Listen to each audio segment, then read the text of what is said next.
The American Crisis by Thomas Paine, first published in 1776 to 1783. This ebook edition was created and published by Global Gray on the 10th of December, 2018, and updated on the 15th of December, 2022. The artwork for the cover is Washington crossing the Delaware, painted by Emmanuel Loitza. You can download this book on the site globalgraybooks.com/American Crisis ebook.html. Global Gray 2022. globalgraybooks.com. Contents: The Crisis No. I. The Crisis Number 2. To Lord Howe. The Crisis Number 3. The Crisis No. IV. The Crisis No. V. To General Sir William Howe. To the Inhabitants of America. The Crisis Number 6. To the Earl of Carlisle, General Clinton, and William Eden, Esquire, British Commissioners at New York. The Crisis Number 7. To the People of England. The Crisis Number 8. Address to the People of England. The Crisis Number 9. The Crisis Extraordinary. On the subject of taxation. The Crisis No. X. On the King of England's speech. To the People of America. The Crisis No. Z. On the present state of news. A supernumerary crisis. The Crisis Number 12. To the Earl of Shelburne. The Crisis Number 13. Thoughts on the peace and the probable advantages thereof. A supernumerary crisis. To the People of America. The Crisis No. I. These are the times that try men's souls. The summer soldier and the sunshine patriot will, in this crisis, shrink from the service of their country. But he that stands it now, deserves the love and thanks of man and woman. Tyranny, like hell, is not easily conquered, yet we have this consolation with us, that the harder the conflict, the more glorious the triumph. What we obtain too cheap, we esteem too lightly. It is dearness only that gives everything its value. Heaven knows how to put a proper price upon its goods, and it would be strange indeed if so celestial an article as freedom should not be highly rated. Britain, with an army to enforce her tyranny, has declared that she has a right, not only to tax, but to bind us in all cases whatsoever, and if being bound in that manner is not slavery, then is there not such a thing as slavery upon earth? Even the expression is impious, for so unlimited a power can belong only to God. Whether the independence of the continent was declared too soon, or delayed too long, I will not now enter into as an argument. My own simple opinion is, that had it been 8 months earlier, it would have been much better. We did not make a proper use of last winter, neither could we, while we were in a dependent state. However, the fault, if it were one, was all our own one. We have none to blame but ourselves, but no great deal is lost yet. All that Howe has been doing for this month past, is rather a ravage than a conquest, which the spirit of the Jerseys, a year ago, would have quickly repulsed, and which time and a little resolution will soon recover. I have as little superstition in me as any man living, but my secret opinion has ever been, and still is, that God Almighty will not give up a people to military destruction, or leave them unsupportedly to perish, who have so earnestly and so repeatedly sought to avoid the calamities of war, by every decent method which wisdom could invent. Neither have I so much of the infidel in me, as to suppose that he has relinquished the government of the world, and given us up to the care of devils, and as I do not, I cannot see on what grounds the King of Britain can look up to heaven for help against us. A common murderer, a highwayman, or a housebreaker, has as good a credence as he. 'Tis surprising to see how rapidly a panic will sometimes run through a country. All nations and ages have been subject to them. Britain has trembled like an ague at the report of a French fleet of flat-bottomed boats, and in the 14th, 15th century the whole English army, after ravaging the kingdom of France, was driven back like men petrified with fear, and this brave exploit was performed by a few broken forces collected and headed by a woman, Joan of Arc. Would that heaven might inspire some Jersey maid to spirit up her countrymen, and save her fair fellow sufferers from ravage and ravishment. Yet panics, in some cases, have their uses. They produce as much good as hurt. Their duration is always short, the mind soon grows through them, and acquires a firmer habit than before. But their peculiar advantage is, that they are the touchstones of sincerity and hypocrisy, and bring things in mental light, which might otherwise have lain forever undiscovered. In fact, they have the same effect on secret traitors, which an imaginary apparition would have upon a private murderer. They sift out the hidden thoughts of man, and hold them up in public to the world. Many a disguised Tory has lately shown his head, that shall penitentially solemnize with curses the day on which Howe arrived upon the Delaware. As I was with the troops at Fort Lee, and marched with them to the edge of Pennsylvania, I am well acquainted with many circumstances, which those who live at a distance know but little or nothing of. Our situation there was exceedingly cramped, the place being a narrow neck of land between the North River and the Hackensack. Our force was inconsiderable, being not 1/4 so great as Howe could bring against us. We had no army at hand to have relieved the garrison, had we shut ourselves up and stood on our defense. Our ammunition, light artillery, and the best part of our stores, had been removed, on the apprehension that Howe would endeavor to penetrate the Jerseys, in which case Fort Lee could be of no use to us, for it must occur to every thinking man, whether in the army or not, that these kind of field forts are only for temporary purposes, and last in use no longer than the enemy directs his force against the particular object, which such forts are raised to defend. Such was our situation and condition at Fort Lee on the morning of the 20th of November, when an officer arrived with information that the enemy with 200 boats had landed about 7 miles above. Major General Nathaniel Greene, who commanded the garrison, immediately ordered them under arms, and sent express to General Washington at the town of Hackensack, distant by the way of the ferry = 6 miles. Our first object was to secure the bridge over the Hackensack, which laid up the river between the enemy and us, about 6 miles from us, and 3 from them. General Washington arrived in about 3/4 of an hour, and marched at the head of the troops towards the bridge, which place I expected we should have a brush for. However, they did not choose to dispute it with us, and the greatest part of our troops went over the bridge, the rest over the ferry, except some which passed at a mill on a small creek, between the bridge and the ferry, and made their way through some marshy grounds up to the town of Hackensack,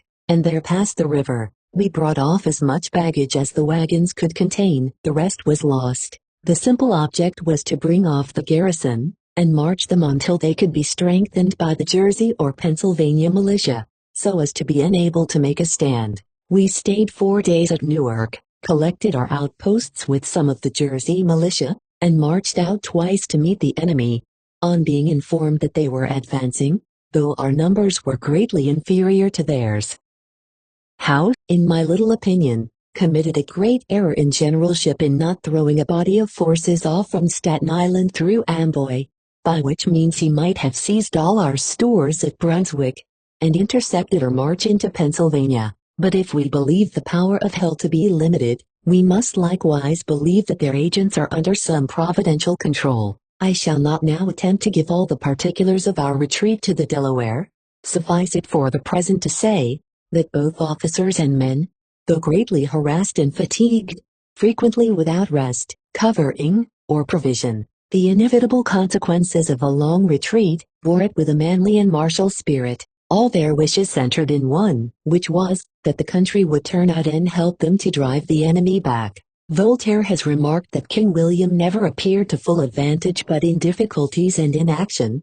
The same remark may be made on General Washington, for the character fits him. There is a natural firmness in some minds which cannot be unlocked by trifles, but which, when unlocked, discovers a cabinet of fortitude, and I reckon it among those kind of public blessings, which we do not immediately see, that God hath blessed him with uninterrupted health, and given him a mind that can even flourish upon care. I shall conclude this paper with some miscellaneous remarks on the state of our affairs, and shall begin with asking the following question. Why is it that the enemy have left the New England provinces, and made these middle ones the seat of war? The answer is easy. New England is not infested with Tories, and we are. I have been tender in raising the cry against these men, and used numberless arguments to show them their danger, but it will not do to sacrifice a world either to their folly or their baseness. The period is now arrived, in which either they or we must change our sentiments, or one or both must fall. And what is a Tory? Good God, what is he? I should not be afraid to go with 100 Whigs against 1,000 Tories, were they to attempt to get into arms. Every Tory is a coward, for servile, slavish, self-interested fear is the foundation of Toryism. And a man under such influence, though he may be cruel, never can be brave. But, before the line of irrecoverable separation be drawn between us, let us reason the matter together. Your conduct is an invitation to the enemy. Yet not 1 in 1,000 of you has heart enough to join him. How is as much deceived by you as the American cause is injured by you? He expects you will all take up arms and flock to his standard, with muskets on your shoulders. Your opinions are of no use to him, unless you support him personally, for 'tis soldiers, and not Tories, that he wants. I once felt all that kind of anger, which a man ought to feel, against the mean principles that are held by the Tories.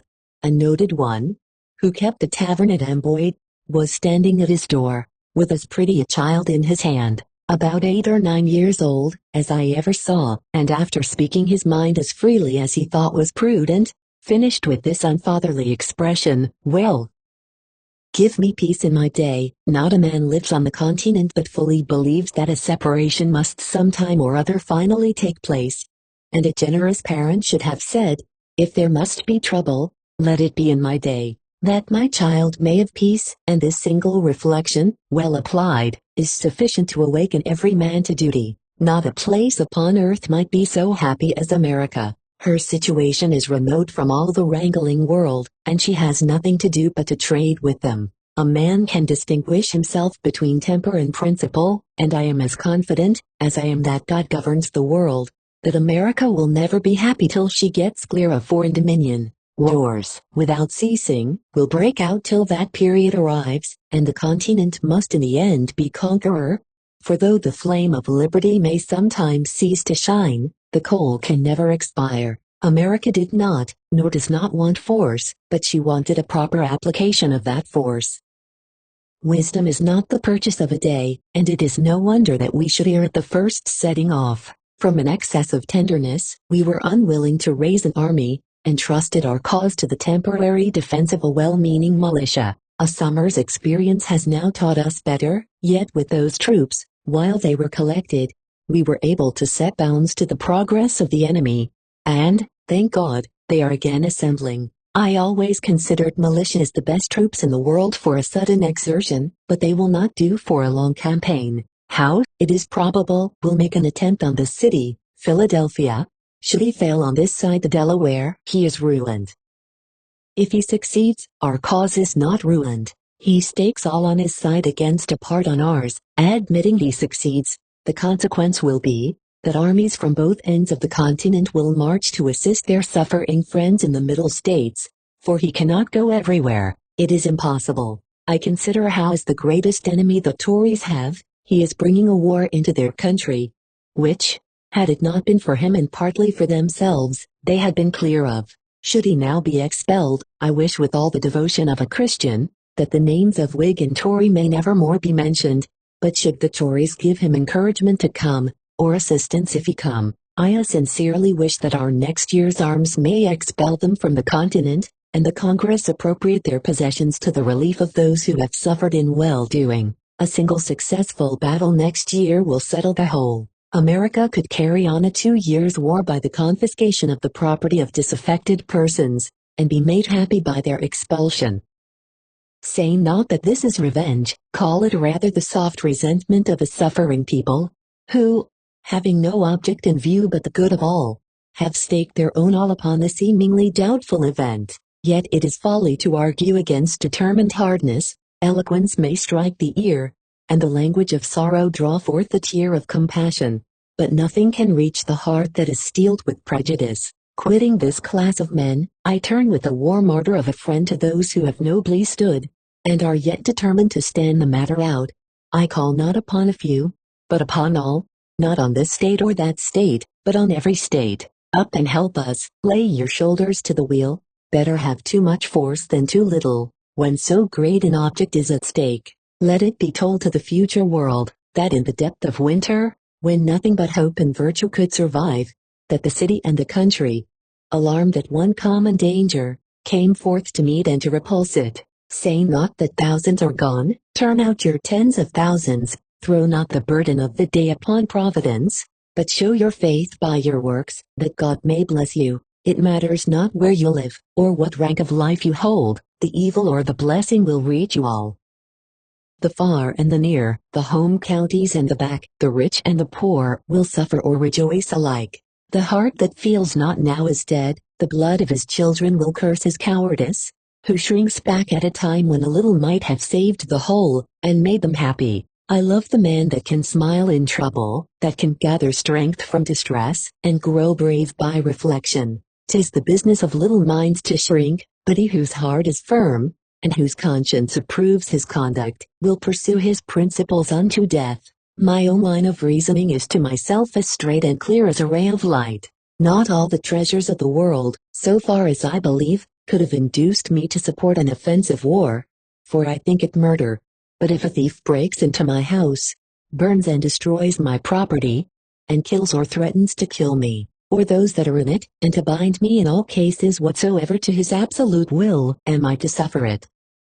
What signifies it to me, whether he who does it is a king or a common man, my countryman or not my countryman, whether it be done by an individual villain, or an army of them? If we reason to the root of things we shall find no difference, neither can any just cause be assigned why we should punish in the one case and pardon in the other. Let them call me rebel and welcome, I feel no concern from it, but I should suffer the misery of devils, were I to make a whore of my soul by swearing allegiance to one whose character is that of the sottish, stupid, stubborn, worthless, brutish man. I conceive likewise a horrid idea in receiving mercy from a being, who at the last day shall be shrieking to the rocks and mountains to cover him, and fleeing with terror from the orphan, the widow, and the slain of America. There are cases which cannot be overdone by language, and this is one. There are persons, too, who see not the full extent of the evil which threatens them. They solace themselves with hopes that the enemy, if he succeed, will be merciful. It is the madness of folly, to expect mercy from those who have refused to do justice, and even mercy, where conquest is the object, is only a trick of war. The cunning of the fox is as murderous as the violence of the wolf, and we ought to guard equally against both. Howe's first object is, partly by threats and partly by promises, to terrify or seduce the people to deliver up their arms and receive mercy. The ministry recommended the same plan to Gage, and this is what the Tories call making their peace, a peace which passeth all understanding indeed, a peace which would be the immediate forerunner of a worse ruin than any we have yet thought of. Ye men of Pennsylvania, do reason upon these things. Were the back counties to give up their arms, they would fall an easy prey to the Indians, who are all armed. This perhaps is what some Tories would not be sorry for. Were the home counties to deliver up their arms, they would be exposed to the resentment of the back counties, who would then have it in their power to chastise their defection at pleasure. And were any one state to give up its arms, that state must be garrisoned by all Howe's army of Britons and Hessians, to preserve it from the anger of the rest. Mutual fear is the principal link in the chain of mutual love, and woe be to that state that breaks the compact. Howe is mercifully inviting you to barbarous destruction, and men must be either rogues or fools that will not see it. I dwell not upon the vapors of imagination, I bring reason to your ears, and, in language as plain as A, B, C, hold up truth to your eyes. I thank God that I fear not. I see no real cause for fear. I know our situation well, and can see the way out of it. While our army was collected, Howe dared not risk a battle, and it is no credit to him that he decamped from the White Plains, and waited a mean opportunity to ravage the defenseless Jerseys, but it is great credit to us, that, with a handful of men, we sustained an orderly retreat for near 100 miles, brought off our ammunition, all our field pieces, the greatest part of our stores, and had 4 rivers to pass. None can say that our retreat was precipitate, for we were near 3 weeks in performing it, that the country might have time to come in. Twice we marched back to meet the enemy, and remained out till dark. The sign of fear was not seen in our camp, and had not some of the cowardly and disaffected inhabitants spread false alarms through the country, the Jerseys had never been ravaged. Once more we are again collected and collecting, our new army at both ends of the continent is recruiting fast, and we shall be able to open the next campaign with 60,000 men, well armed and clothed. This is our situation, and who may know it? By perseverance and fortitude we have the prospect of a glorious issue. By cowardice and submission, the sad choice of a variety of evils: a ravaged country, a depopulated city, habitations without safety, and slavery without hope, our homes turned into barracks and bawdy houses for Hessians, and a future race to provide for, whose fathers we shall doubt of. Look on this picture and weep over it, and if there yet remains one thoughtless wretch who believes it not, let him suffer it unlamented. Common Sense, December 23, 1776. The Crisis Number 2. To Lord Howe. What's in the name of Lord, that I should fear to bring my grievance to the public ear? Churchill. Universal empire is the prerogative of a writer. His concerns are with all mankind, and though he cannot command their obedience, he can assign them their duty.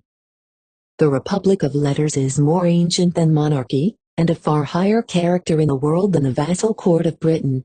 He that rebels against reason is a real rebel, but he that in defense of reason rebels against tyranny, has a better title to defender of the faith than George III. As a military man your lordship may hold out the sword of war, and call it the ultima ratio regum, the last reason of kings. We in return can show you the sword of justice, and call it the best scourge of tyrants. The first of these two may threaten, or even frighten for a while, and cast a sickly languor over an insulted people.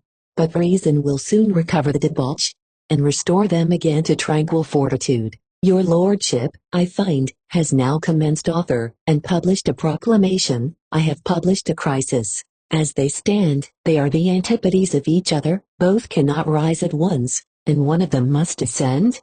And so quick is the revolution of things, that your lordship's performance, I see, has already fallen many degrees from its first place, and is now just visible on the edge of the political horizon. It is surprising to what a pitch of infatuation, blind folly and obstinacy will carry mankind, and your lordship's drowsy proclamation is a proof that it does not even quit them in their sleep. Perhaps you thought America too was taking a nap, and therefore chose, like Satan to Eve, to whisper the delusion softly, lest you should awaken her.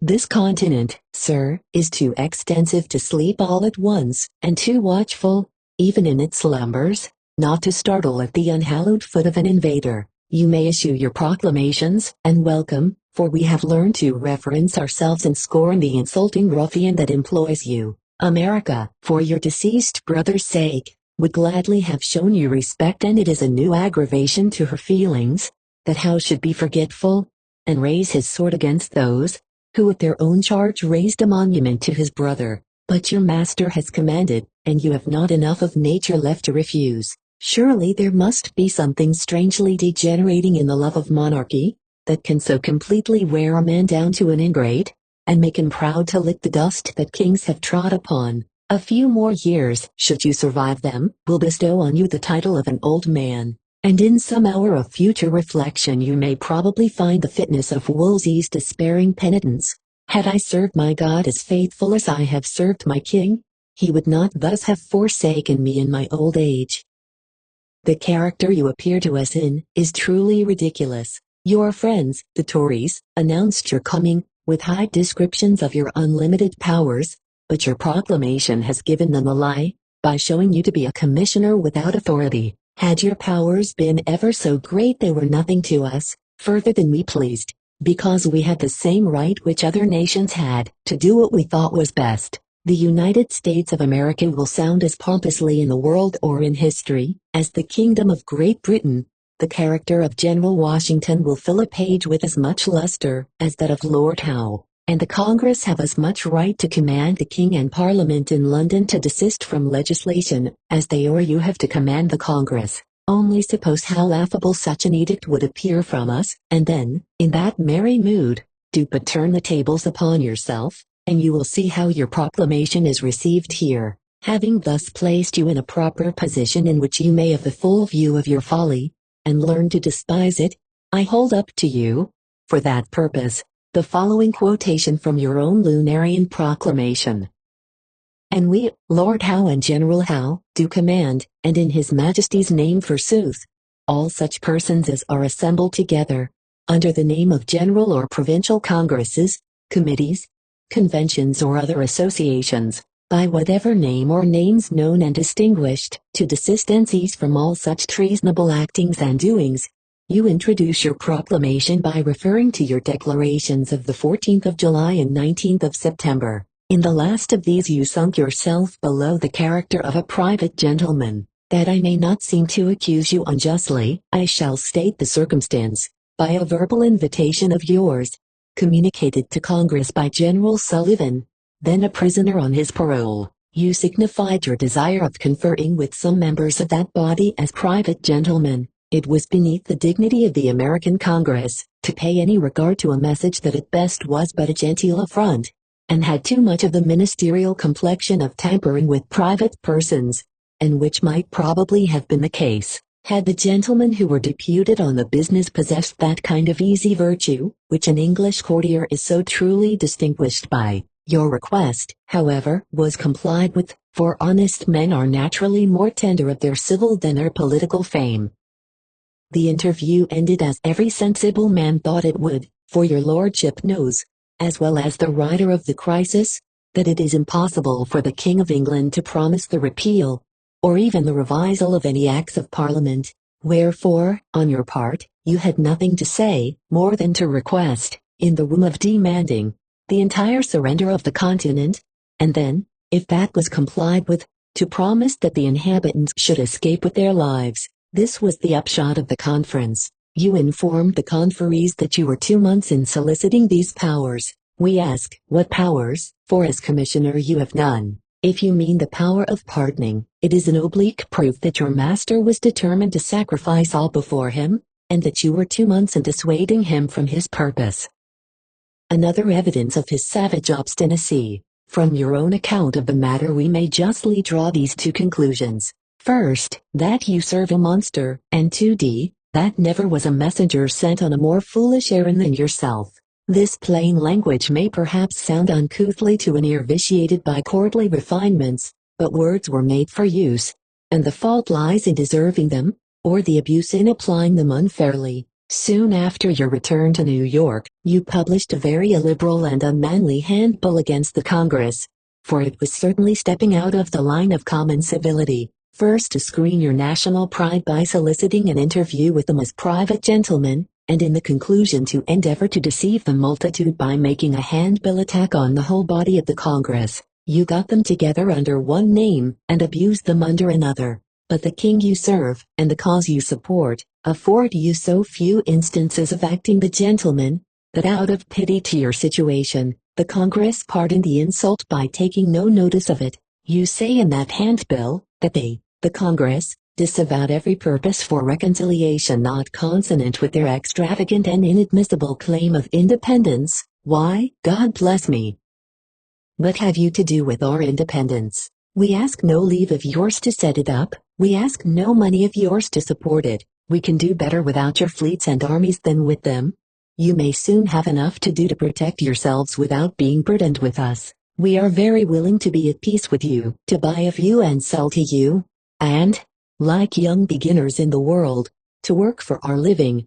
Therefore, why do you put yourselves out of cash, when we know you cannot spare it, and we do not desire you to run into debt? I am willing, sir, that you should see your folly in every point of view I can place it in, and for that reason descend sometimes to tell you in jest what I wish you to see in earnest. But to be more serious with you, why do you say, their independence, to set you right? Sir, we tell you, that the independency is ours, not theirs. The Congress were authorized by every state on the continent to publish it to all the world, and in so doing are not to be considered as the inventors, but only as the heralds that proclaimed it, or the office from which the sense of the people received a legal form, and it was as much as any or all their heads were worth, to have treated with you on the subject of submission under any name whatever.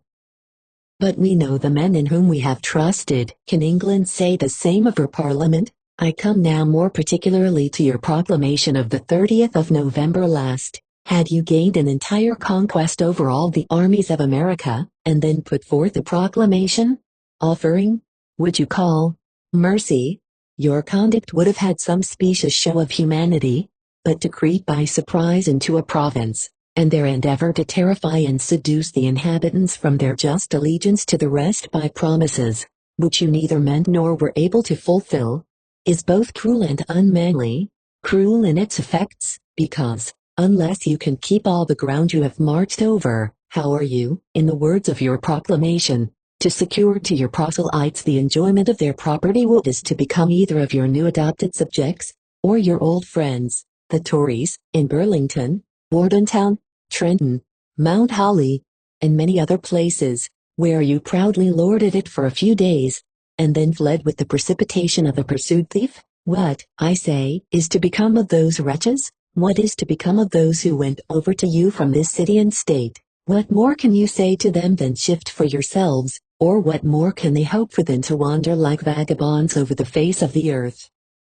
You may now tell them to take their leave of America, and all that once was theirs. Recommend them, for consolation, to your master's court. There perhaps they may make a shift to live on the scraps of some dangling parasite, and choose companions among thousands like themselves. A traitor is the foulest fiend on earth. In a political sense we ought to thank you for thus bequeathing estates to the continent. We shall soon, at this rate, be able to carry on a war without expense, and grow rich by the ill policy of Lord Howe, and the generous defection of the Tories. Had you set your foot into this city, you would have bestowed estates upon us which we never thought of, by bringing forth traitors we were unwilling to suspect. But these men, you'll say, are His Majesty's most faithful subjects. Let that honor, then, be all their fortune, and let His Majesty take them to himself. I am now thoroughly disgusted with them. They live in ungrateful ease, and bend their whole minds to mischief. It seems as if God had given them over to a spirit of infidelity, and that they are open to conviction in no other line but that of punishment. It is time to have done with tarring, feathering, carding, and taking securities for their future good behavior. Every sensible man must feel a conscious shame at seeing a poor fellow hawked for a show about the streets, when it is known he is only the tool of some principal villain, biased into his offense by the force of false reasoning, or bribed thereto through sad necessity. We dishonor ourselves by attacking such trifling characters while greater ones are suffered to escape.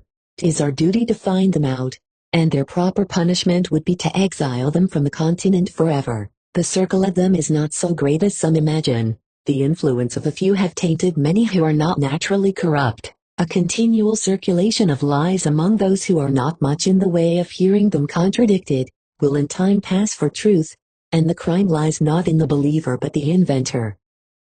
I am not for declaring war with every man that appears not so warm as myself. Difference of constitution, temper, habit of speaking, and many other things, will go a great way in fixing the outward character of a man. Yet simple honesty may remain at bottom. Some men have naturally a military turn, and can brave hardships and the risk of life with a cheerful face. Others have not. No slavery appears to them so great as the fatigue of arms, and no terror so powerful as that of personal danger. What can we say? We cannot alter nature, neither ought we to punish the son because the father begot him in a cowardly mood. However, I believe most men have more courage than they know of, and that a little at first is enough to begin with. I knew the time when I thought that the whistling of a cannonball would have frightened me almost to death, but I have since tried it, and find that I can stand it with as little discomposure, and, I believe, with a much easier conscience than your lordship. The same dread would return to me again were I in your situation, for my solemn belief of your causes, that it is hellish and damnable, and, under that conviction, every thinking man's heart must fail him.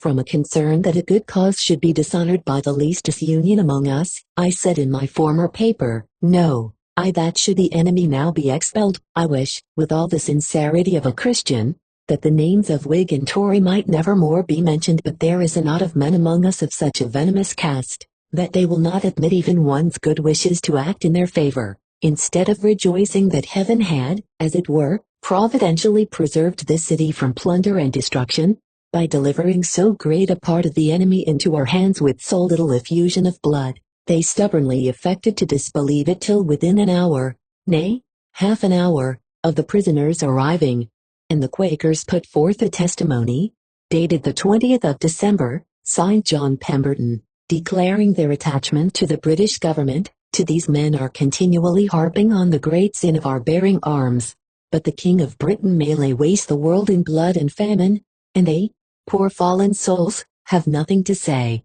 In some future paper I intend to distinguish between the different kind of persons who have been denominated Tories.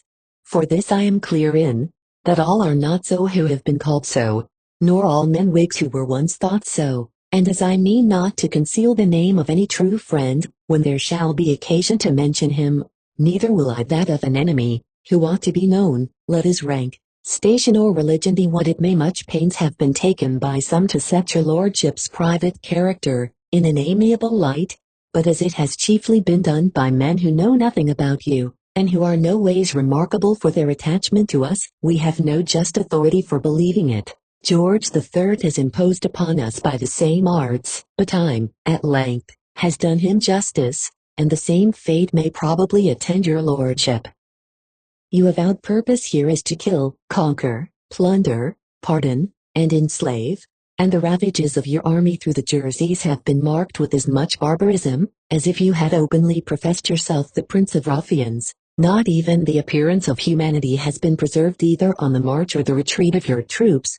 No general order that I could ever learn has ever been issued to prevent or even forbid your troops from robbery, wherever they came, and the only instance of justice, if it can be called such, which has distinguished you for impartiality, is, that you treated and plundered all alike, but could not be carried away has been destroyed, and mahogany furniture has been deliberately laid on fire for fuel, rather than the men should be fatigued with cutting wood. 3. There was a time when the Whigs confided much in your supposed candor, and the Tories rested themselves in your favor. The experiments have now been made, and failed, in every town, nay, every cottage, in the Jerseys, where your arms have been, is a testimony against you. How you may rest under this sacrifice of character I know not, but this I know, that you sleep and rise with the daily curses of thousands upon you. Perhaps the misery which the Tories have suffered by your proffered mercy, may give them some claim to their country's pity, and be in the end the best favor you could show them. In a folio general order book belonging to Colrall's battalion, taken at Trenton, and now in the possession of the Council of Safety for this date, the following barbarous order is frequently repeated. His Excellency the Commander-in-Chief orders that all inhabitants who shall be found with arms, not having an officer with them, shall be immediately taken and hung up. How many you may thus have privately sacrificed, we know not, and the account can only be settled in another world. Your treatment of prisoners, in order to distress them to enlist in your infernal service, is not to be equaled by any instance in Europe. Yet this is the humane Lord Howe and his brother, whom the Tories and their three-quarter kindred, the Quakers, or some of them at least, have been holding up for patterns of justice and mercy.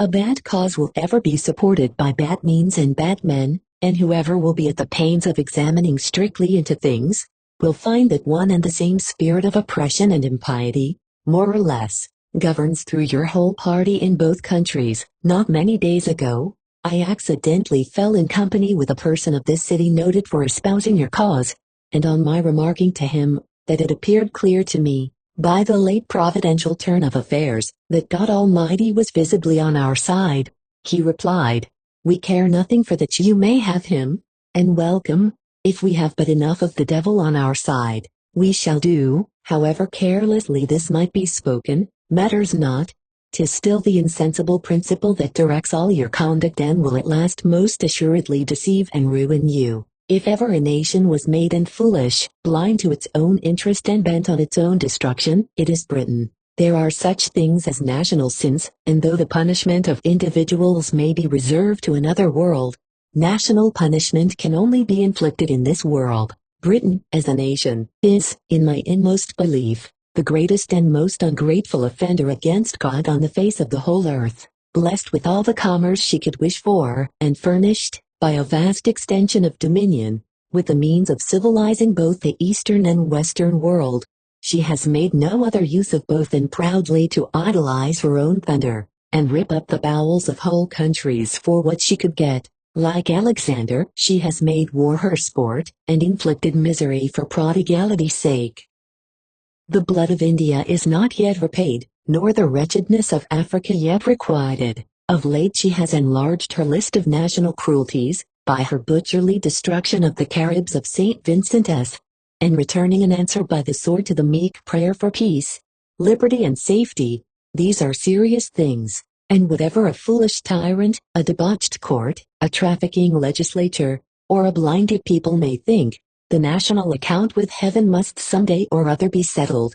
All countries have sooner or later been called to their reckoning. The proudest empires have sunk when the balance was struck, and Britain, like an individual penitent, must undergo her day of sorrow, and the sooner it happens to her the better. As I wish it over, I wish it to come, but withal wish that it may be as light as possible. Perhaps your lordship has no taste for serious things, by your connections in England I should suppose not, therefore I shall drop this part of the subject, and take it up in a line in which you will better understand me. By what means, may I ask, do you expect to conquer America?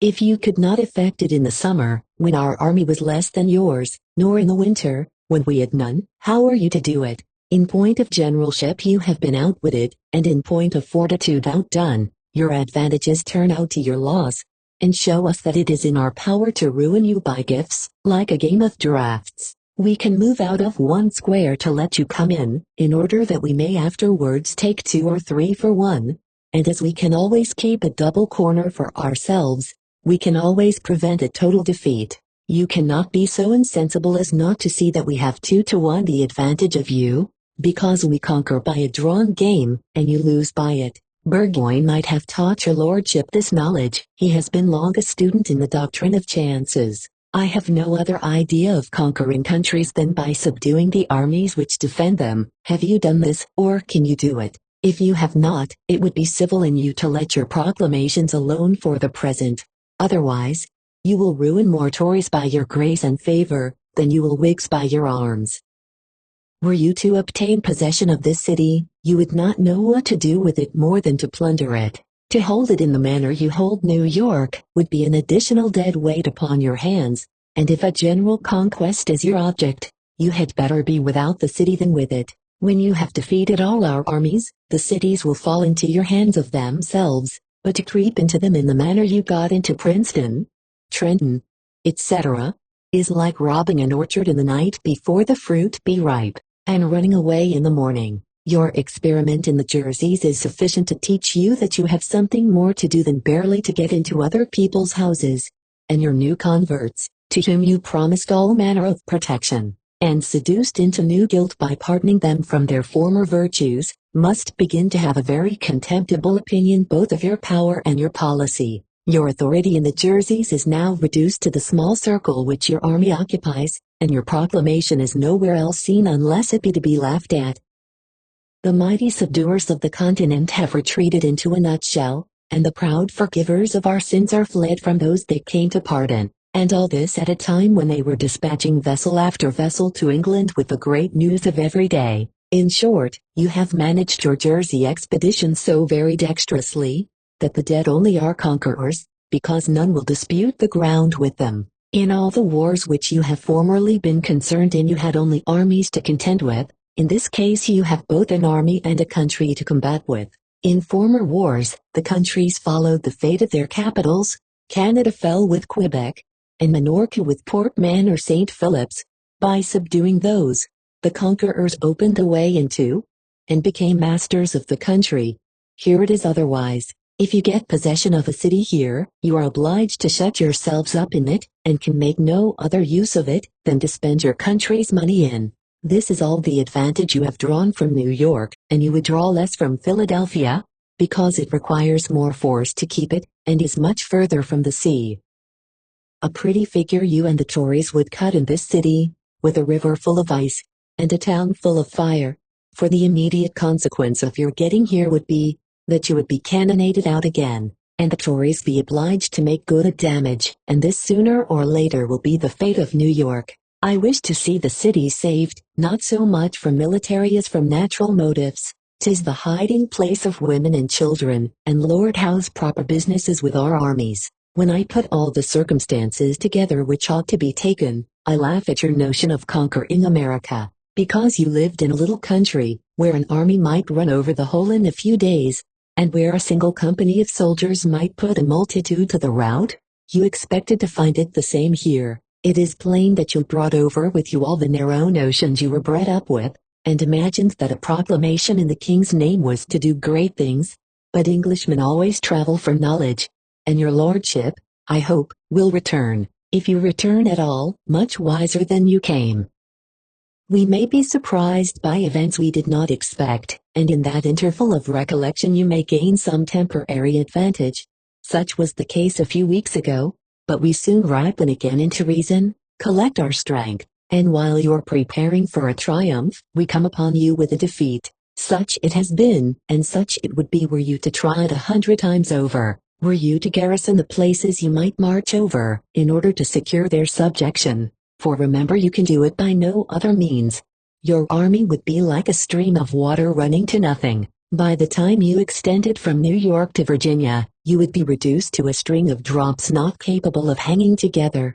While we, by retreating from state to state, like a river turning back upon itself, would acquire strength in the same proportion as you lost it, and in the end be capable of overwhelming you. The country, in the meantime, would suffer, but it is a day of suffering, and we ought to expect it. What we contend for is worthy the affliction we may go through.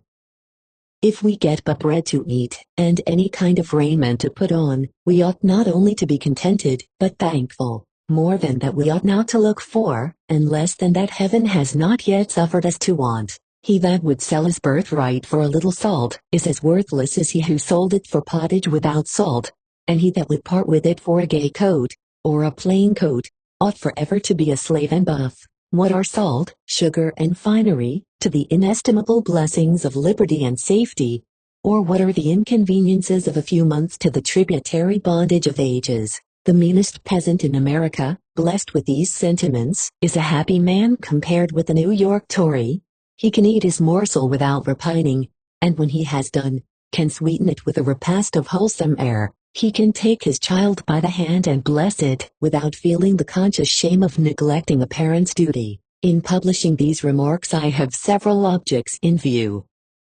On your part they are to expose the folly of your pretended authority as a commissioner, the wickedness of your cause in general, and the impossibility of your conquering us at any rate. On the part of the public, my intention is, to show them their true and sole interest, to encourage them to their own good, to remove the fears and falsities which bad men have spread, and weak men have encouraged, and to excite in all men a love for union, and a cheerfulness for duty. I shall submit one more case to you respecting your conquest of this country, and then proceed to new observations. Suppose our armies in every part of this continent were immediately to disperse, every man to his home, or where else he might be safe, and engage to reassemble again on a certain future day. It is clear that you would then have no army to contend with, yet you would be as much at a loss in that case as you are now. You would be afraid to send your troops in parties over to the continent, either to disarm or prevent us from assembling, lest they should not return, and while you kept them together, having no arms of ours to dispute with, you could not call it a conquest. You might furnish out a pompous page in the London Gazette or a New York paper, but when we returned at the appointed time, you would have the same work to do that you had at first. It has been the folly of Britain to suppose herself more powerful than she really is, and by that means has arrogated to herself a rank in the world she is not entitled to. For more than this century past, she has not been able to carry on a war without foreign assistance. In Marlborough's campaigns, and from that day to this, the number of German troops and officers assisting her have been about equal with her own. 10,000 Hessians were sent to England last war to protect her from a French invasion, and she would have cut but a poor figure in her Canadian and West Indian expeditions, had not America been lavish both of her money and men to help her along.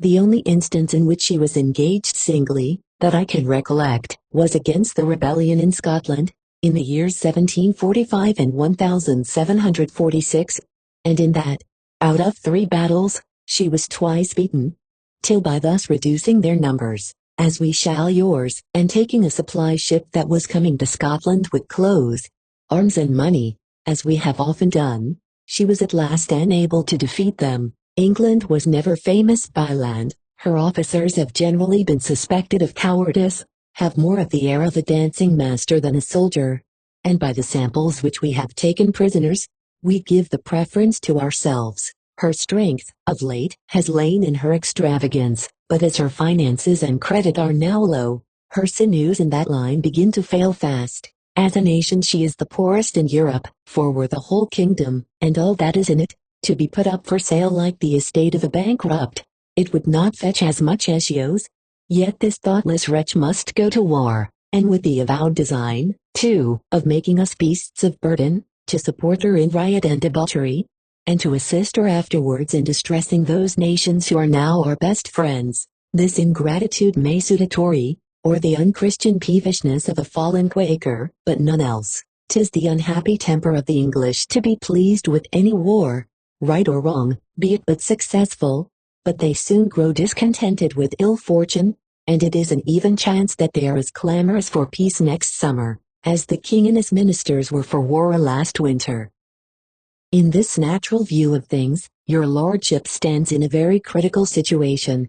Your whole character is now staked upon your laurels. If they wither, you wither with them.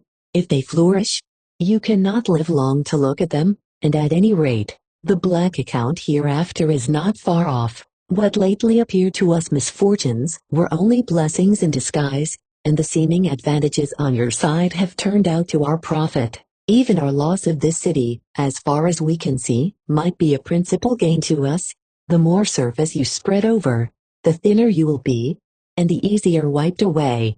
And our consolation under that apparent disaster would be, that the estates of the Tories would become securities for the repairs. In short, there is no old ground we can fail upon, but some new foundation rises again to support us. We have put, sir, our hands to the plough, and cursed be he that looketh back.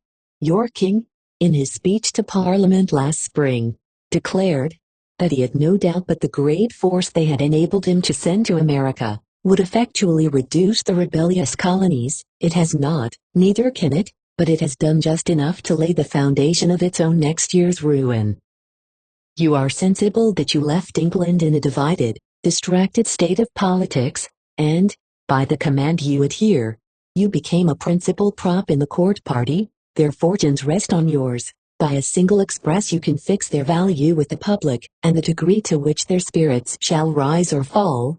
They are in your hands as stock, and you have the secret of the alley with you. Thus situated and connected, you become the unintentional mechanical instrument of your own and their overthrow. The king and his ministers put conquest out of doubt, and the credit of both depended on the proof. To support them in the interim, it was necessary that you should make the most of everything, and we can tell by Hugh Gaines' New York paper, what the complexion of the London Gazette is. With such a list of victories the nation cannot expect you will ask new supplies, and to confess your want of them would give the lie to your triumphs, and impeach the king and his ministers of treasonable deception. If you make the necessary demand at home, your party sinks. If you make it not, you sink yourself. To ask it now is too late, and to ask it before was too soon, and unless it arrive quickly will be of no use. In short, the part you have to act cannot be acted, and I am fully persuaded that all you have to trust to is, to do the best you can with what force you have got, or a little more. Though we have greatly exceeded you in point of generalship and bravery of men, yet, as a people, we have not entered into the full soul of enterprise, for I, who know England and the disposition of the people well, am confident that it is easier for us to effect a revolution there than you a conquest here. A few thousand men landed in England with the declared design of deposing the present king, bringing his ministers to trial, and setting up the Duke of Gloucester in his stead, would assuredly carry their point, while you are groveling here, ignorant of the matter. As I send all my papers to England, this, like common sense, will find its way there, and though it may put one party on their guard, it will inform the other, and the nation in general, of our design to help them. Thus far, sir, I have endeavored to give you a picture of present affairs. You may draw from it what conclusions you please. I wish as well to the true prosperity of England as you can, but I consider independence as America's natural right and interest, and never could see any real disservice it would be to Britain. If an English merchant receives an order and is paid for it, it signifies nothing to him who governs the country.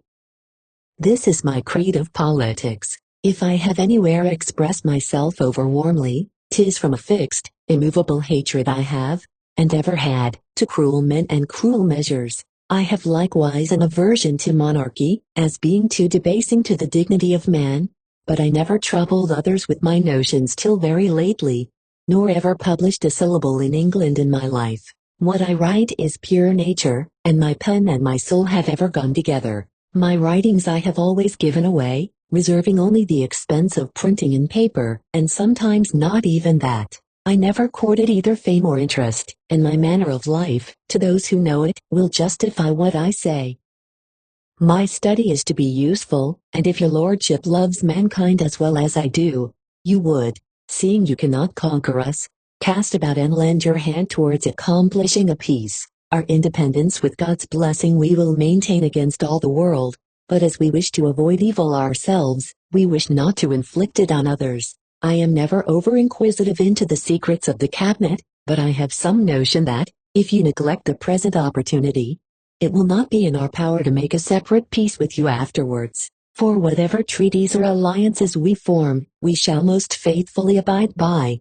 Wherefore you may be deceived if you think you can make it with us at any time. A lasting independent peace is my wish and an aim, and to accomplish that, I pray God the Americans may never be defeated, and I trust while they have good officers, and are well commanded, and willing to be commanded, that they never will be. Common Sense, Philadelphia, January 13, 1777.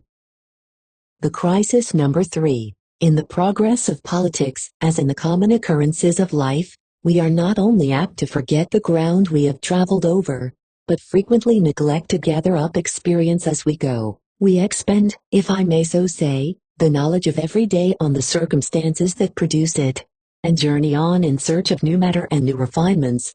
But as it is pleasant and sometimes useful to look back, even to the first periods of infancy, and trace the turns and windings to which we have passed, so we may likewise derive many advantages by halting a while in our political career, and taking a review of the wondrous complicated labyrinth of little more than yesterday. Truly may we say, that never did men grow old in so short a time. We have crowded the business of an age into the compass of a few months, and have been driven through such a rapid succession of things, that for the want of leisure to think, we unavoidably wasted knowledge as we came, and have left nearly as much behind us as we brought with us, but the road is yet rich with the fragments, and, before we finally lose sight of them, will repay us for the trouble of stopping to pick them up. Were a man to be totally deprived of memory, he would be incapable of forming any just opinion. Everything about him would seem a chaos. He would have even his own history to ask from every one, and by not knowing how the world went in his absence, he would be at a loss to know how it ought to go on when he recovered, or rather, returned to it again.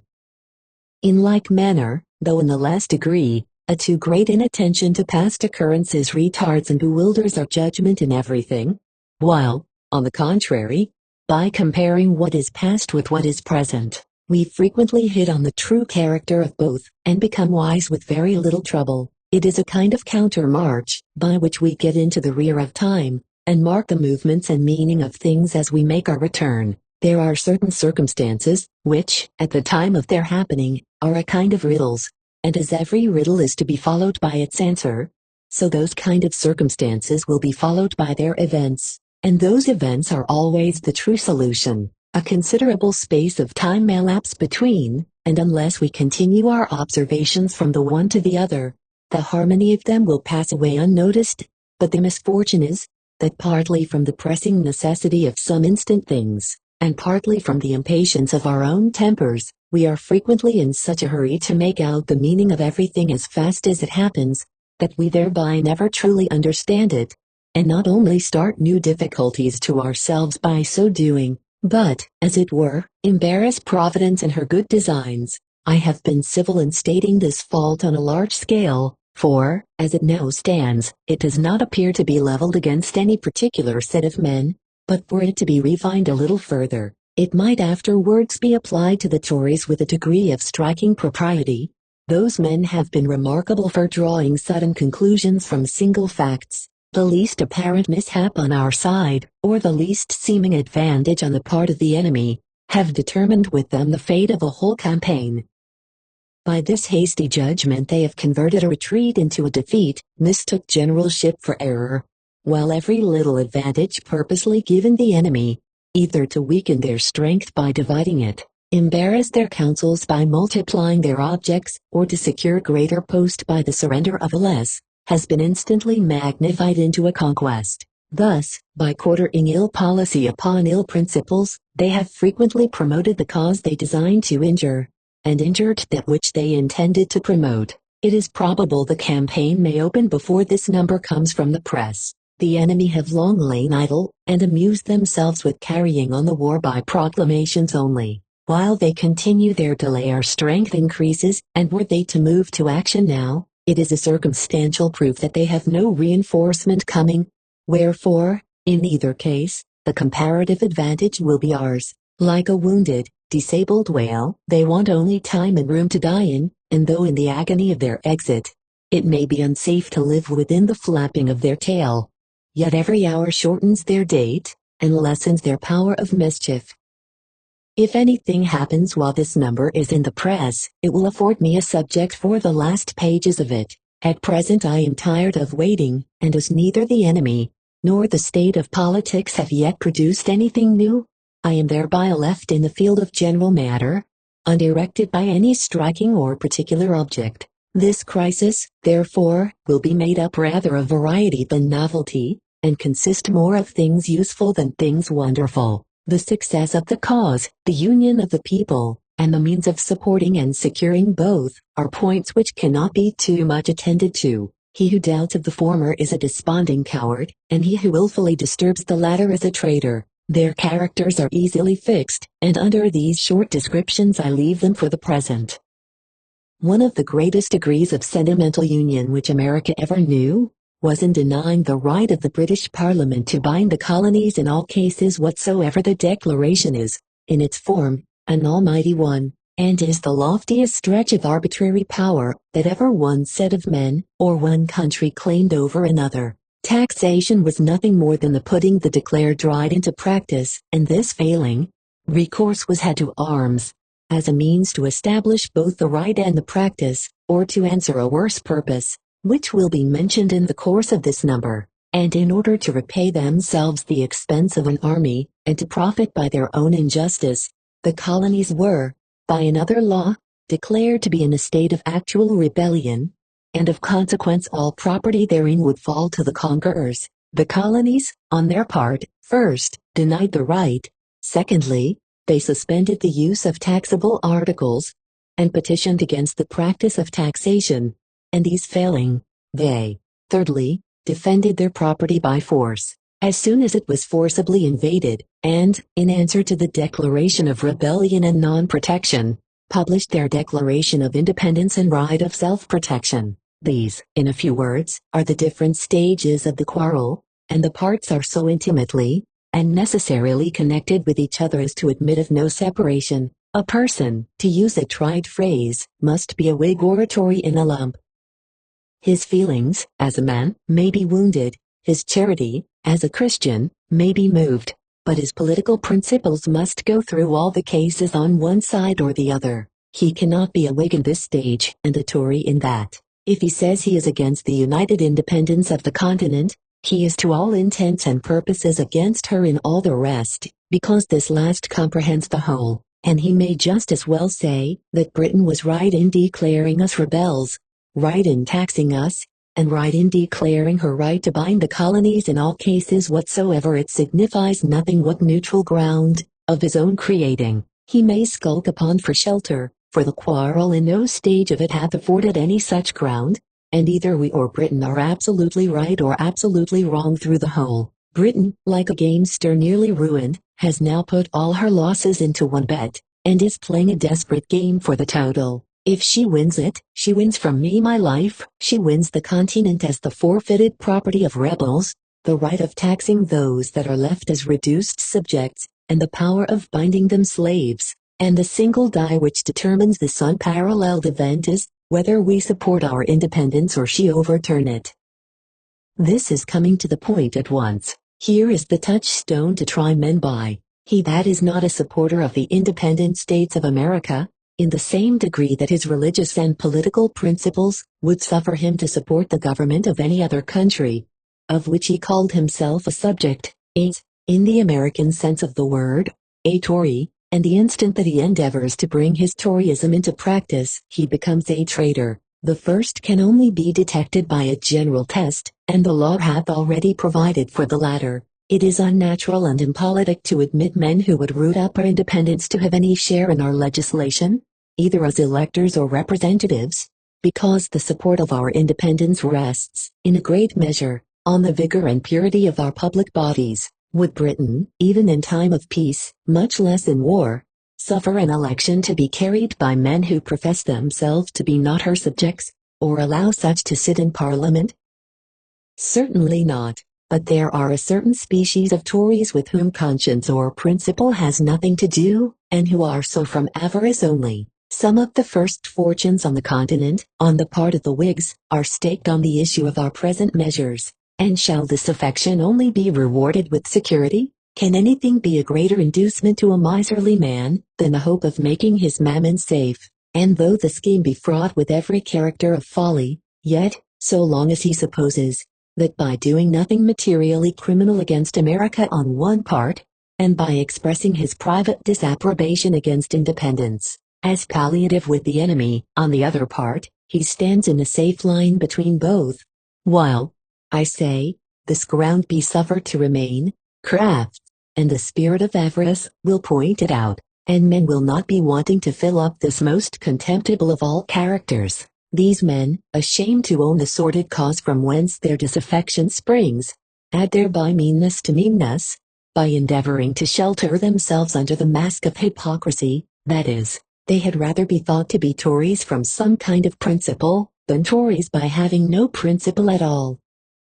But till such time as they can show some real reason, natural, political, or conscientious, on which their objections to independence are founded, we are not obliged to give them credit for being Tories of the first stamp, but must set them down as Tories of the last. In the second number of the Crisis, I endeavor to show the impossibility of the enemy's making any conquest of America, that nothing was wanting on our part but patience and perseverance, and that, with these virtues, our success, as far as human speculation could discern, seemed as certain as fate. But as there are many among us, who, influenced by others, have regularly gone back from the principles they once held, in proportion as we have gone forward, and as it is the unfortunate lot of many a good man to live within the neighborhood of disaffected ones, I shall, therefore, for the sake of confirming the one and recovering the other, endeavor, in the space of a page or two, to go over some of the leading principles in support of independence.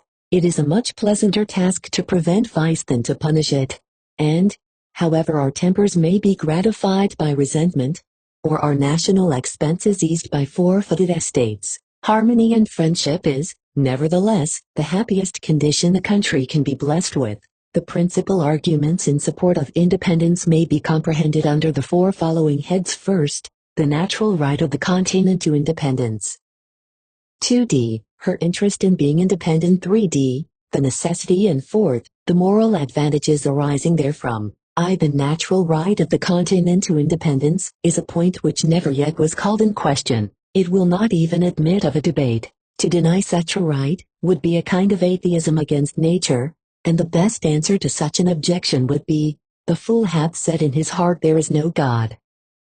2. The interest of the continent in being independent is a point as clearly right as the former. America, by her own internal industry, and unknown to all the powers of Europe, was, at the beginning of the dispute, arrived at a pitch of greatness, trade and population, beyond which it was the interest of Britain not to suffer her to pass, lest she should grow too powerful to be kept subordinate. She began to view this country with the same uneasy malicious eye with which a covetous guardian would view his ward, whose estate he had been enriching himself by for 20 years, and saw him just arriving at manhood, and America owes no more to Britain for her present maturity, than the ward would to the guardian for being 21 years of age. That America hath flourished at the time she was under the government of Britain, is true, but there is every natural reason to believe that had she been an independent country from the first settlement thereof, uncontrolled by any foreign power, free to make her own laws,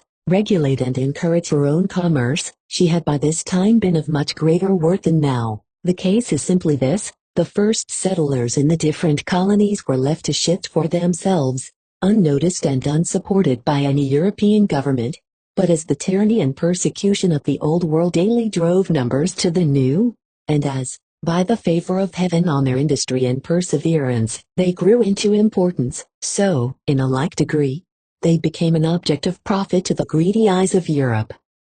It was impossible, in this state of infancy, however thriving and promising, that they could resist the power of any armed invader that should seek to bring them under his authority. In this situation, Britain thought it worth her while to claim them, and the continent received and acknowledged the claimer. It was, in reality, of no very great importance who was her master, seeing that from the force and ambition of the different powers of Europe, she must, till she acquired strength enough to assert her own right, acknowledge someone, as well, perhaps, Britain as another, and it might have been as well to have been under the States of Holland as any. The same hopes of engrossing and profiting by her trade, by not oppressing it too much, would have operated alike with any master, and produced to the colonies the same effects. The clamor of protection, likewise, was all a farce, because, in order to make that protection necessary, she must first, by her own quarrels, create us enemies.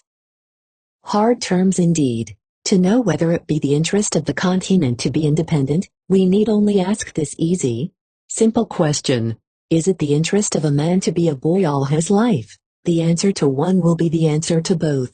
America hath been one continued scene of legislative contention from the first king's representative to the last, and this was unavoidably founded in the natural opposition of interest between the old country and the new. A governor sent from England, or receiving his authority therefrom, ought never to have been considered in any other light than that of a genteel commissioned spy, whose private business was information, and his public business a kind of civilized oppression. In the first of these characters he was to watch the tempers, sentiments, and disposition of the people, the growth of trade, and the increase of private fortunes, and, in the latter, to suppress all such acts of the assemblies, however beneficial to the people, which did not directly or indirectly throw some increase of power or profit into the hands of those that sent him. America, till now, could never be called a free country, because her legislation depended on the will of a man 3,000 miles distant, whose interest was in opposition to ours, and who, by a single no, could forbid what law he pleased. The freedom of trade, likewise, is, to a trading country, an article of such importance, that the principal source of wealth depends upon it, and it is impossible that any country can flourish, as it otherwise might do, whose commerce is engrossed, cramped and fettered by the laws and mandates of another. Yet these evils, and more than I can here enumerate, the continent has suffered by being under the government of England. By an independence, we clear the whole at once, put an end to the business of unanswered petitions and fruitless remonstrances, exchange Britain for Europe, shake hands with the world, live at peace with the world, and trade to any market where we can buy and sell. 3. The necessity, likewise, of being independent, even before it was declared, became so evident and important, that the continent ran the risk of being ruined every day that she delayed it. There was reason to believe that Britain would endeavor to make an European matter of it, and, rather than lose the whole, would dismember it, like Poland, and dispose of her several claims to the highest bidder. Genoa, failing in her attempts to reduce Corsica, made a sale of it to the French, and such traffics have been common in the Old World. We had at that time no ambassador in any part of Europe to counteract her negotiations, and by that means she had the range of every foreign court uncontradicted on our part. We even knew nothing of the treaty for the Hessians till it was concluded, and the troops ready to embark. Had we been independent before, we had probably prevented her obtaining them. We had no credit abroad, because of our rebellious dependency. Our ships could claim no protection in foreign ports, because we afforded them no justifiable reason for granting it to us. But calling ourselves subjects, and at the same time fighting against the power which we acknowledged, was a dangerous precedent to all Europe. If the grievances justified the taking up arms, they justified our separation. If they did not justify our separation, neither could they justify our taking up arms. All Europe was interested in reducing us as rebels, and all Europe, or the greatest part at least, is interested in supporting us as independent states. At home our condition was still worse, our currency had no foundation, and the fall of it would have ruined Whig and Tory alike. We had no other law than a kind of moderated passion, no other civil power than an honest mob, and no other protection than the temporary attachment of one man to another. Had independence been delayed a few months longer, this continent would have been plunged into irrecoverable confusion, some violent for it, some against it, till, in the general cabal, the rich would have been ruined, and the poor destroyed. It is to independence that every Tory owes the present safety which he lives in, for by that, and that only, we emerged from a state of dangerous suspense, and became a regular people. The necessity, likewise, of being independent, had there been no rupture between Britain and America, would, in a little time, have brought one on. The increasing importance of commerce, the weight and perplexity of legislation, and the entangled state of European politics, would daily have shown to the continent the impossibility of continuing subordinate, for, after the coolest reflections on the matter, this must be allowed, that Britain was too jealous of America to govern it justly, too ignorant of it to govern it well, and too far distant from it to govern it at all. IV. But what weigh most with all men of serious reflection are, the moral advantages arising from independence. War and desolation have become the trade of the old world, and America neither could nor can be under the government of Britain, without becoming a sharer of her guilt, and a partner in all the dismal commerce of death. The spirit of dueling, extended on a national scale, is a proper character for European wars. They have seldom any other motive than pride, or any other object than fame. The conquerors and the conquered are generally ruined alike, and the chief difference at last is, that the one marches home with his honors, and the other without them. 'Tis the natural temper of the English to fight for a feather, if they suppose that feather to be an affront, and America, without the right of asking why, must have abetted in every quarrel, and abided by its fate. It is a shocking situation to live in, that one country must be brought into all the wars of another, whether the measure be right or wrong, or whether she will or not. Yet this, in the fullest extent, was, and ever would be, the unavoidable consequence of the connection. Surely the Quakers forgot their own principles when, in their late testimony, they called this connection, with these military and miserable appendages hanging to it, the happy Constitution. Britain, for centuries past, has been nearly 50 years out of every 100 at war with some power or other. It certainly ought to be a conscientious as well political consideration with America, not to dip her hands in the bloody work of Europe. Our situation affords us a retreat from their cabals, and the present happy union of the states bids fair for extirpating the future use of arms from one quarter of the world. Yet such have been the irreligious politics of the present leaders of the Quakers, that, for the sake of they scarce know what, they would cut off every hope of such a blessing by tying this continent to Britain, like Hector to the chariot wheel of Achilles, to be dragged through all the miseries of endless European wars. The connection, viewed from this ground, is distressing to every man who has the feelings of humanity. By having Britain for a master, we became enemies to the greatest part of Europe, and they to us, and the consequence was war inevitable. By being our own masters, independent of any foreign one, we have Europe for our friends, and the prospect of an endless peace among ourselves. Those who were advocates for the British government over these colonies, were obliged to limit both their arguments and their ideas to the period of an European peace only. The moment Britain became plunged in war, every supposed convenience to us vanished, and all we could hope for was not to be ruined. Could this be a desirable condition for a young country to be in? Had the French pursued their fortune immediately after the defeat of Braddock last war, the city and province had then experienced the woeful calamities of being a British subject. A scene of the same kind might happen again, for America, considered as a subject to the crown of Britain, would ever have been the seat of war, and the bone of contention between the two powers. On the whole, if the future expulsion of arms from one quarter of the world would be a desirable object to a peaceable man, if the freedom of trade to every part of it can engage the attention of a man of business, if the support or fall of millions of currency can affect our interests, if the entire possession of estates, by cutting off the lordly claims of Britain over the soil, deserves the regard of landed property, and if the right of making our own laws, uncontrolled by royal or ministerial spies or mandates, be worthy our care as freemen, then are all men interested in the support of independence, and may he that supports it not, be driven from the blessing, and live unpitied beneath the servile sufferings of scandalous subjection. We have been amused with the tales of ancient wonders, we have read, and wept over the histories of other nations, applauded, censured, or pitied, as their cases affected us. The fortitude and patience of the sufferers, the justness of their cause, the weight of their oppressions and oppressors,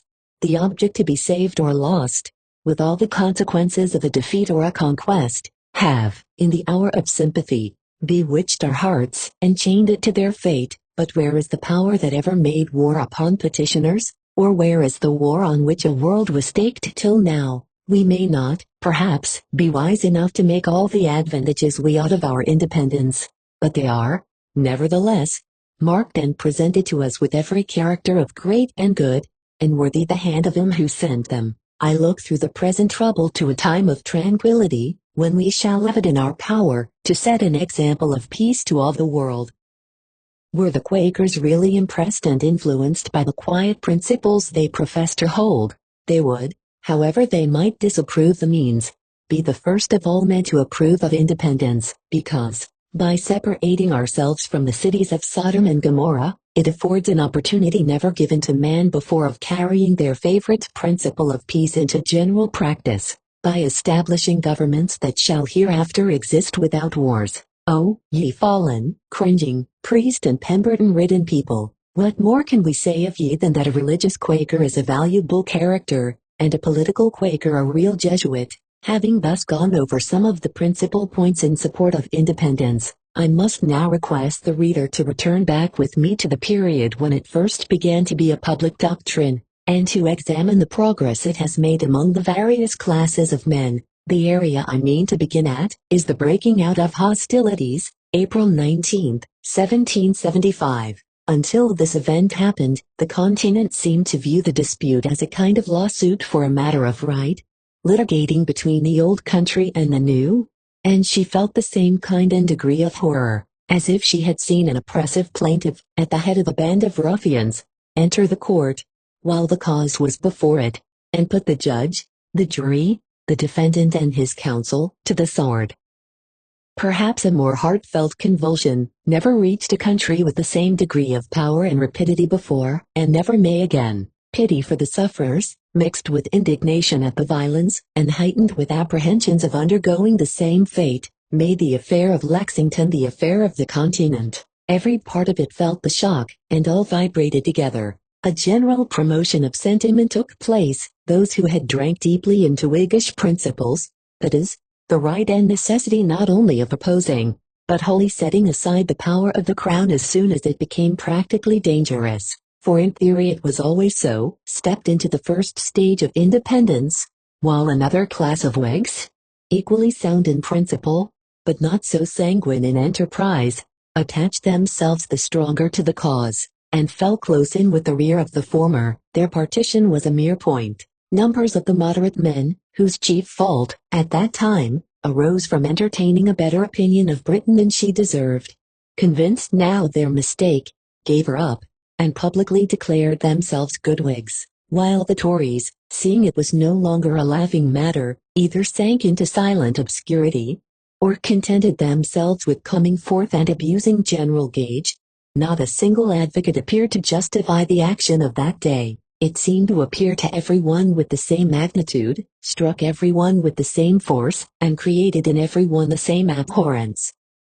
From this period we may date the growth of independence, if the many circumstances which happened at this memorable time be taken in one view, and compared with each other. They will justify a conclusion which seems not to have been attended to, I mean a fixed design in the king and ministry of driving America into arms, in order that they might be furnished with a pretence for seizing the whole continent, as the immediate property of the crown, a noble plunder for hungry courtiers. It ought to be remembered that the first petition from the Congress was at this time unanswered on the part of the British king, that the motion, called Lord North's motion, of the 20th of February, 1775, arrived in America the latter end of March. This motion was to be laid, by the several governors then in being, before the assembly of each province, and the first assembly before which it was laid, was the Assembly of Pennsylvania, in May following.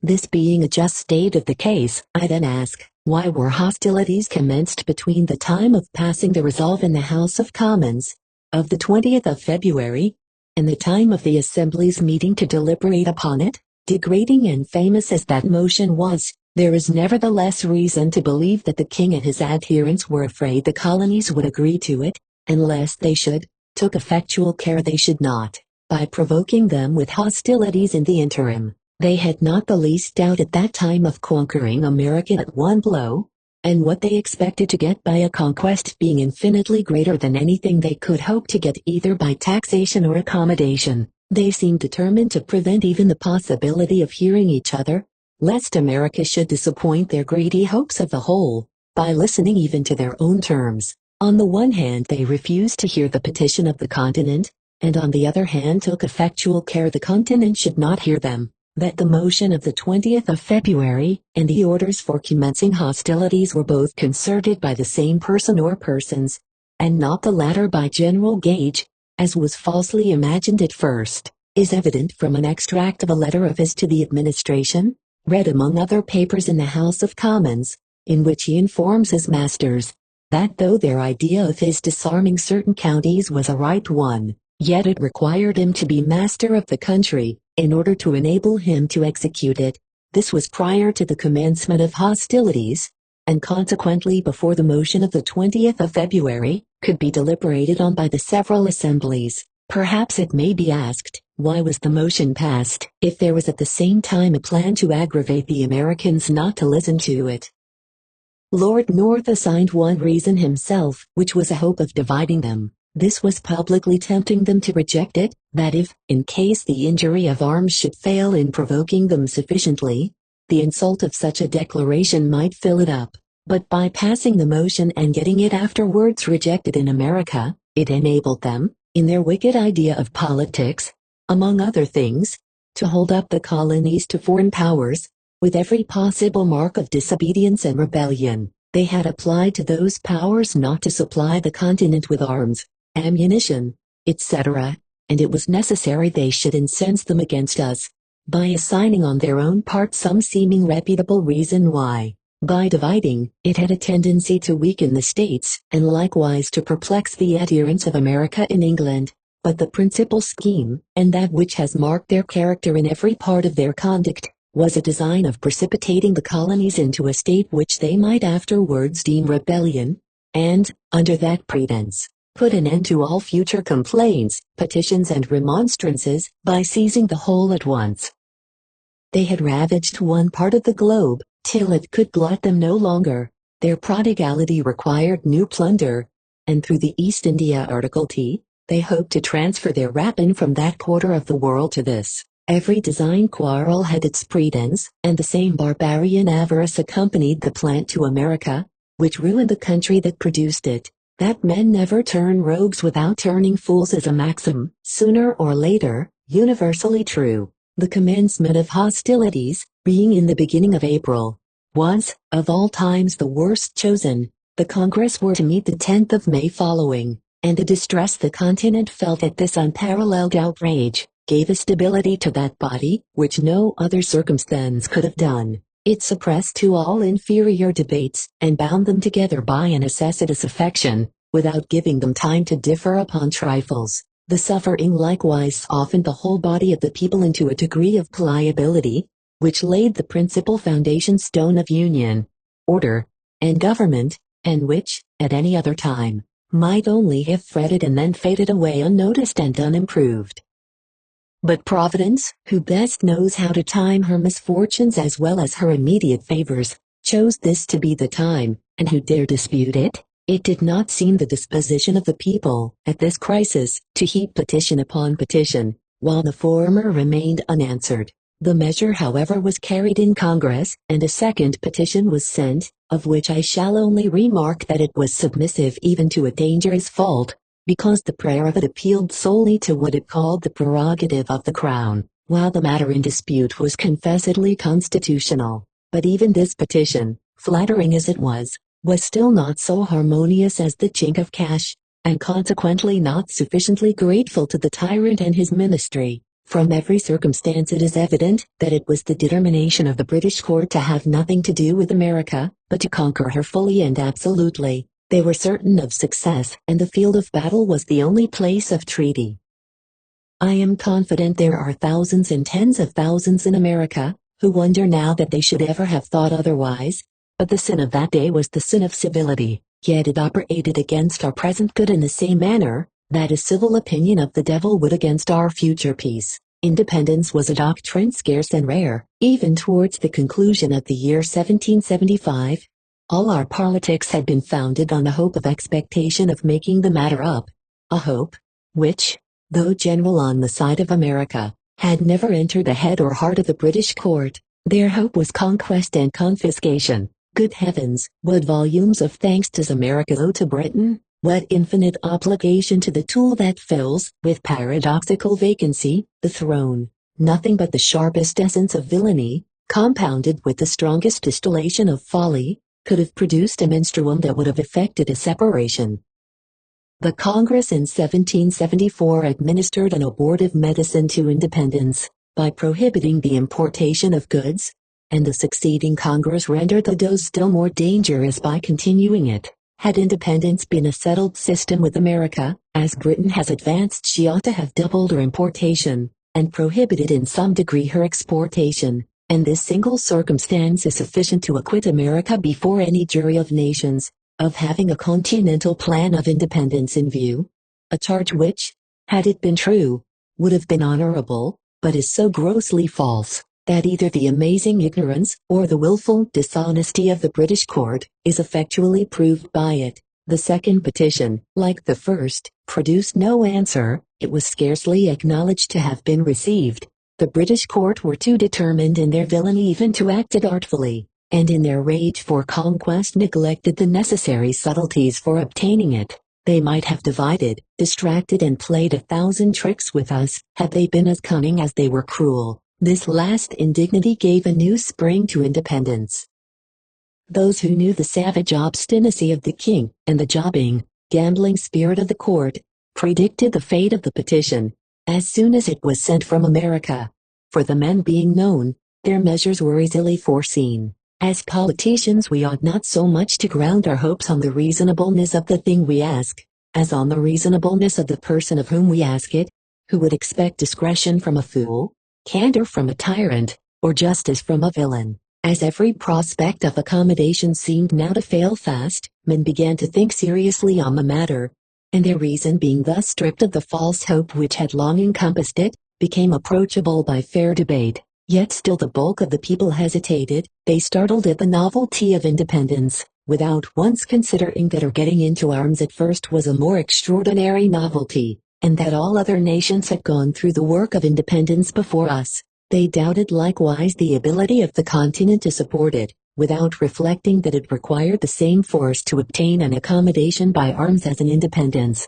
If the one was acquirable, the other was the same, because, to accomplish either, it was necessary that our strength should be too great for Britain to subdue, and it was too unreasonable to suppose that with the power of being masters, we should submit to be servants, for their caution at this time was exceedingly misplaced. For if they were able to defend their property and maintain their rights by arms, they, consequently, were able to defend and support their independence, and in proportion as these men saw the necessity and correctness of the measure, they honestly and openly declared and adopted it, and the part that they had acted since has done them honor and fully established their characters. Error in opinion has this peculiar advantage with it, that the foremost point of the contrary ground may at any time be reached by the sudden exertion of a thought, and it frequently happens in sentimental differences, that some striking circumstance, or some forcible reason quickly conceived, will effect in an instant what neither argument nor example could produce in an age. I find it impossible in the small compass I am limited to trace out the progress which independence has made on the minds of the different classes of men, and the several reasons by which they were moved. With some, it was a passionate abhorrence against the King of England and his ministry, as a set of savages and brutes, and these men, governed by the agony of a wounded mind, were for trusting everything to hope and heaven, and bidding defiance at once. With others, it was a growing conviction that the scheme of the British court was to create, foment and drive on a quarrel, for the sake of confiscated plunder, and men of this class ripened into independence, in proportion as the evidence increased, while a third class conceived it was the true interest of America, internally and externally, to be her own master, and gave their support to independence, step by step, as they saw her abilities to maintain it enlarge. With many, it was a compound of all these reasons, while those who were too callous to be reached by either, remained, and still remain Tories. The legal necessity of being independent, with several collateral reasons, is pointed out in an elegant masterly manner, in a charge to the grand jury for the district of Charleston, by the Hon. William Henry Drayton, Chief Justice of South Carolina, April 23, 1776. This performance and the address of the Convention of New York are pieces, in my humble opinion, of the first rank in America. The principal causes why independence has not been so universally supported as it ought, are fear and indolence, and the causes why it has been opposed, are avarice, downright villainy, and lust of personal power. There is not such a being in America as a Tory from conscience. Some secret defect or other is interwoven in the character of all those, be they men or women, who can look with patience on the brutality, luxury and debauchery of the British court, and the violations of their army here. A woman's virtue must sit very lightly on her, who can even hint a favorable sentiment in their behalf. It is remarkable that the whole race of prostitutes in New York were Tories, and the schemes for supporting the Tory cause in this city, for which several are now in jail, and one hanged, were concerted and carried on in common bawdy houses, assisted by those who kept them. The connection between vice and meanness is a fit subject for satire, but when the satire is a fact, it cuts with the irresistible power of a diamond. If a Quaker, in defense of his just rights, his property, and the chastity of his house, takes up a musket, he is expelled the meeting, but the present King of England, who seduced and took into keeping a sister of their society, is reverenced and supported by repeated testimonies, while the friendly noodle from whom she was taken, and who is now in this city, continues a drudge in the service of his rival, as if proud of being cuckolded by a creature called a king. Our support and success depend on such a variety of men and circumstances, that everyone who does but wish well, is of some use.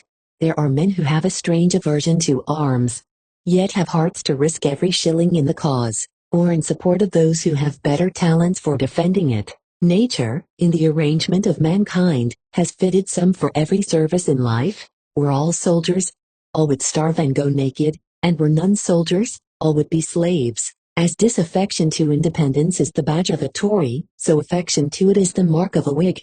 And the different services of the Whigs, down from those who nobly contribute everything, to those who have nothing to render but their wishes, tend all to the same center, though with different degrees of merit and ability. The larger we make the circle, the more we shall harmonize, and the stronger we shall be.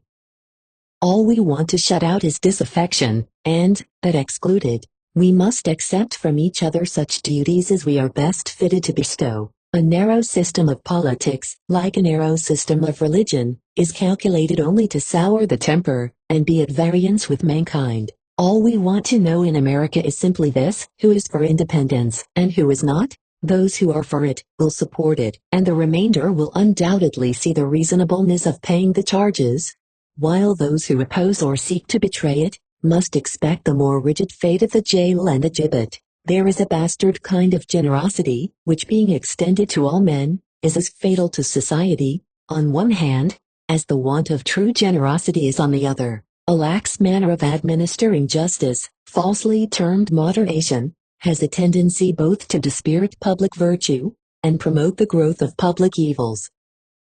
Had the late Committee of Safety taken cognizance of the last testimony of the Quakers and proceeded against such delinquents as were concerned therein, they had, probably, prevented the treasonable plans which have been concerted since. When one villain is suffered to escape, it encourages another to proceed, either from a hope of escaping likewise, or an apprehension that we dare not punish. It has been a matter of general surprise that no notice was taken of the incendiary publication of the Quakers, of the 20th of November last, a publication evidently intended to promote sedition and treason, and encourage the enemy, who were then within a day's march of the city, to proceed on and possess it. I here present the reader with a memorial, which was laid before the Board of Safety a few days after the testimony appeared. Not a member of that board that I conversed with, but expressed the highest detestation of the perverted principles and conduct of the Quaker junto, and a wish that the board would take the matter up,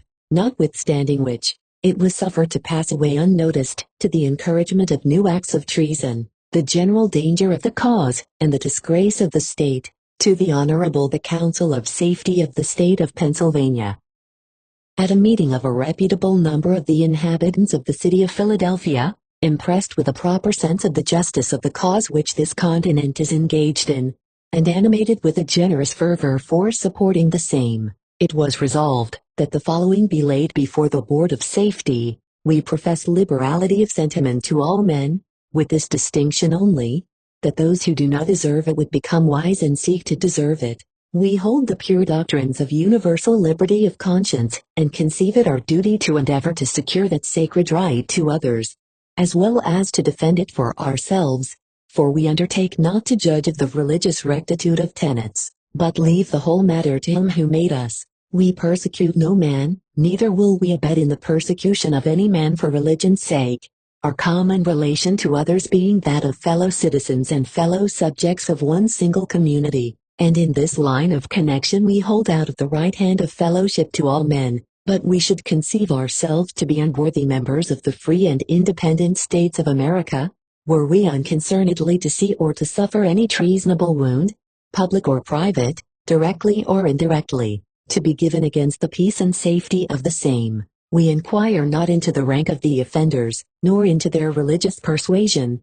We have no business with either, our part being only to find them out and exhibit them to justice.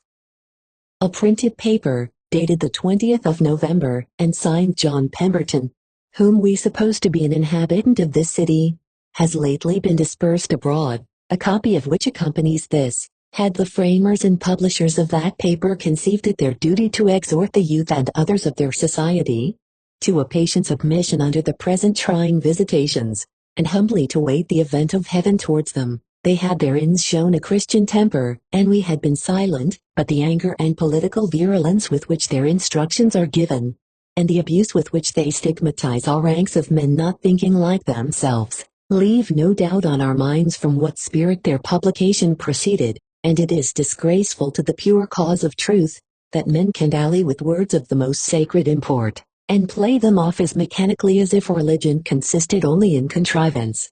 We know of no instance in which the Quakers have been compelled to bear arms, or to do anything which might strain their conscience, wherefore their advice, to withstand and refuse to submit to the arbitrary instructions and ordinances of men, appear to us a false alarm, and could only be treasonably calculated to gain favor with our enemies, when they are seemingly on the brink of invading this state, or, what is still worse, to weaken the hands of our defense, that their entrance into this city might be made practicable and easy. We disclaim all tumult and disorder in the punishment of offenders, and wish to be governed, not by temper but by reason, in the manner of treating them. We are sensible that our cause has suffered by the two following errors. First, by ill-judged lenity to traitorous persons in some cases, and, secondly, by only a passionate treatment of them in others. For the future we disown both, and wish to be steady in our proceedings, and serious in our punishments.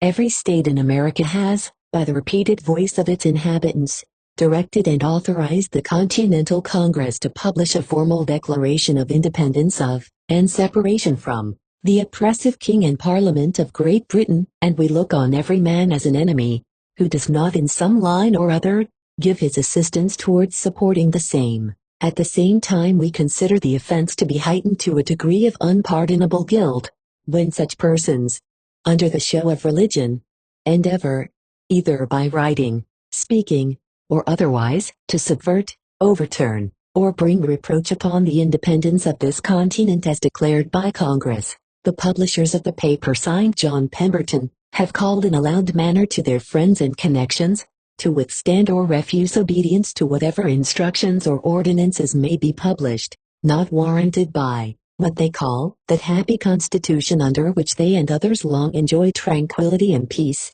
If this be not treason, we know not what may properly be called by that name. To us it is a matter of surprise and astonishment, that men with the word peace, continually on their lips, should be so fond of living under and supporting a government, and at the same time calling it happy, which is never better pleased than when a war, that has filled India with carnage and famine, Africa with slavery, and tampered with Indians and Negroes to cut the throats of the freemen of America. We conceive it a disgrace to the state, to harbor or wink at such palpable hypocrisy. But as we seek not to hurt the hair of any man's head, when we can make ourselves safe without, we wish such persons to restore peace to themselves and us, by removing themselves to some part of the King of Great Britain's dominions, as by that means they may live unmolested by us and we by them, for our fixed opinion is, that those who do not deserve a place among us, ought not to have one. We conclude with requesting the Council of Safety to take into consideration the paper signed John Pemberton, and if it shall appear to them to be of a dangerous tendency, or of a treasonable nature, that they would commit the signer, together with such other persons as they can discover were concerned therein, into custody, until such time as some mode of trial shall ascertain the full degree of their guilt and punishment, in the doing of which, we wish their judges, whoever they may be, to disregard the man, his connections, interest, riches, poverty, or principles of religion, and to attend to the nature of his offense only. The most cavilling sectarian cannot accuse the foregoing with containing the least ingredient of persecution. The free spirit on which the American cause is founded, disdains to mix with such an impurity, and leaves it as rubbish fit only for narrow and suspicious minds to grovel in. Suspicion and persecution are weeds of the same dunghill, and flourish together. Had the Quakers minded their religion and their business, they might have lived through this dispute in enviable ease, and none would have molested them. The common phrase with these people is, "Our principles are peace," to which may be replied, "And your practices are the reverse." For never did the conduct of men oppose their own doctrine more notoriously than the present race of the Quakers. They have artfully changed themselves into a different sort of people to what they used to be, and yet have the address to persuade each other that they are not altered. Like antiquated virgins, they see not the havoc deformity has made upon them, but pleasantly mistaking wrinkles for dimples, conceive themselves yet lovely and wonder at the stupid world for not admiring them. Did no injurious eyes to the public by this apostasy of the Quakers from themselves, the public would have nothing to do with it.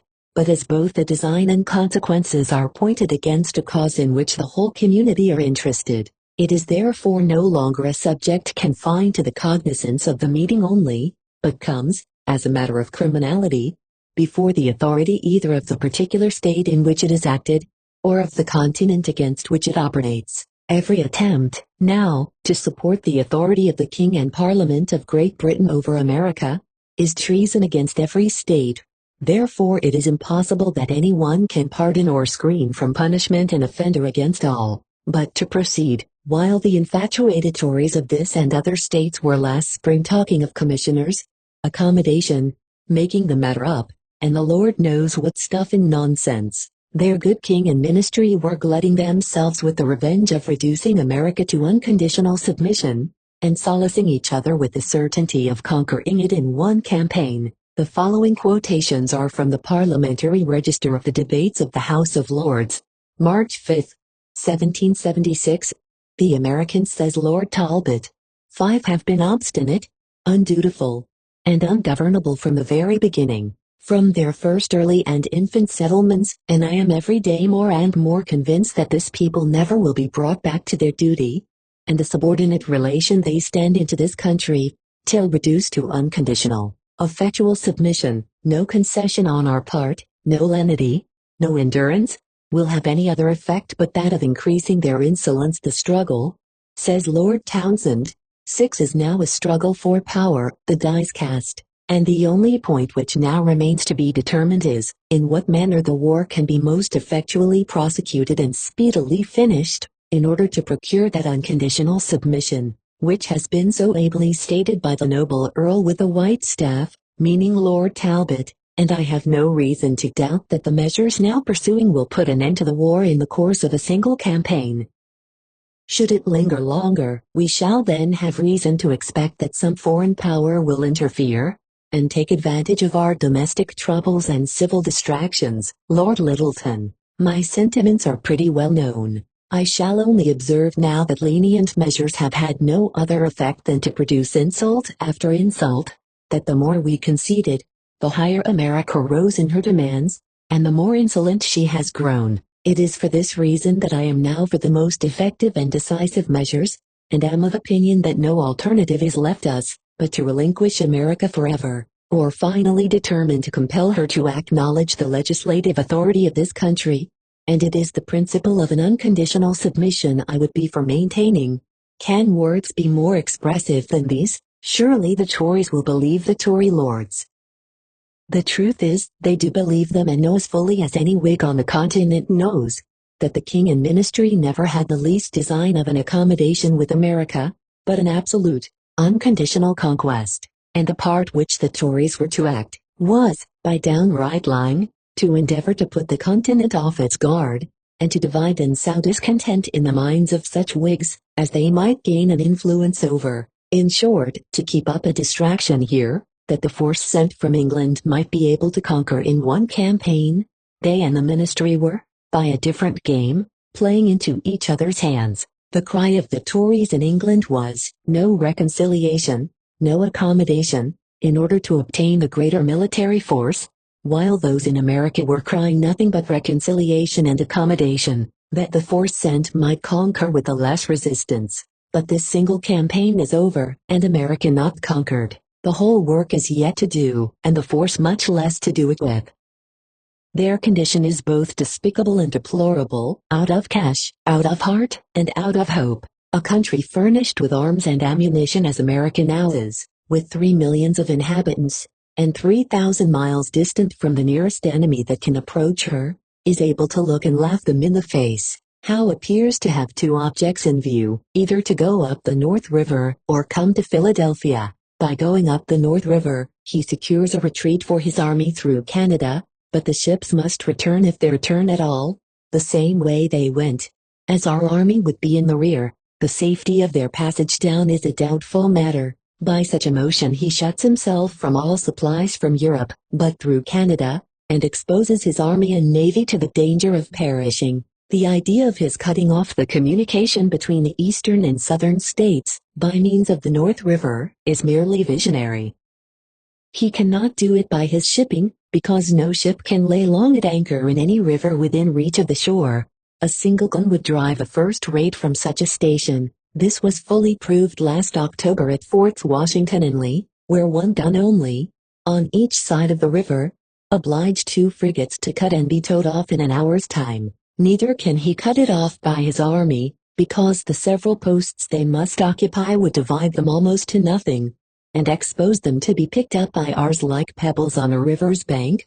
But admitting that he could, where is the injury? Because, while his whole force is cantoned out, as sentries over the water, they will be very innocently employed, and the moment they march into the country the communication opens. The most probable object is Philadelphia, and the reasons are many.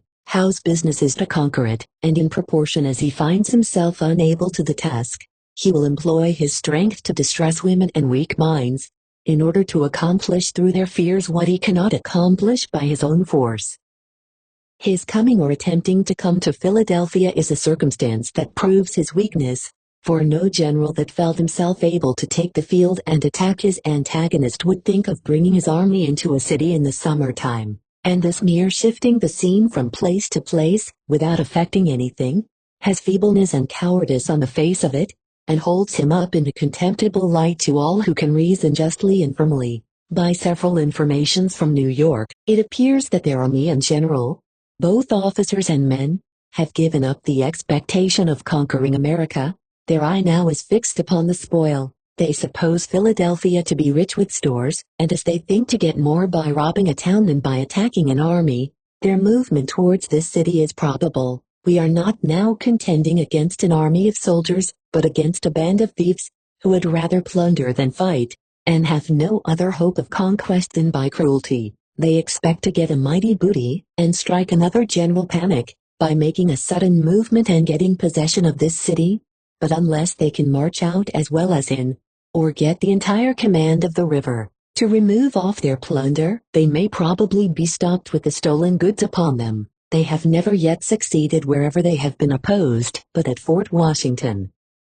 At Charleston their defeat was effectual. At Ticonderoga they ran away. In every skirmish at Kingsbridge and the White Plains they were obliged to retreat, and the instant that arms were turned upon them in the Jerseys, they turned likewise, and those that turned not were taken. The necessity of always fitting our internal police to the circumstances of the times we live in, is something so strikingly obvious, that no sufficient objection can be made against it. The safety of all societies depends upon it, and where this point is not attended to, the consequences will either be a general languor or a tumult. The encouragement and protection of the good subjects of any state, and the suppression and punishment of bad ones, are the principal objects for which all authority is instituted, and the line in which it ought to operate.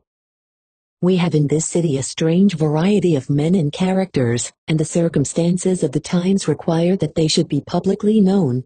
It is not the number of Tories that hurt us, so much as the not finding out who they are. Men must now take one side or the other, and abide by the consequences. The Quakers, trusting to their short-sighted sagacity, have, most unluckily for them, made their declaration in their last testimony, and we ought now to take them at their word.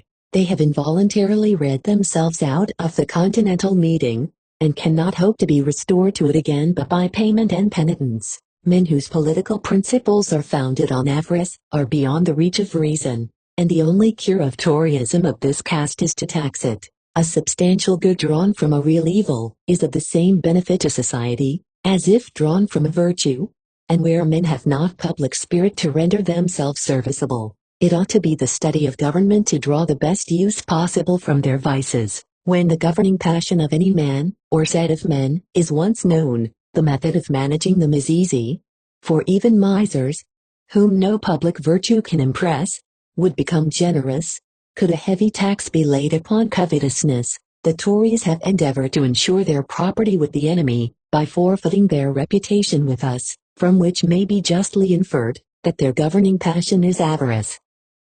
Make them as much afraid of losing on one side as on the other, and you stagger their Toryism.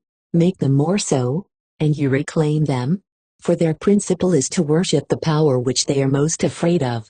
This method of considering men and things together, opens into a large field for speculation, and affords me an opportunity of offering some observations on the state of our currency, so as to make the support of it go hand in hand with the suppression of disaffection, and the encouragement of public spirit. The thing which first presents itself in inspecting the state of the currency, is, that we have too much of it, and that there is a necessity of reducing the quantity, in order to increase the value. Men are daily growing poor by the very means that they take to get rich, for in the same proportion that the prices of all goods on hand are raised, the value of all money laid by is reduced. A simple case will make this clear. Let a man have 100 L in cash, and as many goods on hand as will today sell for 20 L. But not content with the present market price, he raises them to 40 L. and by so doing obliges others, in their own defense, to raise cent per cent likewise. In this case it is evident that his £100 laid by is reduced £50 in value, whereas, had the market lowered cent per cent, his goods would have sold but for 10, but his £100 would have risen in value to 200, because it would then purchase as many goods again, or support his family as long again as before, and, strange as it may seem, he is £150 the poorer for raising his goods, to what he would have been had he lowered them, because the £40 which his goods sold for, is, by the general raise of the market cent per cent, rendered of no more value than the £10 would be had the market fallen in the same proportion, and, consequently, the whole difference of gain or loss is on the difference in value of the £100 laid by, viz. From 50 to 200. This rage for raising goods is for several reasons much more the fault of the Tories than the Whigs, and yet the Tories, to their shame and confusion ought they to be told of it, are by far the most noisy and discontented. The greatest part of the Whigs, by being now either in the army or employed in some public service, are buyers only and not sellers, and as this evil has its origin in trade, it cannot be charged on those who are out of it, but the grievance has now become too general to be remedied by partial methods, and the only effectual cure is to reduce the quantity of money. With half the quantity we should be richer than we are now, because the value of it would be doubled, and consequently our attachment to it increased, for it is not the number of dollars that a man has, but how far they will go, that makes him either rich or poor. These 2 points being admitted, viz. That the quantity of money is too great, and that the prices of goods can only be effectually reduced by reducing the quantity of the money.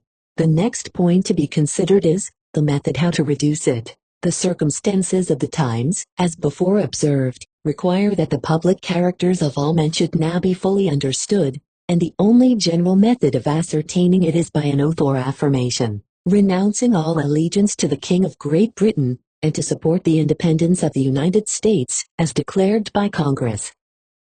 Let, at the same time, a tax of 10, 15, or 20% per annum, to be collected quarterly, be levied on all property. These alternatives, by being perfectly voluntary, will take in all sorts of people. Here is the test, here is the tax. He who takes the former, conscientiously proves his affection to the cause, and binds himself to pay his quota by the best services in his power, and is thereby justly exempt from the latter.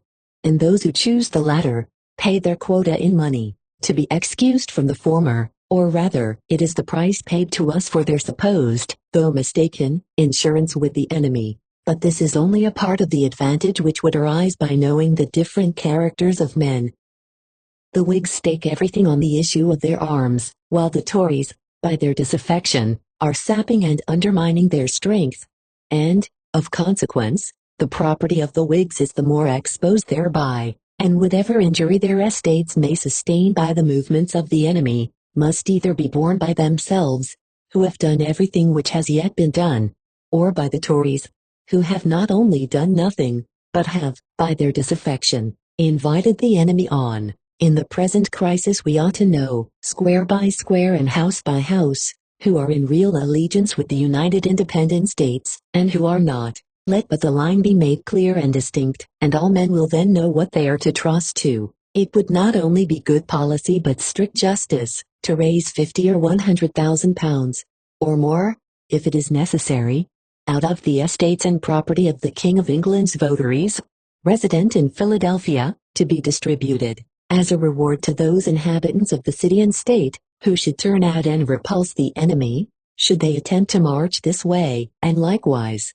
to bind the property of all such persons, to make good the damages which that of the Whigs might sustain. In the undistinguishable mode of conducting a war, we frequently make reprisals at sea, on the vessels of persons in England, who are friends to our cause compared with the resident Tories among us. In every former publication of mine, from Common Sense down to the last crisis, I have generally gone on the charitable supposition, that the Tories were rather a mistaken than the criminal people, and have applied argument after argument, with all the candor and temper which I was capable of, in order to set every part of the case clearly and fairly before them, and if possible to reclaim them from ruin to reason.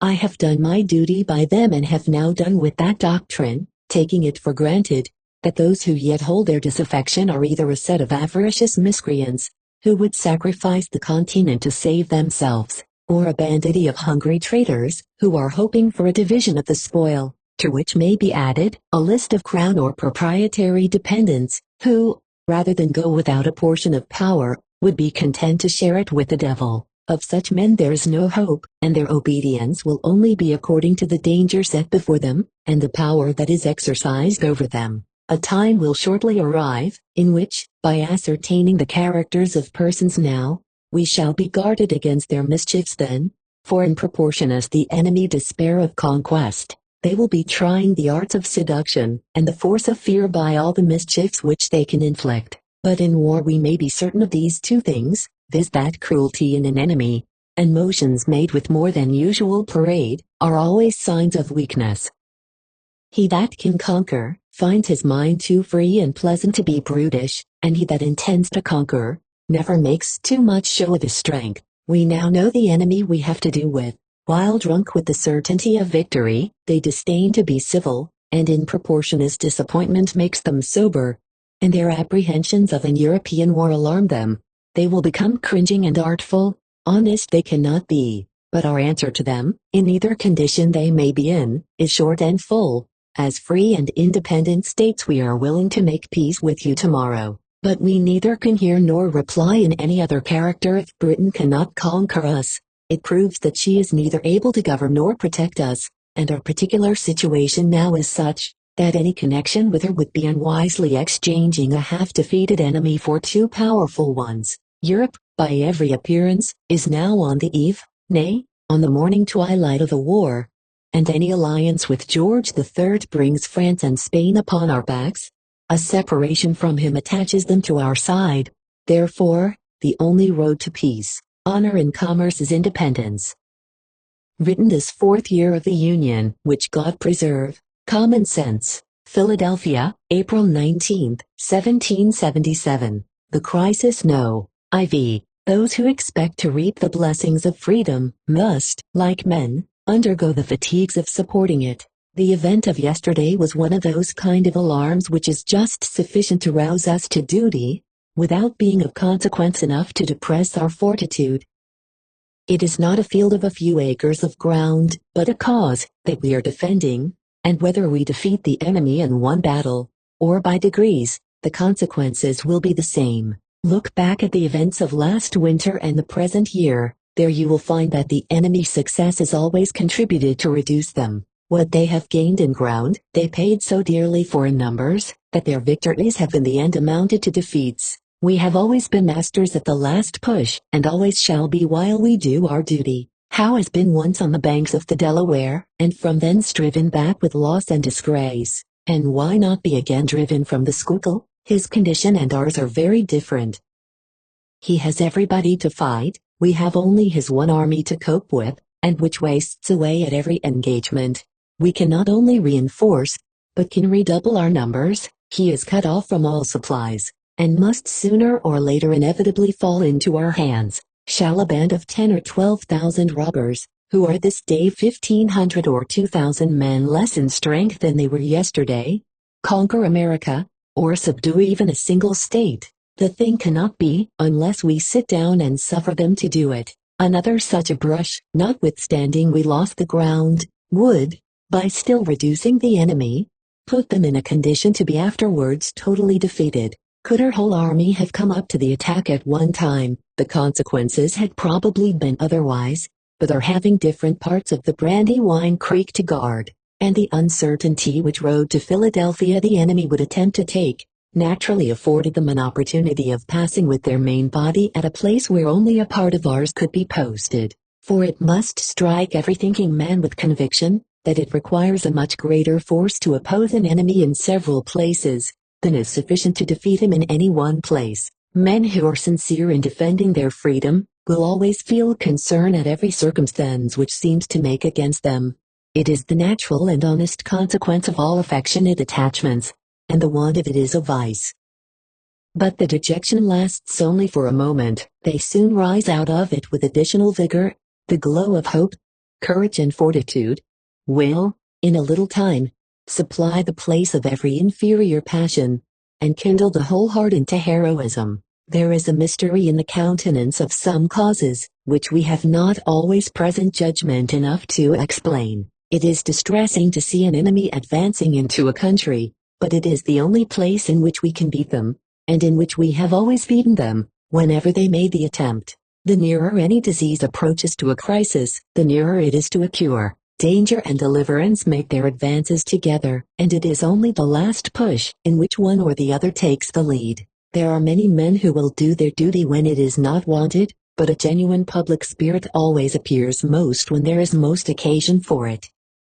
Thank God, our army, though fatigued, is yet entire. The attack made by us yesterday was under many disadvantages, naturally arising from the uncertainty of knowing which route the enemy would take, and, from that circumstance, the whole of our force could not be brought up together time enough to engage all at once. Our strength is yet reserved, and it is evident that Howe does not think himself a gainer by the affair. Otherwise he would this morning have moved down and attacked General Washington.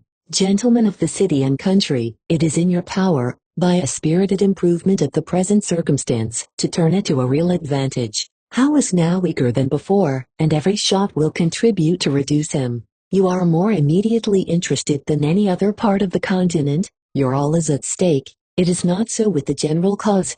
You are devoted by the enemy to plunder and destruction. It is the encouragement which Howe, the chief of plunderers, has promised his army.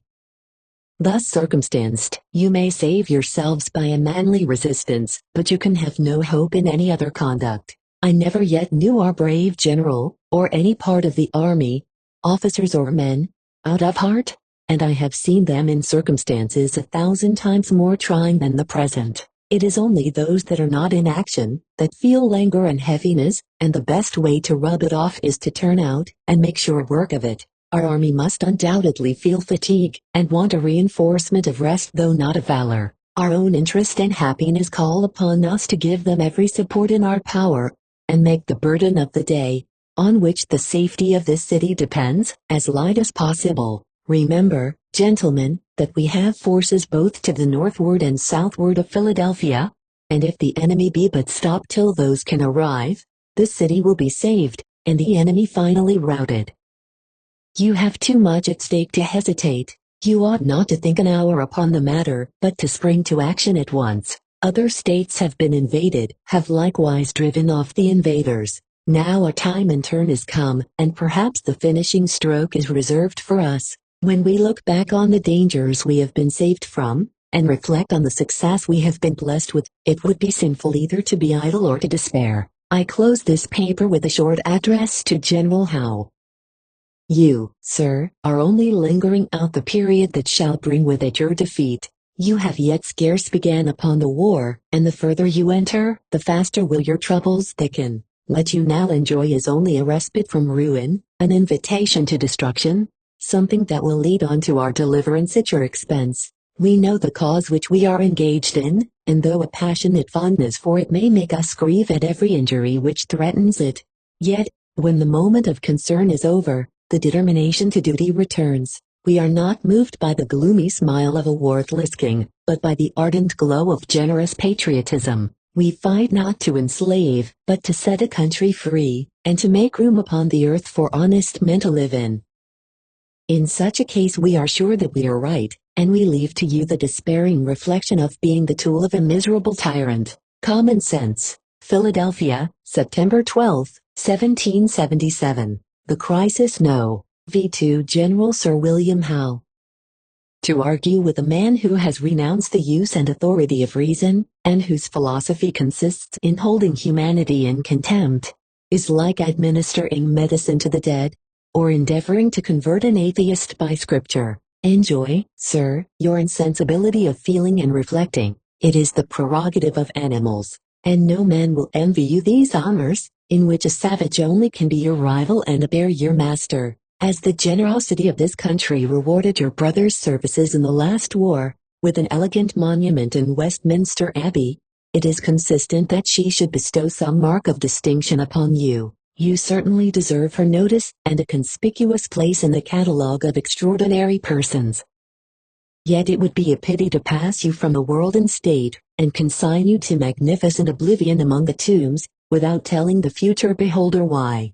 Judas is as much known as John, yet history ascribes their fame to very different actions. Sir William has undoubtedly merited a monument, but of what kind, or with what inscription, where placed or how embellished, is a question that would puzzle all the heralds of St. James's. In the profoundest mood of historical deliberation, we are at no loss, sir, to ascertain your real character, but somewhat perplexed how to perpetuate its identity, and preserve it uninjured from the transformations of time or mistake. A statuary may give a false expression to your bust, or decorate it with some equivocal emblems, by which you may happen to steal into reputation and impose upon the hereafter traditionary world.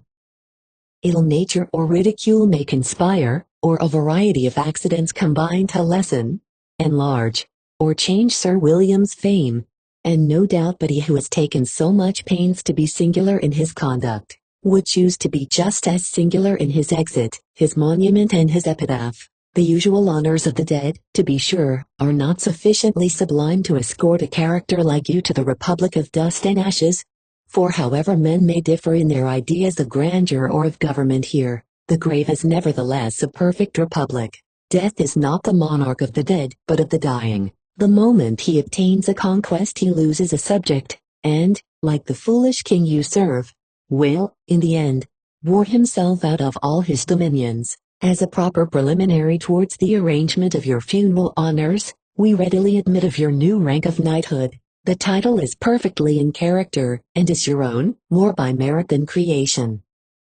There are knights of various orders, from the Knight of the Windmill to the Knight of the Post. The former is your patron for exploits, and the latter will assist you in settling your accounts. No honorary title could be more happily applied. The ingenuity is sublime, and your royal master has discovered more genius in fitting you therewith, than in generating the most finished figure for a button, or descanting on the properties of a button mold. But how, sir, shall we dispose of you? The invention of a statuary is exhausted, and Sir William is yet unprovided with a monument. America is anxious to bestow her funeral favors upon you, and wishes to do it in a manner that shall distinguish you from all the deceased heroes of the last war. The Egyptian method of embalming is not known to the present age, and hieroglyphical pageantry have outlived the science of deciphering it. Some other method, therefore, must be thought of to immortalize the new Knight of the Windmill and Post. Sir William, thanks to his stars, is not oppressed with very delicate ideas. He has no ambition of being wrapped up and handed about in myrrh, aloes and cassia. Less expensive odors will suffice, and it fortunately happens that the simple genius of America has discovered the art of preserving bodies, and embellishing them too, with much greater frugality than the ancients. In homage, sir, of humble tar, you will be as secure as Pharaoh, and in a hieroglyphic of feathers, rival in finery all the mummies of Egypt, as you have already made your exit from the moral world, and by numberless acts both of passionate and deliberate injustice engraved in here leaf on your deceased honor. It must be mere affectation in you to pretend concern at the humors or opinions of mankind respecting you. What remains of you may expire at any time, the sooner the better, for he who survives his reputation, lives out of despite of himself, like a man listening to his own reproach. Thus entombed and ornamented, I leave you to the inspection of the curious, and return to the history of your yet surviving actions. The character of Sir William has undergone some extraordinary revolutions since his arrival in America. It is now fixed and known, and we have nothing to hope from your candor or to fear from your capacity. Indolence and inability have too large a share in your composition, ever to suffer you to be anything more than the hero of little villainies and unfinished adventures. That, which to some persons appeared moderation in you at first, was not produced by any real virtue of your own, but by a contrast of passions, dividing and holding you in perpetual irresolution. One vice will frequently expel another, without the least merit in the man, as powers in contrary directions reduce each other to rest. It became you to have supported a dignified solemnity of character, to have shown a superior liberality of soul, to have won respect by an obstinate perseverance in maintaining order, and to have exhibited on all occasions such an unchangeable graciousness of conduct, that while we behold in you the resolution of an enemy, we might admire in you the sincerity of a man. You came to America under the high-sounding titles of commander and commissioner, not only to suppress what you call rebellion, by arms, but to shame it out of countenance by the excellence of your example, instead of which, you have been the patron of low and vulgar frauds, the encourager of Indian cruelties, and have imported a cargo of vices blacker than those which you pretend to suppress. Mankind are not universally agreed in their determination of right and wrong, but there are certain actions which the consent of all nations and individuals has branded with the unchangeable name of meanness. In the list of human vices we find some of such refined constitution. They cannot be carried into practice without seducing some virtue to their assistance, but meanness has neither alliance nor apology. It is generated in the dust and sweepings of other vices, and is of such a hateful figure that all the rest conspire to disown it. Sir William, the commissioner of George III, has at last vouchsafed to give it rank and pedigree. He has placed the fugitive at the council board, and dubbed it companion of the order of knighthood. The particular act of meanness which I allude to in this description is forgery. You, sir, have abetted and patronized the forging and uttering counterfeit continental bills, in the same New York newspapers in which your own proclamation under your master's authority was published, offering, or pretending to offer, pardon and protection to these states. There were repeated advertisements of counterfeit money for sale, and persons who have come officially from you, and under the sanction of your flag, have been taken up in attempting to put them off. A conduct so basely mean in a public character is without precedent or credence. Every nation on earth, whether friends or enemies, will unite in despising you. 'Tis an incendiary war upon society, which nothing can excuse or palliate, an improvement upon beggarly villainy, and shows an inbred wretchedness of heart made up between the venomous malignity of a serpent, and the spiteful imbecility of an inferior reptile. The laws of any civilized country would condemn you to the gibbet without regard to your rank or titles, because it is an action foreign to the usage and custom of war, and should you fall into our hands, which pray God you may, it will be a doubtful matter whether we are to consider you as a military prisoner, or a prisoner for felony. Besides, it is exceedingly unwise and impolitic in you, or any other persons in the English service, to promote or even encourage, or wink at the crime of forgery, in any case whatever, because, as the riches of England, as a nation, are chiefly in paper,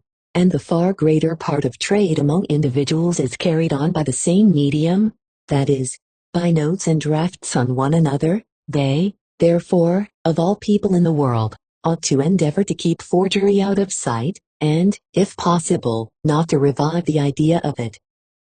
It is dangerous to make men familiar with a crime which they may afterwards practice to much greater advantage against those who first taught them. Several officers in the English army have made their exit at the gallows for forgery on their agents, for we all know, who know anything of England, that there is not a more necessitous body of men, taking them generally, than what the English officers are. They contrive to make a show at the expense of the tailors, and appear clean at the charge of the washerwomen. England has at this time nearly £200 million sterling of public money in paper, for which she has no real property, besides a large circulation of bank notes, bank post bills, and promissory notes and drafts of private bankers, merchants and tradesmen. She has the greatest quantity of paper currency, and the least quantity of gold and silver of any nation in Europe.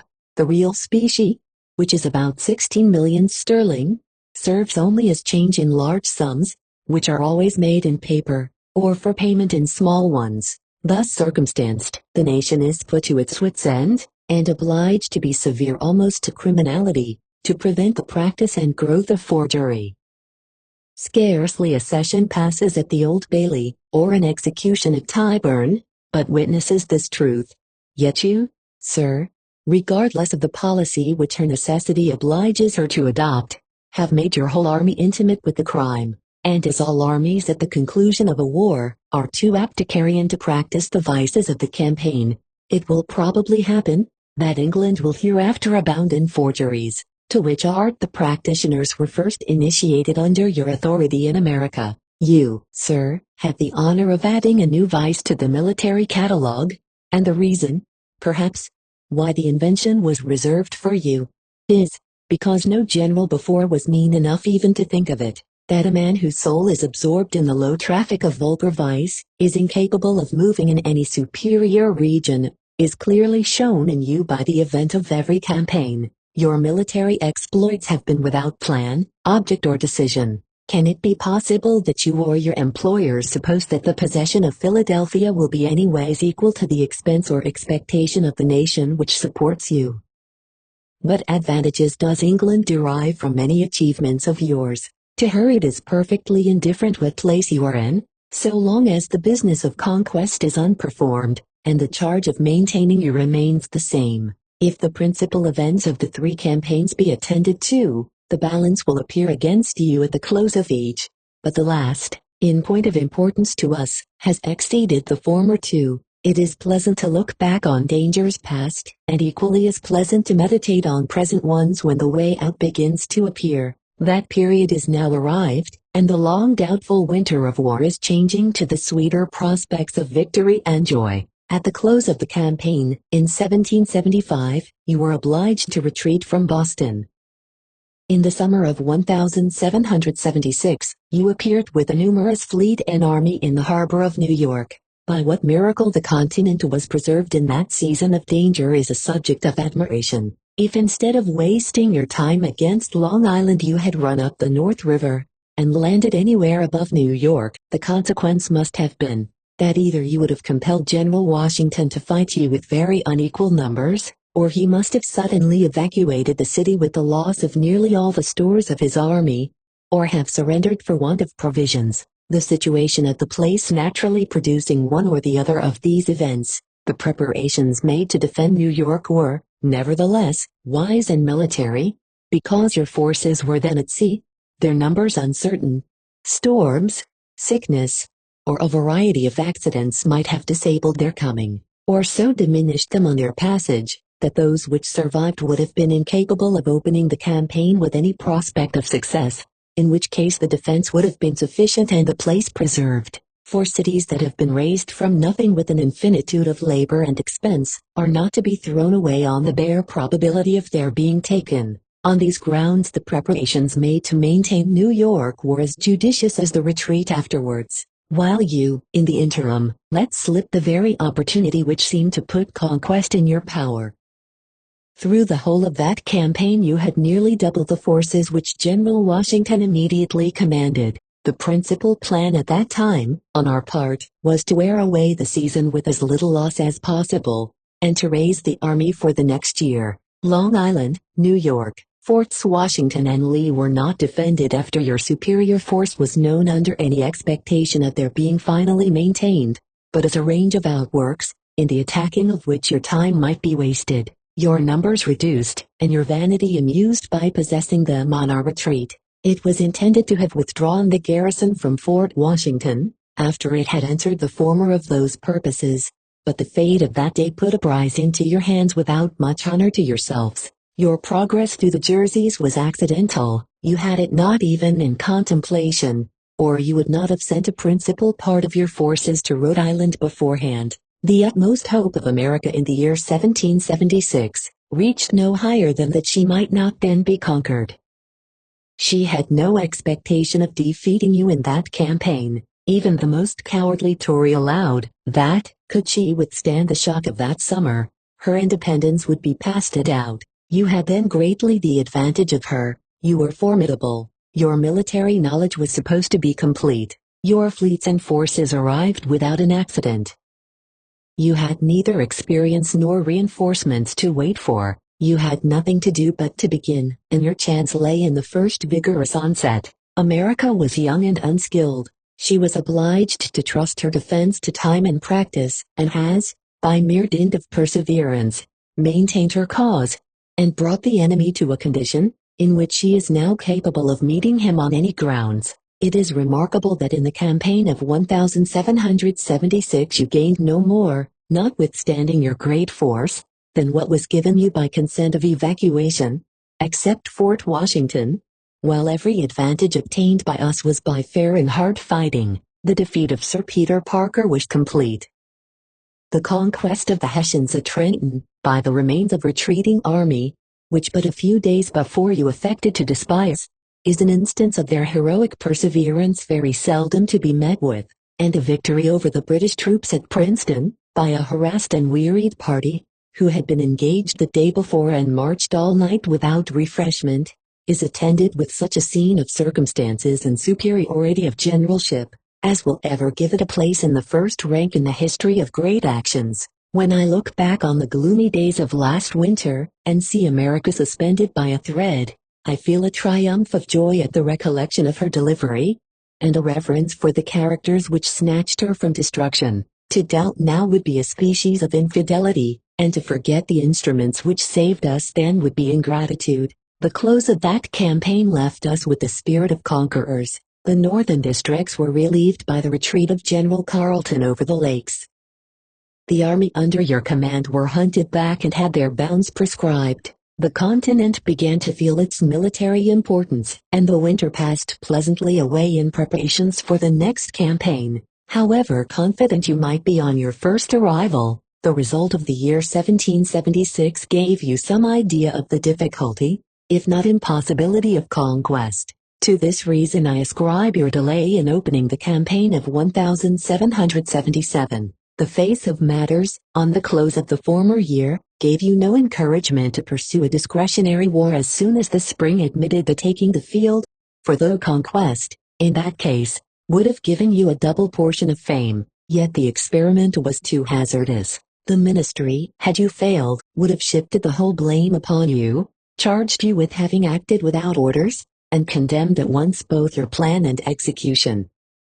To avoid the misfortunes which might have involved you and your money accounts in perplexity and suspicion, you prudently waited the arrival of a plan of operations from England, which was that you should proceed for Philadelphia by way of the Chesapeake, and that Burgoyne, after reducing Ticonderoga, should take his route by Albany, and, if necessary, join you. The splendid laurels of the last campaign have flourished in the North. In that quarter America has surprised the world, and laid the foundation of this year's glory. The conquest of Ticonderoga, if it may be called a conquest, has, like all your other victories, led on to ruin. Even the provisions taken in that fortress, which by General Burgoyne's return was sufficient in bread and flour for nearly 5,000 men for 10 weeks, and in beef and pork for the same number of men for 1 month, served only to hasten his overthrow, by enabling him to proceed to Saratoga, the place of his destruction. A short review of the operations of the last campaign will show the condition of affairs on both sides.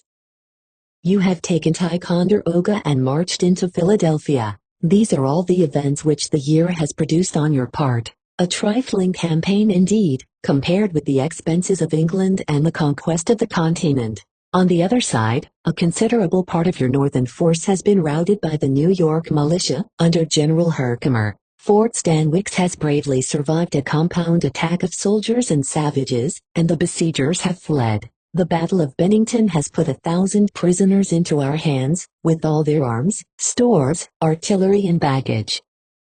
General Burgoyne, in 2 engagements, has been defeated. Himself, his army, and all that were his and theirs are now ours. Ticonderoga and Independence forts are retaken, and not the shadow of an enemy remains in all the northern districts. At this instant we have upwards of 11,000 prisoners, between 60 and 70, captured, pieces of brass ordnance, besides small arms, tents, stores, etc. In order to know the real value of those advantages, we must reverse the scene, and suppose General Gates and the force he commanded to be at your mercy as prisoners, and General Burgoyne, with his army of soldiers and savages, to be already joined to you in Pennsylvania. So dismal a picture can scarcely be looked at. It has all the tracings and colorings of horror and despair, and excites the most swelling emotions of gratitude by exhibiting the miseries we are so graciously preserved from. I admire the distribution of laurels around the continent. It is the earnest of future union. South Carolina has had her day of sufferings and of fame. and the other southern states have exerted themselves in proportion to the force that invaded or insulted them. Towards the close of the campaign, in 1776, these middle states were called upon and did their duty nobly. They were witnesses to the almost expiring flame of human freedom. It was the close struggle of life and death, the line of invisible division, and on which the unabated fortitude of a Washington prevailed, and saved the spark that has since blazed in the North with unrivaled luster. Let me ask, sir, what great exploits have you performed? Through all the variety of changes and opportunities which the war has produced, I know no one action of yours that can be styled masterly. You have moved in and out, backward and forward, round and round, as if valor consisted in a military jig. The history and figure of your movements would be truly ridiculous could they be justly delineated. They resemble the labors of a puppy pursuing his tail. The end is still at the same distance, and all the turnings round must be done over again. The first appearance of affairs at Ticonderoga wore such an unpromising aspect, that it was necessary, in July, to detach a part of the forces to the support of that quarter, which were otherwise destined or intended to act against you, and this, perhaps, has been the means of postponing your downfall to another campaign. The destruction of one army at a time is work enough. We know, sir, what we are about, what we have to do, and how to do it. Your progress from the Chesapeake was marked by no capital stroke of policy or heroism. Your principal aim was to get General Washington between the Delaware and Schuylkill, and between Philadelphia and your army. In that situation, with a river on each of his flanks, which united about 5 miles below the city, and your army above him, you could have intercepted his reinforcements and supplies, cut off all his communication with the country, and, if necessary, have dispatched assistants to open a passage for General Burgoyne. This scheme was too visible to succeed, for General Washington suffered you to command the open country above him. I think it a very reasonable conjecture that the conquest of Burgoyne would not have taken place, because you could, in that case, have relieved him. It was therefore necessary, while that important victory was in suspense, to trepan you into a situation in which you could only be on the defensive, without the power of affording him assistance. The maneuver had its effect, and Burgoyne was conquered. There has been something unmilitary and passive in you from the time of your passing the Schuylkill and getting possession of Philadelphia, to the close of the campaign. You mistook a trap for a conquest, the probability of which had been made known to Europe, and the edge of your triumph taken off by our own information long before. Having got you into this situation, a scheme for a general attack upon you at Germantown was carried into execution on the 4th of October, and though the success was not equal to the excellence of the plan, yet the attempting it proved the genius of America to be on the rise, and her power approaching to superiority. The obscurity of the morning was your best friend, for a fog is always favorable to a hunted enemy.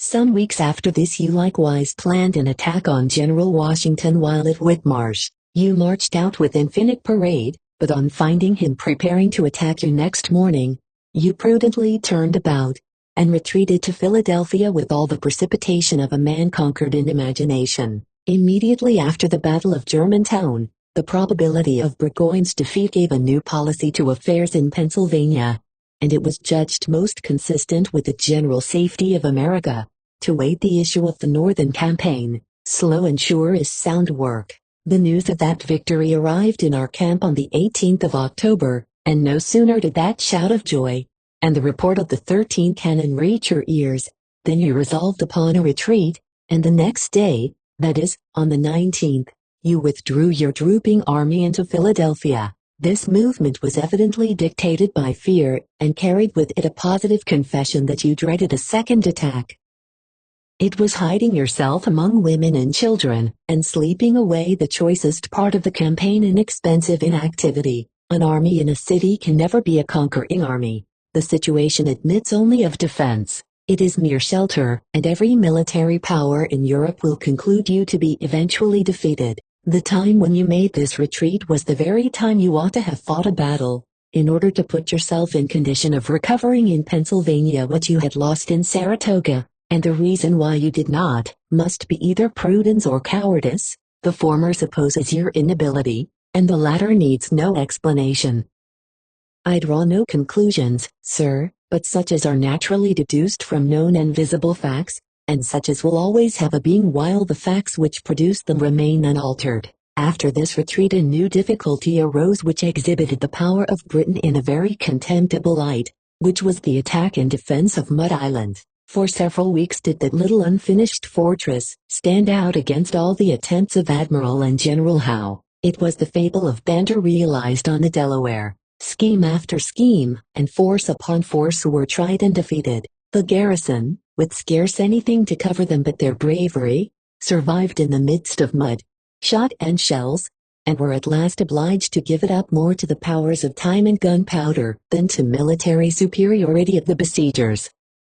It is my sincere opinion that matters are in much worse condition with you than what is generally known. Your master's speech at the opening of Parliament is like a soliloquy on ill luck.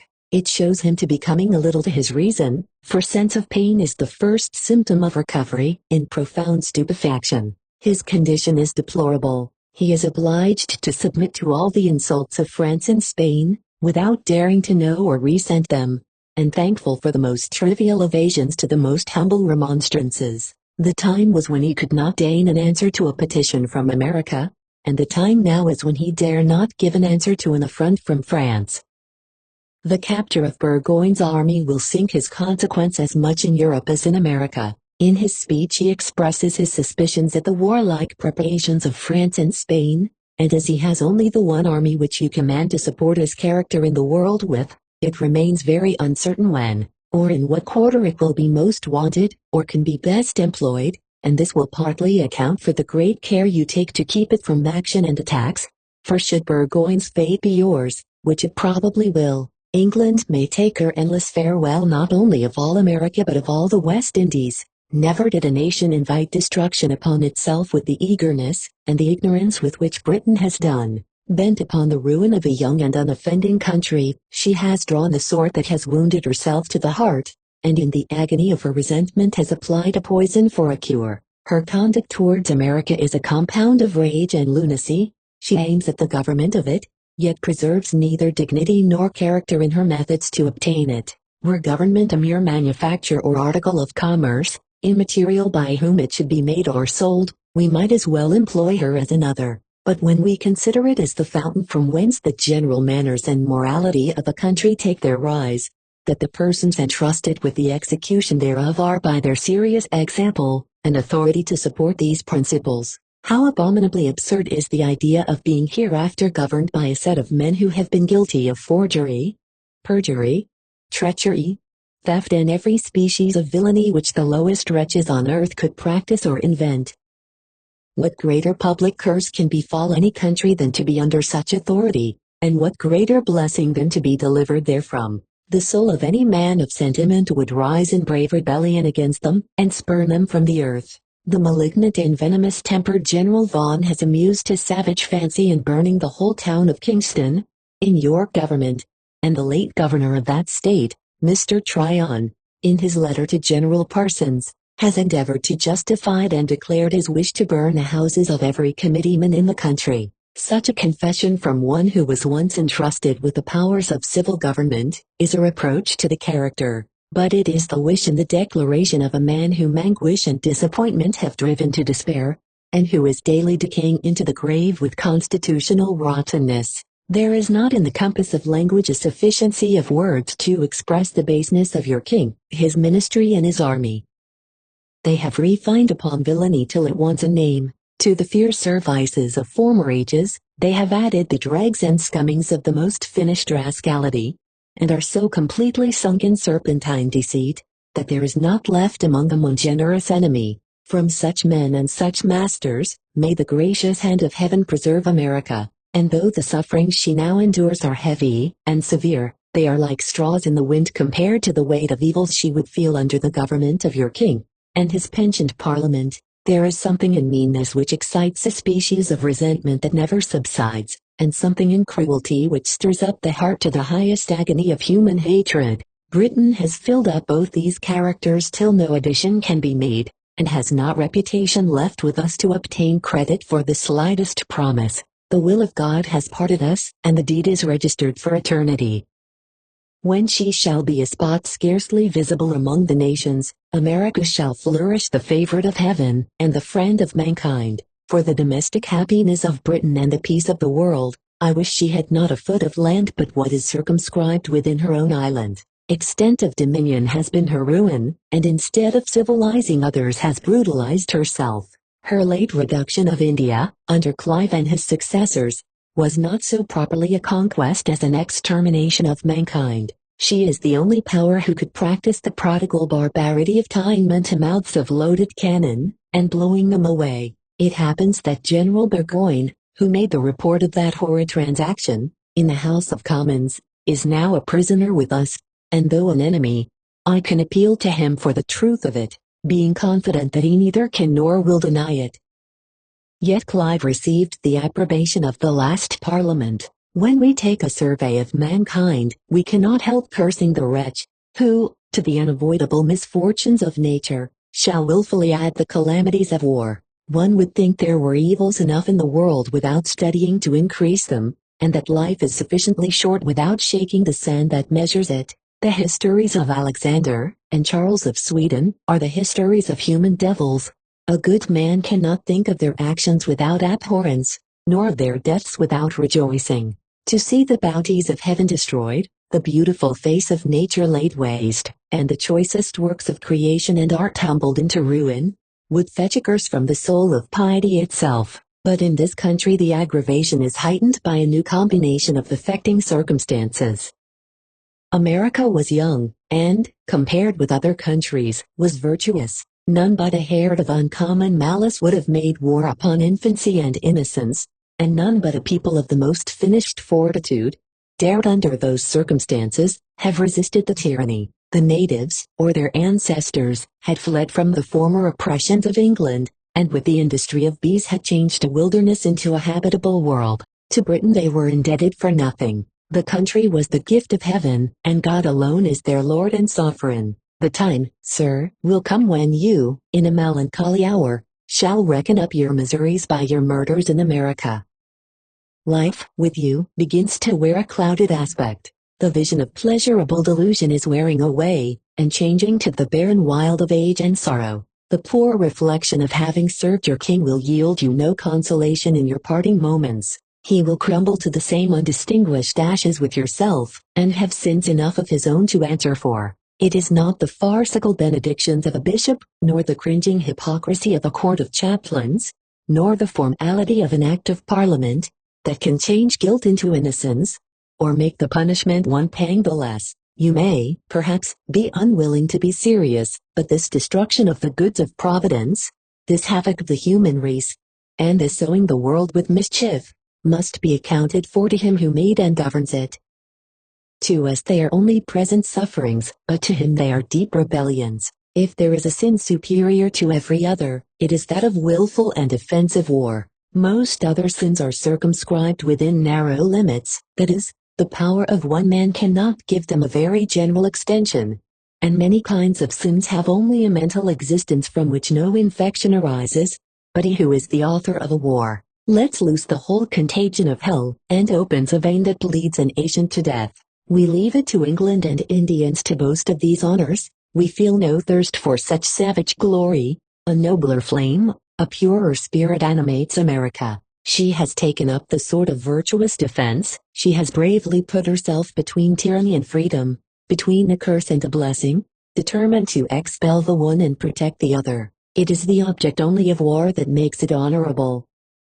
And if there was ever a just war since the world began, it is this in which America is now engaged. She invaded no land of yours. She hired no mercenaries to burn your towns, nor Indians to massacre their inhabitants. She wanted nothing from you, and was indebted for nothing to you, and thus circumstanced, her defense is honorable and her prosperity is certain. Yet it is not on the justice only, but likewise on the importance of this cause, that I ground my seeming enthusiastical confidence of our success. The vast extension of America makes her of too much value in the scale of Providence, to be cast like a pearl before swine, at the feet of an European island. And of much less consequence would it be that Britain were sunk in the sea, than that America should miscarry.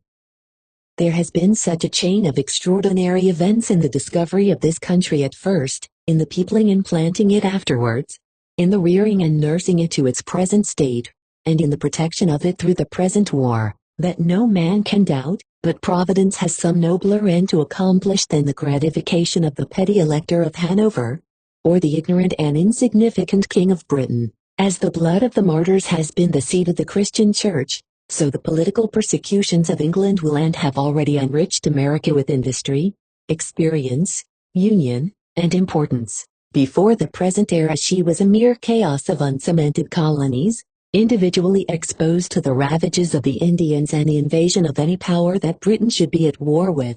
She had nothing that she could call her own. Her felicity depended upon accident. The convulsions of Europe might have thrown her from one conqueror to another, till she had been the slave of all, and ruined by every one, for until she had spirit enough to become her own master, there was no knowing to which master she should belong.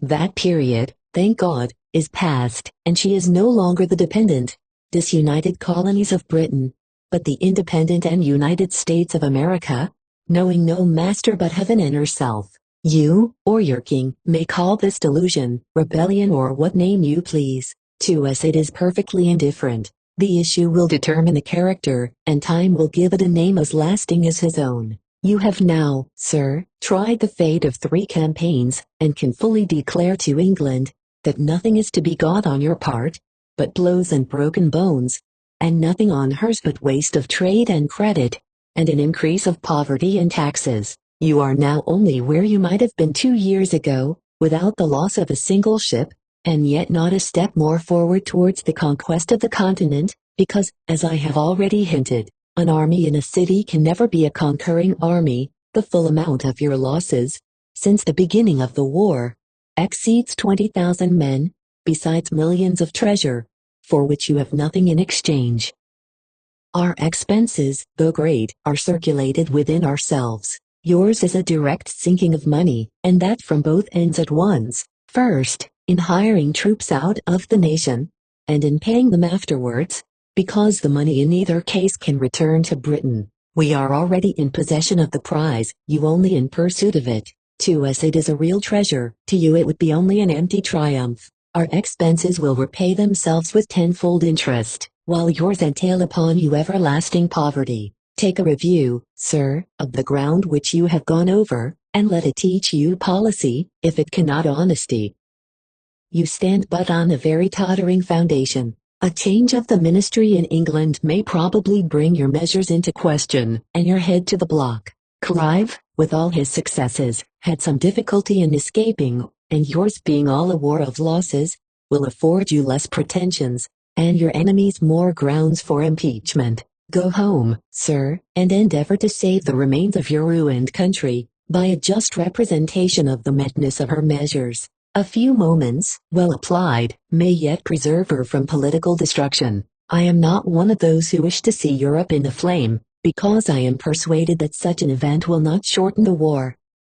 The rupture, at present, is confined between the 2 powers of America and England. England finds that she cannot conquer America, and America has no wish to conquer England. You are fighting for what you can never obtain, and we defending what we never mean to part with. A few words, therefore, settle the bargain. Let England mind her own business and we will mind ours. Govern yourselves, and we will govern ourselves. You may then trade where you please unmolested by us, and we will trade where we please unmolested by you.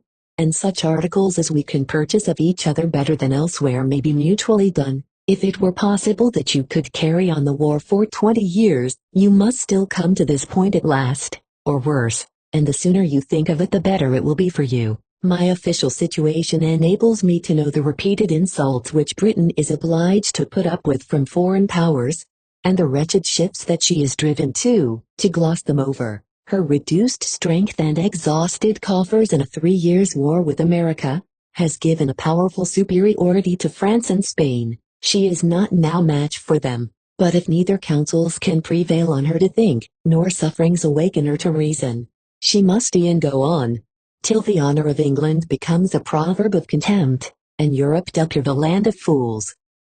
I am, sir, with every wish for an honorable peace, your friend, enemy, and countryman, Common Sense, to the inhabitants of America, with all the pleasure with which a man exchanges bad company for good, I take my leave of Sir William and return to you.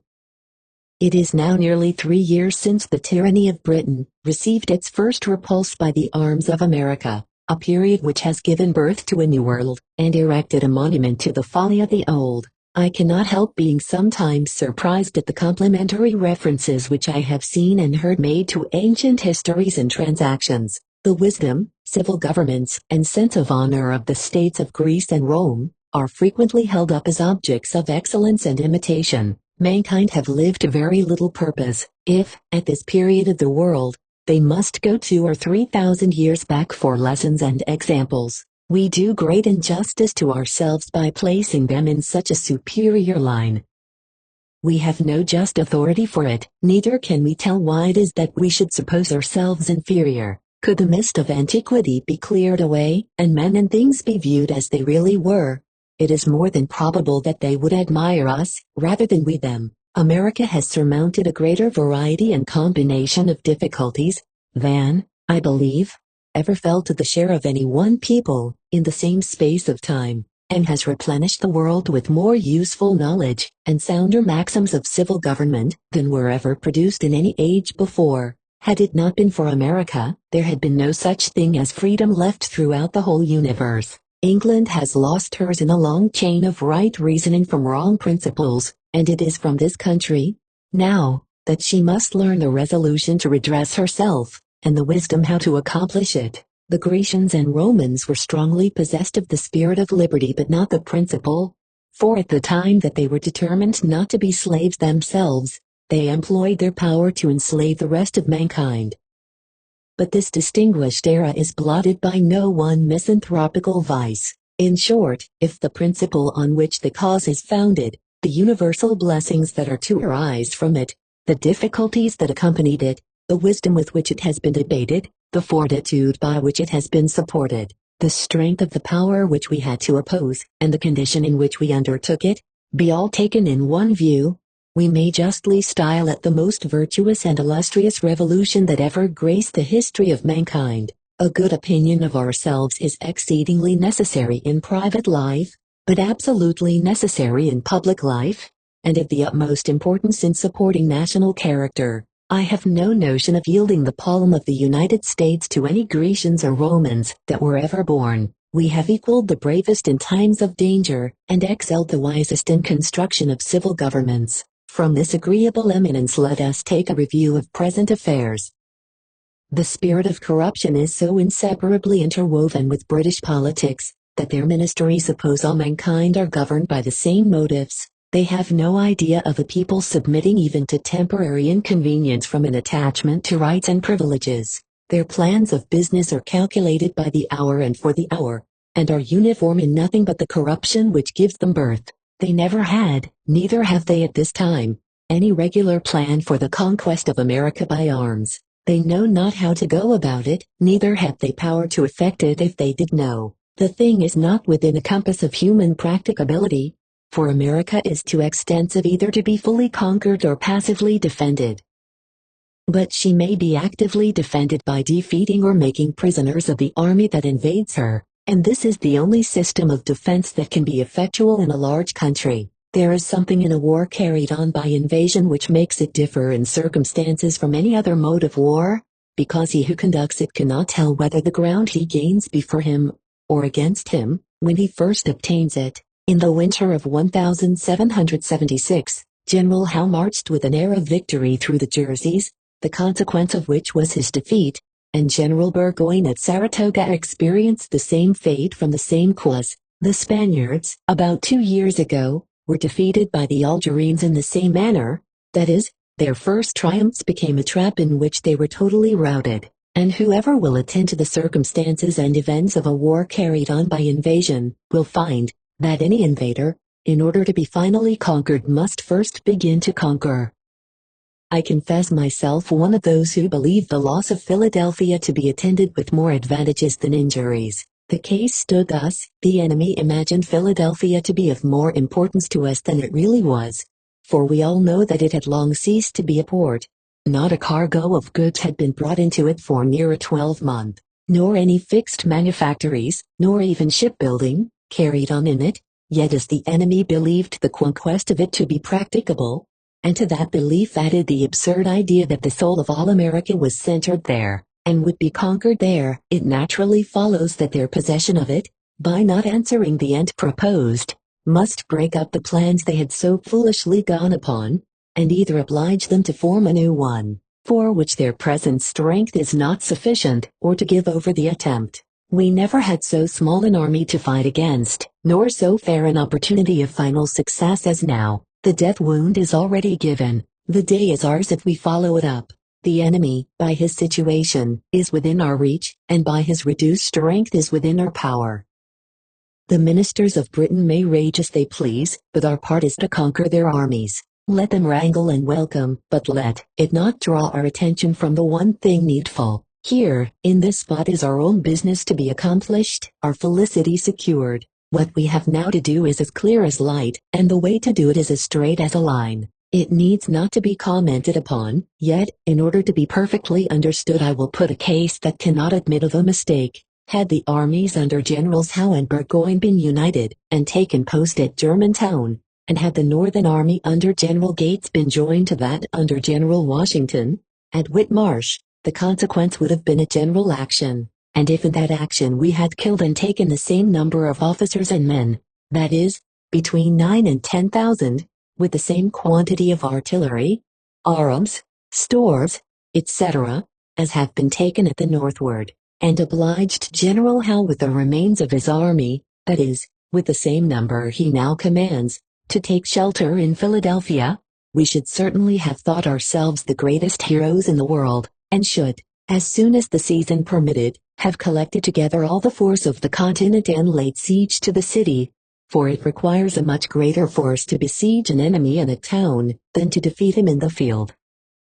The case now is just the same as if it had been produced by the means I have here supposed. Between 9 and 10,000 have been killed and taken, all their stores are in our possession, and General Howe, in consequence of that victory, has thrown himself for shelter into Philadelphia. He, or his trifling friend Galloway, may form what pretenses they please, yet no just reason can be given for their going into winter quarters so early as the 19th of October, but their apprehensions of a defeat if they continued out, or their conscious inability of keeping the field with safety. I see no advantage which can arise to America by hunting the enemy from state to state. It is a triumph without a prize, and wholly unworthy the attention of a people determined to conquer. Neither can any state promise itself security while the enemy remains in a condition to transport themselves from one part of the continent to another.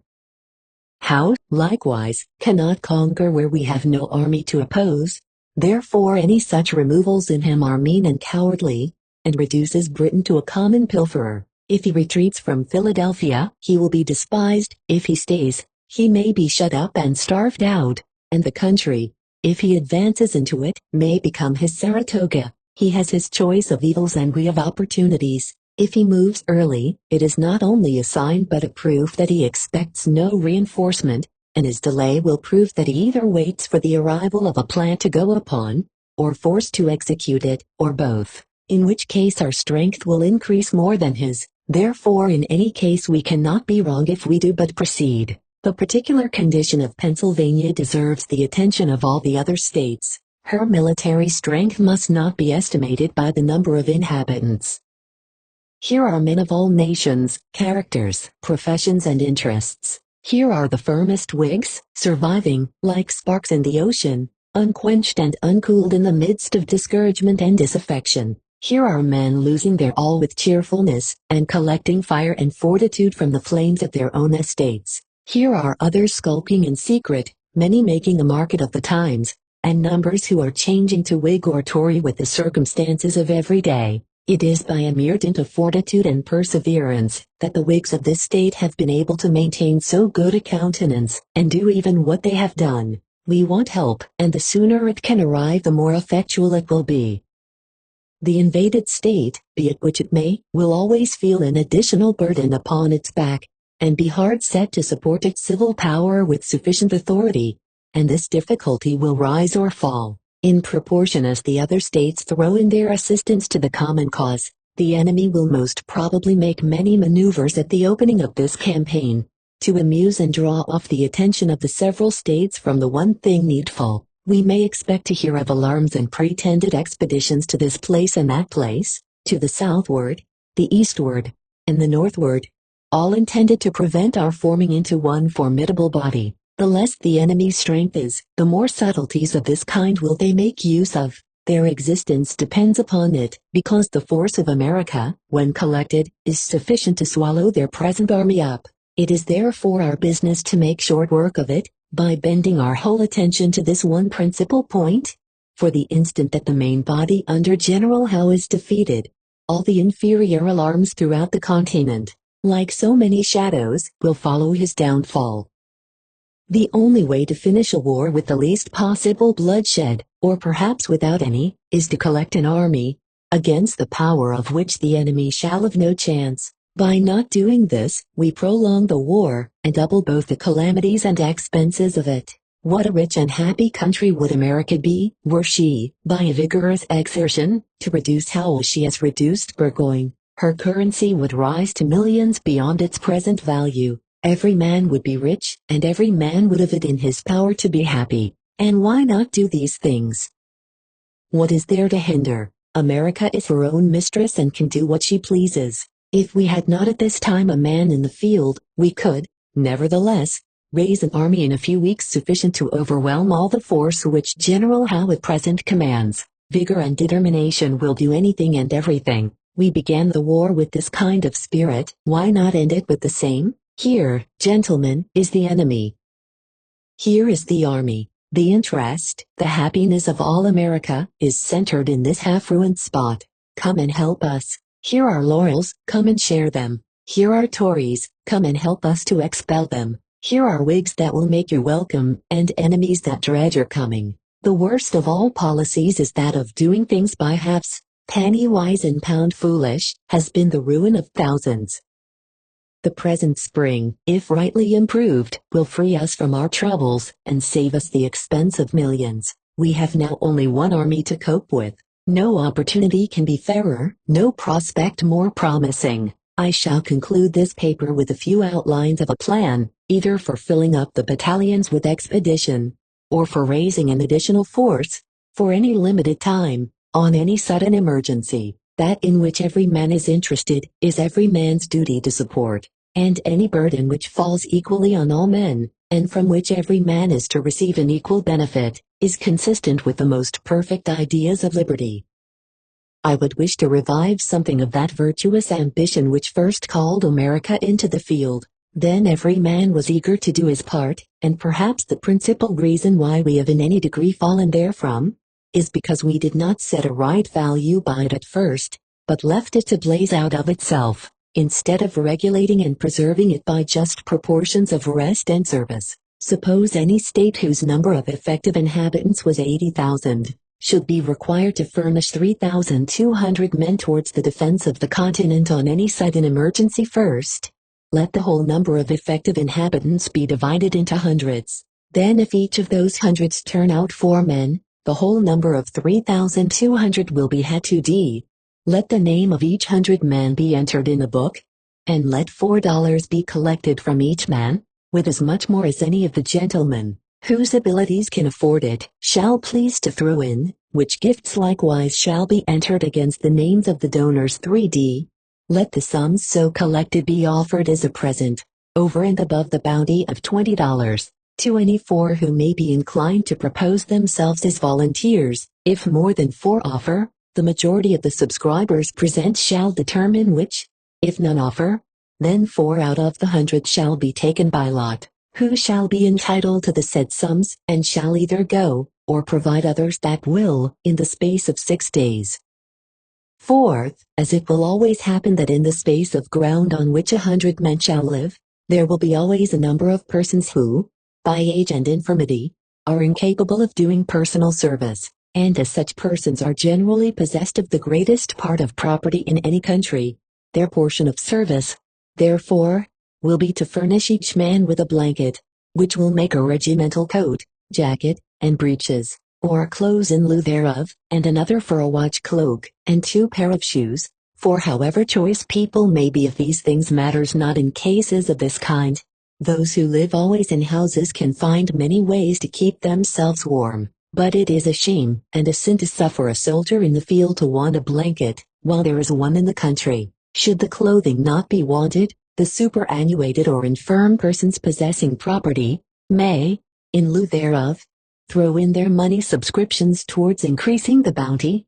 For though age will naturally exempt a person from personal service, it cannot exempt him from his share of the charge, because the men are raised for the defense of property and liberty jointly. There never was a scheme against which objections might not be raised, but this alone is not a sufficient reason for rejection. The only line to judge truly upon is to draw out and admit all the objections which can fairly be made, and place against them all the contrary qualities, conveniences and advantages. Then by striking a balance you come at the true character of any scheme, principle or position. The most material advantages of the plan here proposed are, ease, expedition, and cheapness. Yet the men so raised get a much larger bounty than is anywhere at present given, because all the expenses, extravagance, and consequent idleness of recruiting are saved or prevented. The country incurs no new debt nor interest thereon, the whole matter being all settled at once and entirely done with.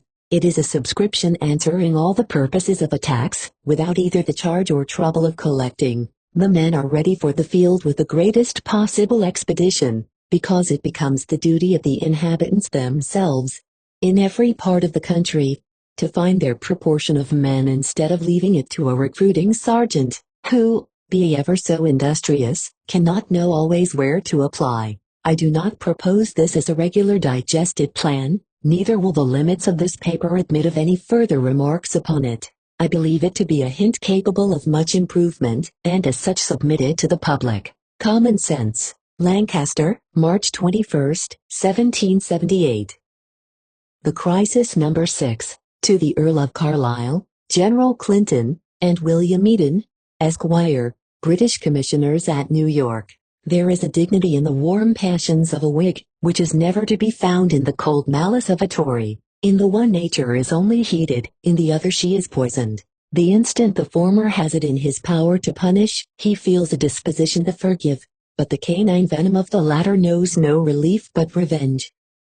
This general distinction will, I believe, apply in all cases, and suits as well the meridian of England as America. As I presume your last proclamation will undergo the strictures of other pens, I shall confine my remarks to only a few parts thereof. All that you have said might have been comprised in half the compass. It is tedious and unmeaning, and only a repetition of your former follies, with here and there an offensive aggravation. Your cargo of pardons will have no market. It is unfashionable to look at them, even speculation is at an end. They have become a perfect drug, and no way calculated for the climate. In the course of your proclamation you say, the policy as well as the benevolence of Great Britain have thus far checked the extremes of war, when they tended to distress a people still considered as their fellow subjects, and to desolate a country shortly to become again a source of mutual advantage. What you mean by the benevolence of Great Britain is to me inconceivable. To put a plain question, do you consider yourselves men or devils? For until this point is settled, no determinate sense can be put upon the expression. You have already equaled and in many cases excelled the savages of either Indies, and if you have yet a cruelty in store you must have imported it, unmixed with every human material, from the original warehouse of hell, to the interposition of Providence and her blessings on our endeavors, and not to British benevolence are we indebted for the short chain that limits your ravages. Remember you do not, at this time, command a foot of land on the continent of America. Staten Island, York Island, a small part of Long Island, and Rhode Island, circumscribe your power, and even those you hold at the expense of the West Indies. To avoid a defeat, or prevent a desertion of your troops, you have taken up your quarters in holes and corners of inaccessible security, and in order to conceal what everyone can perceive, You now endeavor to impose your weakness upon us for an act of mercy. If you think to succeed by such shadowy devices, you are but infants in the political world. You have the A, B, C, of stratagem yet to learn, and are wholly ignorant of the people you have to contend with. Like men in a state of intoxication, you forget that the rest of the world have eyes, and that the same stupidity which conceals you from yourselves exposes you to their satire and contempt. The paragraph which I have quoted stands as an introduction to the following. But when that country America professes the unnatural design, not only of estranging herself from us, but of mortgaging herself and her resources to our enemies, the whole contest is changed, and the question is how far Great Britain may, by every means in her power, destroy or render useless, a connection contrived for her ruin, and the aggrandizement of France. Under such circumstances, the laws of self-preservation must direct the conduct of Britain, and, if the British colonies are to become an accession to France, will direct her to render that accession of as little avail as possible to her enemy. I consider you in this declaration, like madmen biting in the hour of death. It contains likewise a fraudulent meanness, for, in order to justify a barbarous conclusion, you have advanced a false position. The treaty we have formed with France is open, noble, and generous. It is true policy, founded on sound philosophy, and neither a surrender or mortgage, as you would scandalously insinuate. I have seen every article, and speak from positive knowledge. In France, we have found an affectionate friend and faithful ally. In Britain, we have found nothing but tyranny, cruelty, and infidelity. But the happiness is, that the mischief you threaten, is not in your power to execute, and if it were, the punishment would return upon you in a tenfold degree. The humanity of America has hitherto restrained her from acts of retaliation, and the affection she retains for many individuals in England, who have fed, clothed and comforted her prisoners, has, to the present day, warded off her resentment, and operated as a screen to the whole. But even these considerations must cease when national objects interfere and oppose them. Repeated aggravations will provoke a retort, and policy justify the measure. We mean now to take you seriously up upon your own ground and principle, and as you do, so shall you be done by. You ought to know, gentlemen, that England and Scotland are far more exposed to incendiary desolation than America, in her present state, can possibly be. We occupy a country with but few towns, and whose riches consist in land and annual produce. The two last can suffer but little, and that only within a very limited compass. In Britain it is otherwise. Her wealth lies chiefly in cities and large towns, the depositories of manufactures and fleets of merchantmen. There is not a nobleman's country seat but may be laid in ashes by a single person. Your own may probably contribute to the proof. In short, there is no evil which cannot be returned when you come to incendiary mischief. The ships in the Thames may certainly be as easily set on fire as the temporary bridge was a few years ago. Yet of that affair no discovery was ever made, and the loss you would sustain by such an event, executed at a proper season, is infinitely greater than any you can inflict. The East India House and the Bank, neither are nor can be secure from this sort of destruction, and, as Dr. Price justly observes, a fire at the latter would bankrupt the nation. It has never been the custom of France and England when at war, to make those havocs on each other, because the ease with which they could retaliate rendered it as impolitic as if each had destroyed his own. But think not, gentlemen, that our distance secures you, or our invention fails us. We can much easier accomplish such a point than any nation in Europe.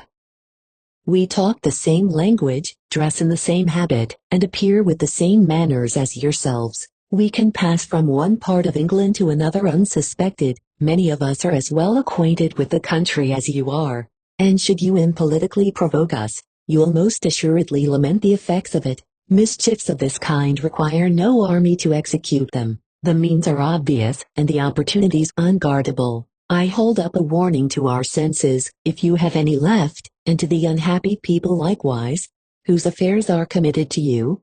7. I call not with the rancor of an enemy, but the earnestness of a friend, on the deluded people of England, lest, between your blunders and theirs, they sink beneath the evils contrived for us. He who lives in a glass house, says a Spanish proverb, should never begin throwing stones.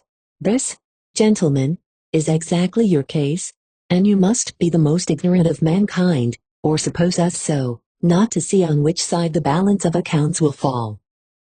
There are many other modes of retaliation, which, for several reasons, I choose not to mention, but be assured of this, that the instant you put your threat into execution, a counter-blow will follow it. If you openly profess yourselves savages, it is high time we should treat you as such, and if nothing but distress can recover you to reason, to punish will become an office of charity. While your fleet lay last winter in the Delaware, I offered my service to the Pennsylvania Navy Board then at Trenton, as one who would make a party with them, or any 4 or 5 gentlemen, on an expedition down the river to set fire to it, and though it was not then accepted, nor the thing personally attempted, it is more than probable that your own folly will provoke a much more ruinous act. Say not when mischief is done, that you had not warning, and remember that we do not begin it, but mean to repay it. Thus much for your savage and impolitic threat.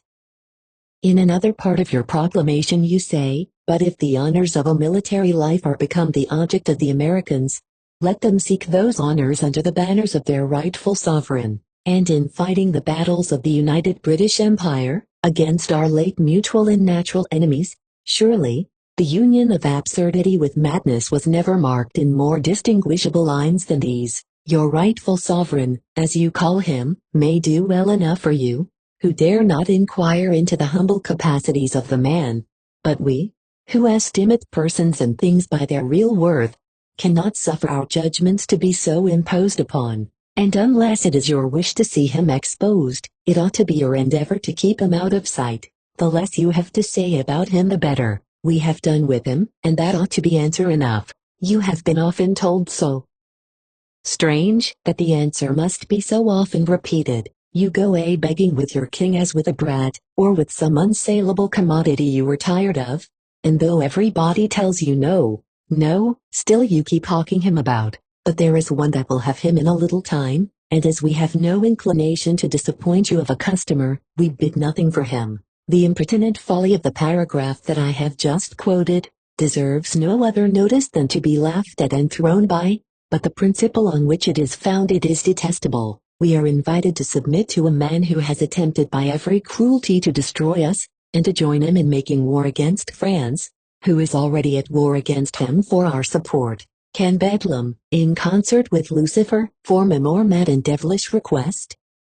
Were it possible a people could sink into such apostasy, they would deserve to be swept from the earth, like the inhabitants of Sodom and Gomorrah. The proposition is an universal affront to the rank which man holds in the creation, and an indignity to him who placed him there. It supposes him made up without a spark of honor, and under no obligation to God or man. What sort of men or Christians must you suppose the Americans to be, who, after seeing their most humble petitions insultingly rejected, the most grievous laws passed to distress them in every quarter, an undeclared war let loose upon them, and Indians and Negroes invited to the slaughter, who, after seeing their kinsmen murdered, their fellow citizens starved to death in prisons, and their houses and property destroyed and burned, who, after the most serious appeals to heaven, the most solemn abjuration by oath of all government connected with you, and the most heartfelt pledges and protestations of faith to each other, and who,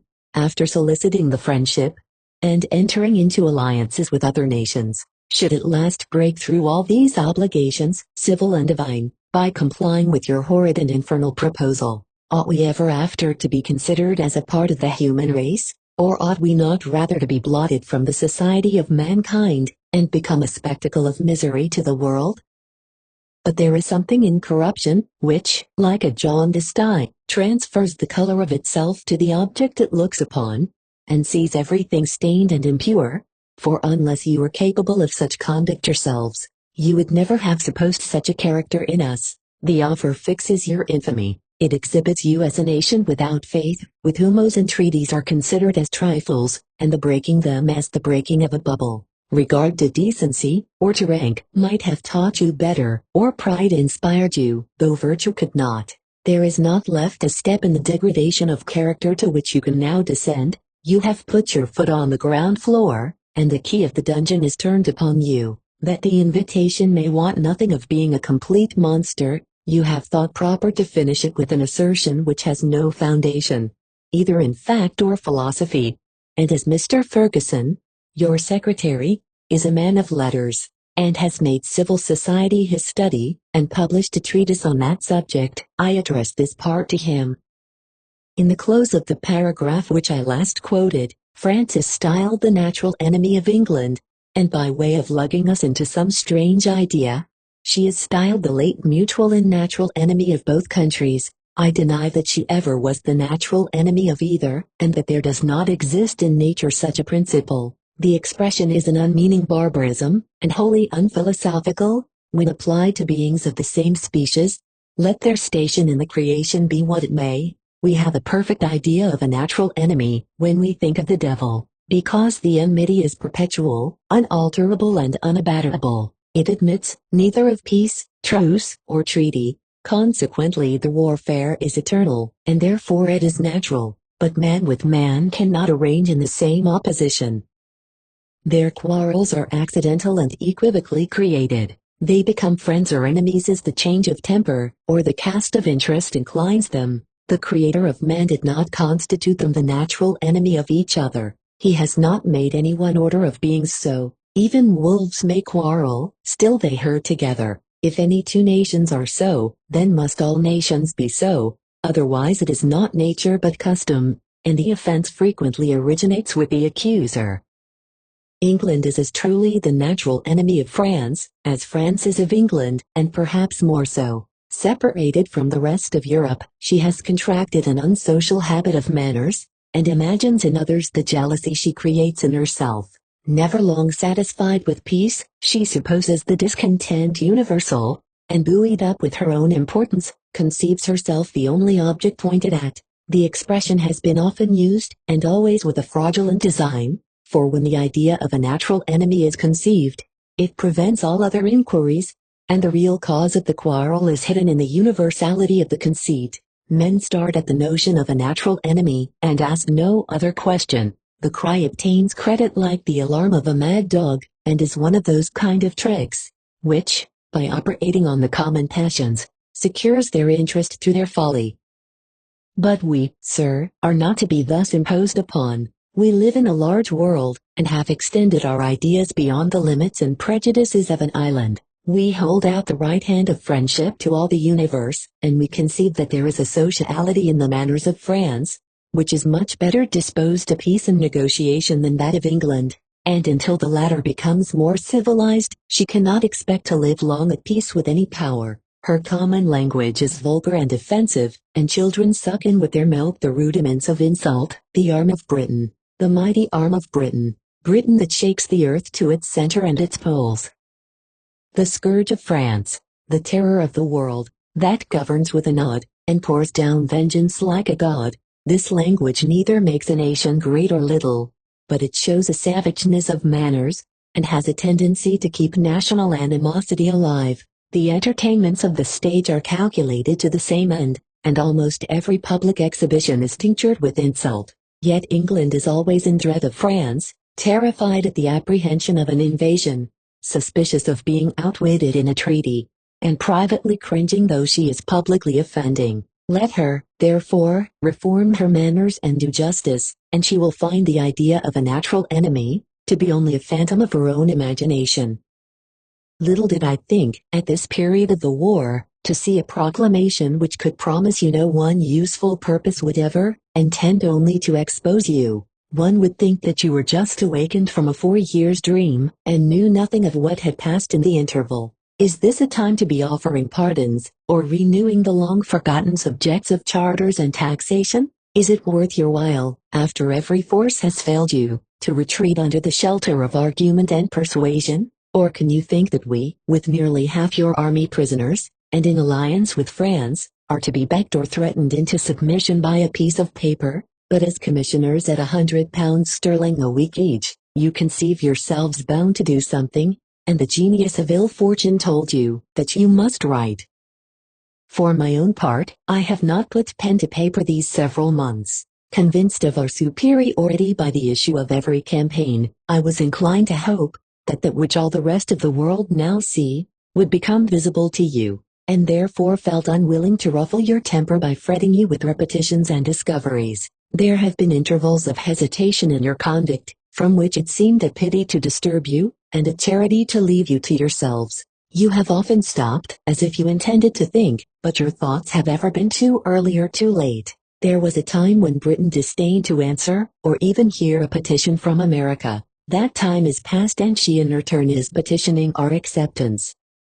We now stand on higher ground, and offer her peace, and the time will come when she, perhaps in vain, will ask it from us. The latter case is as probable as the former ever was. She cannot refuse to acknowledge our independence with greater obstinacy than she before refused to repeal her laws. And if America alone could bring her to the one, united with France she will reduce her to the other. There is something in obstinacy which differs from every other passion. Whenever it fails it never recovers, but either breaks like iron, or crumbles sulkily away like a fractured arch. Most other passions have their periods of fatigue and rest, their suffering and their cure, but obstinacy has no resource, and the first wound is mortal. You have already begun to give it up, and you will, from the natural construction of the vice, find yourselves both obliged and inclined to do so.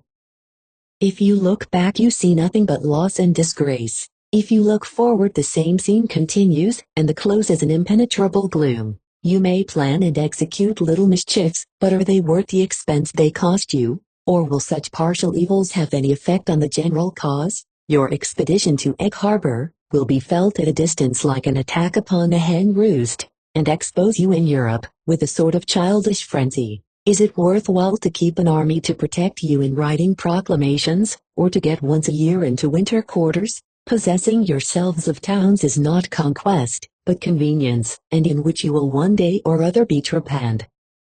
Your retreat from Philadelphia was only a timely escape, and your next expedition may be less fortunate. It would puzzle all the politicians in the universe to conceive what you stay for, or why you should have stayed so long. You are prosecuting a war in which you confess you have neither object nor hope, and that conquest, could it be effected, would not repay the charges. In the meanwhile the rest of your affairs are running to ruin, and a European war kindling against you. In such a situation, there is neither doubt nor difficulty. The first rudiments of reason will determine the choice. For if peace can be procured with more advantages than even a conquest can be obtained, he must be an idiot indeed that hesitates. But you are probably buoyed up by a set of wretched mortals, who, having deceived themselves, are cringing, with the duplicity of a spaniel, for a little temporary bread. Those men will tell you just what you please. It is their interest to amuse, in order to lengthen out their protection. They study to keep you amongst them for that very purpose, and in proportion as you disregard their advice, and grow callous to their complaints, they will stretch into improbability, and season their flattery the higher. Characters like these are to be found in every country, and every country will despise them. Common Sense. Philadelphia, October 20th, 1778. The Crisis Number 7.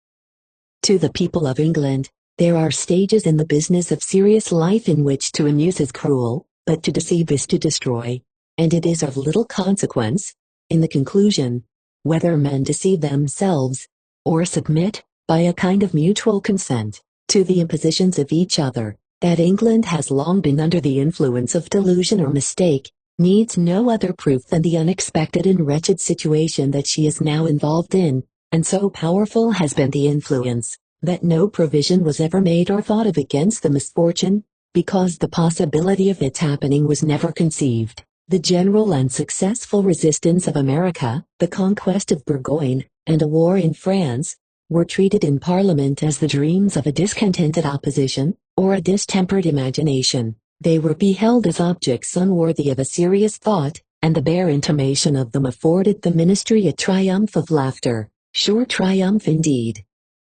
For everything which has been predicted has happened, and all that was promised has failed. A long series of politics so remarkably distinguished by a succession of misfortunes, without one alleviating turn, must certainly have something in it systematically wrong. It is sufficient to awaken the most credulous into suspicion, and the most obstinate into thought. Either the means in your power are insufficient, or the measures ill-planned, either the execution has been bad, or the thing attempted impracticable, or, to speak more emphatically, either you are not able or heaven is not willing. For, why is it that you have not conquered us? Who or what has prevented you?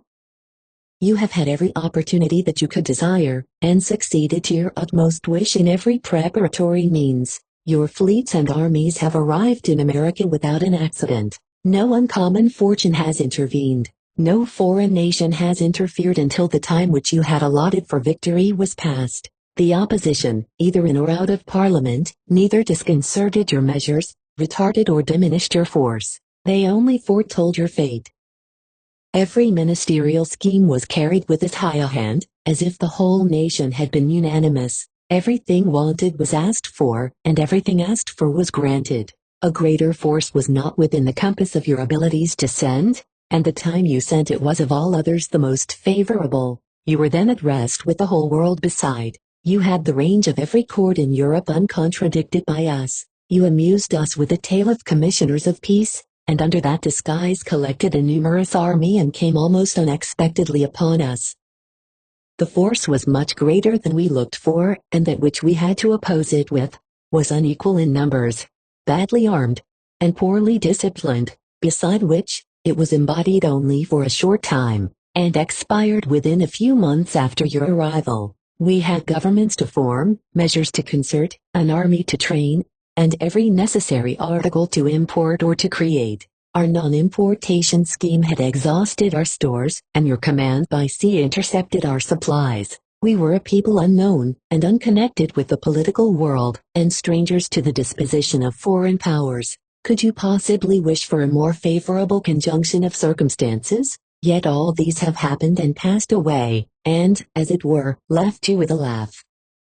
There are likewise events of such an original nativity as can never happen again, unless a new world should arise from the ocean. If anything can be a lesson to presumption, surely the circumstances of this war will have their effect. Had Britain been defeated by any European power, her pride would have drawn consolation from the importance of her conquerors, but in the present case, she is excelled by those that she affected to despise, and her own opinions retorting upon herself, become an aggravation of her disgrace. Misfortune and experience are lost upon mankind, when they produce neither reflection nor reformation. Evils, like poisons, have their uses, and there are diseases which no other remedy can reach. It has been the crime and folly of England to suppose herself invincible, and that, without acknowledging or perceiving that a full third of her strength was drawn from the country she is now at war with.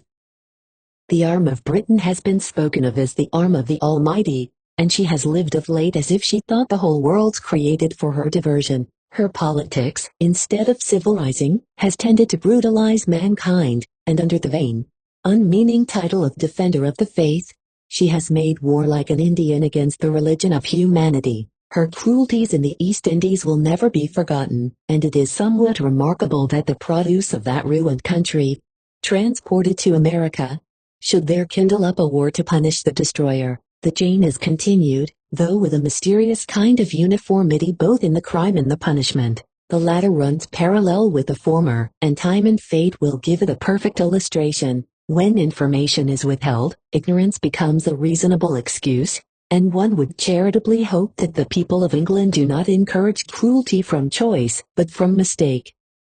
Their recluse situation, surrounded by the sea, preserves them from the calamities of war, and keeps them in the darkest to the conduct of their own armies. They see not, therefore they feel not.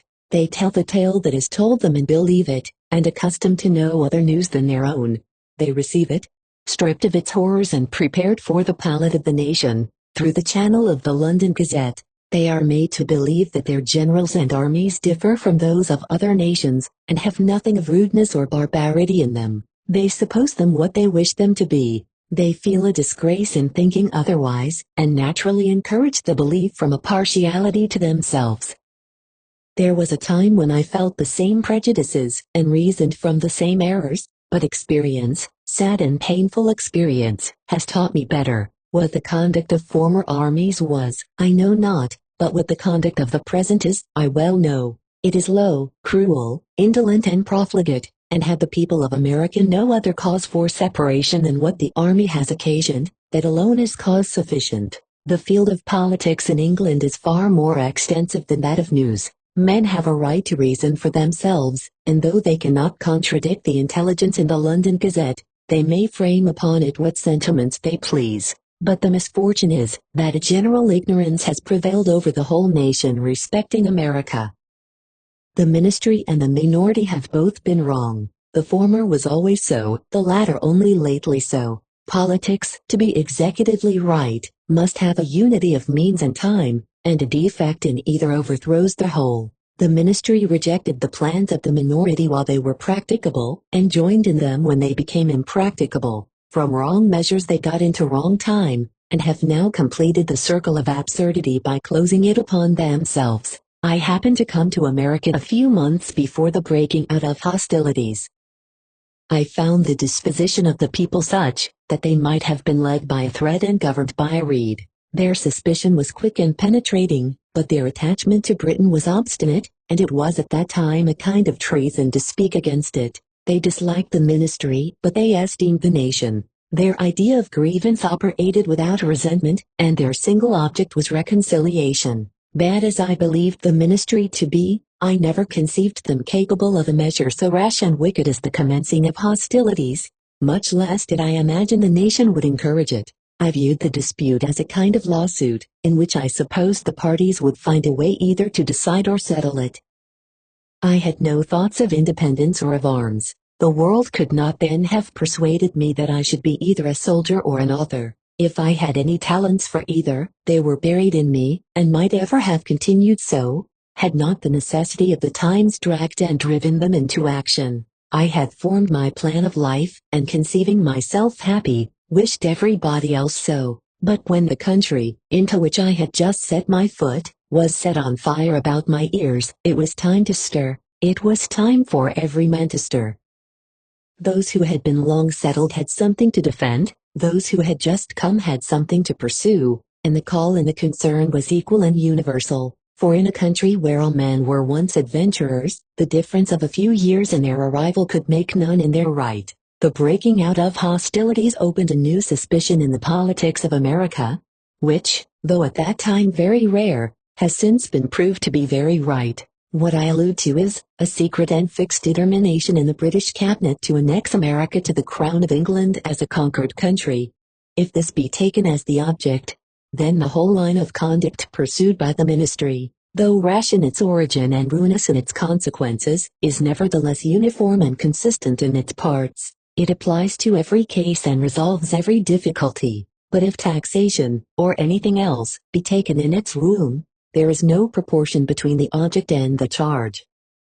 Nothing but the whole soil and property of the country can be placed as a possible equivalent against the millions which the ministry expended. No taxes raised in America could possibly repay it. A revenue of 2 million sterling a year would not discharge the sum and interest accumulated thereon. In 20 years, reconciliation never appears to have been the wish or the object of the administration. They looked on conquest as certain and infallible, and, under that persuasion, sought to drive the Americans into what they might style a general rebellion, and then, crushing them with arms in their hands, reap the rich harvest of a general confiscation, and silence them forever. The dependents at court were too numerous to be provided for in England.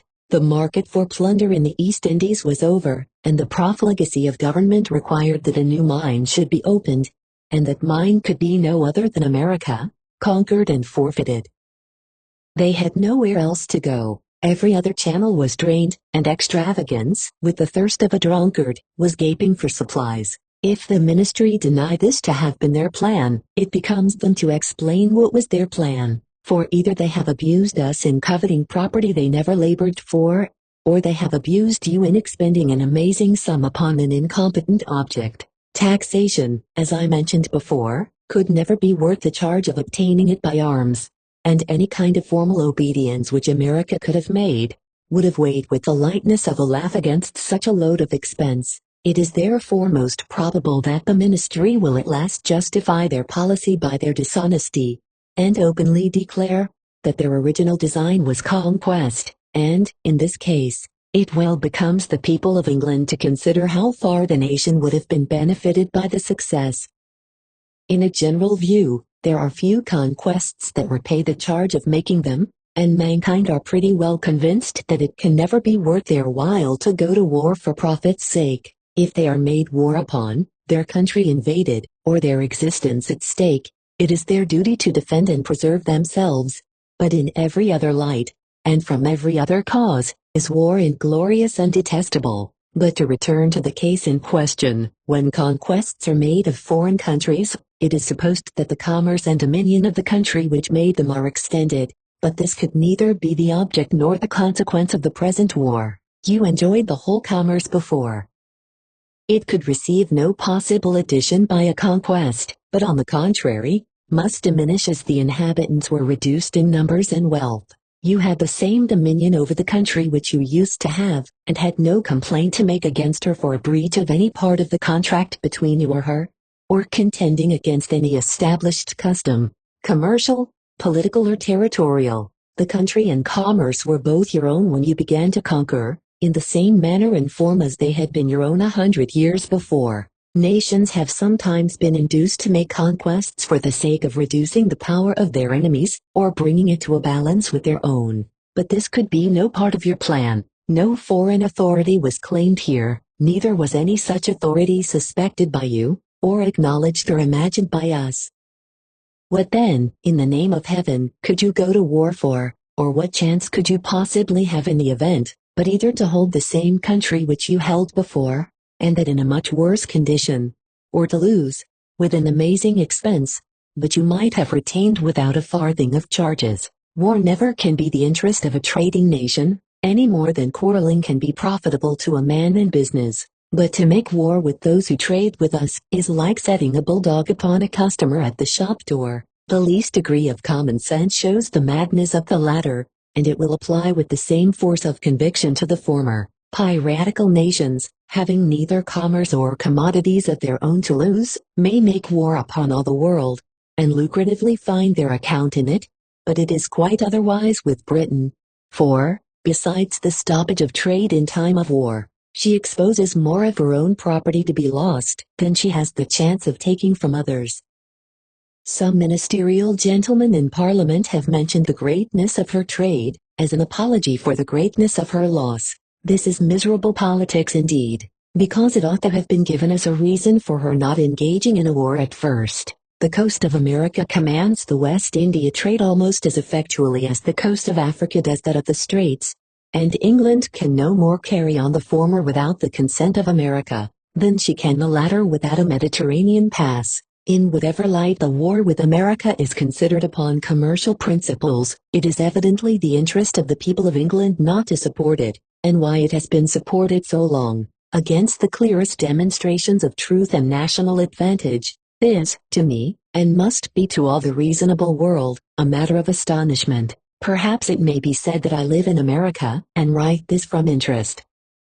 To this I reply, that my principle is universal. My attachment is to all the world, and not to any particular part, and if what I advance is right, no matter where or who it comes from. We have given the proclamation of your commissioners a currency in our newspapers, and I have no doubt you will give this a place in yours. To oblige and be obliged is fair. Before I dismiss this part of my address, I shall mention one more circumstance in which I think the people of England have been equally mistaken, and then proceed to other matters. There is such an idea existing in the world, as that of national honor, and this, falsely understood, is oftentimes the cause of war.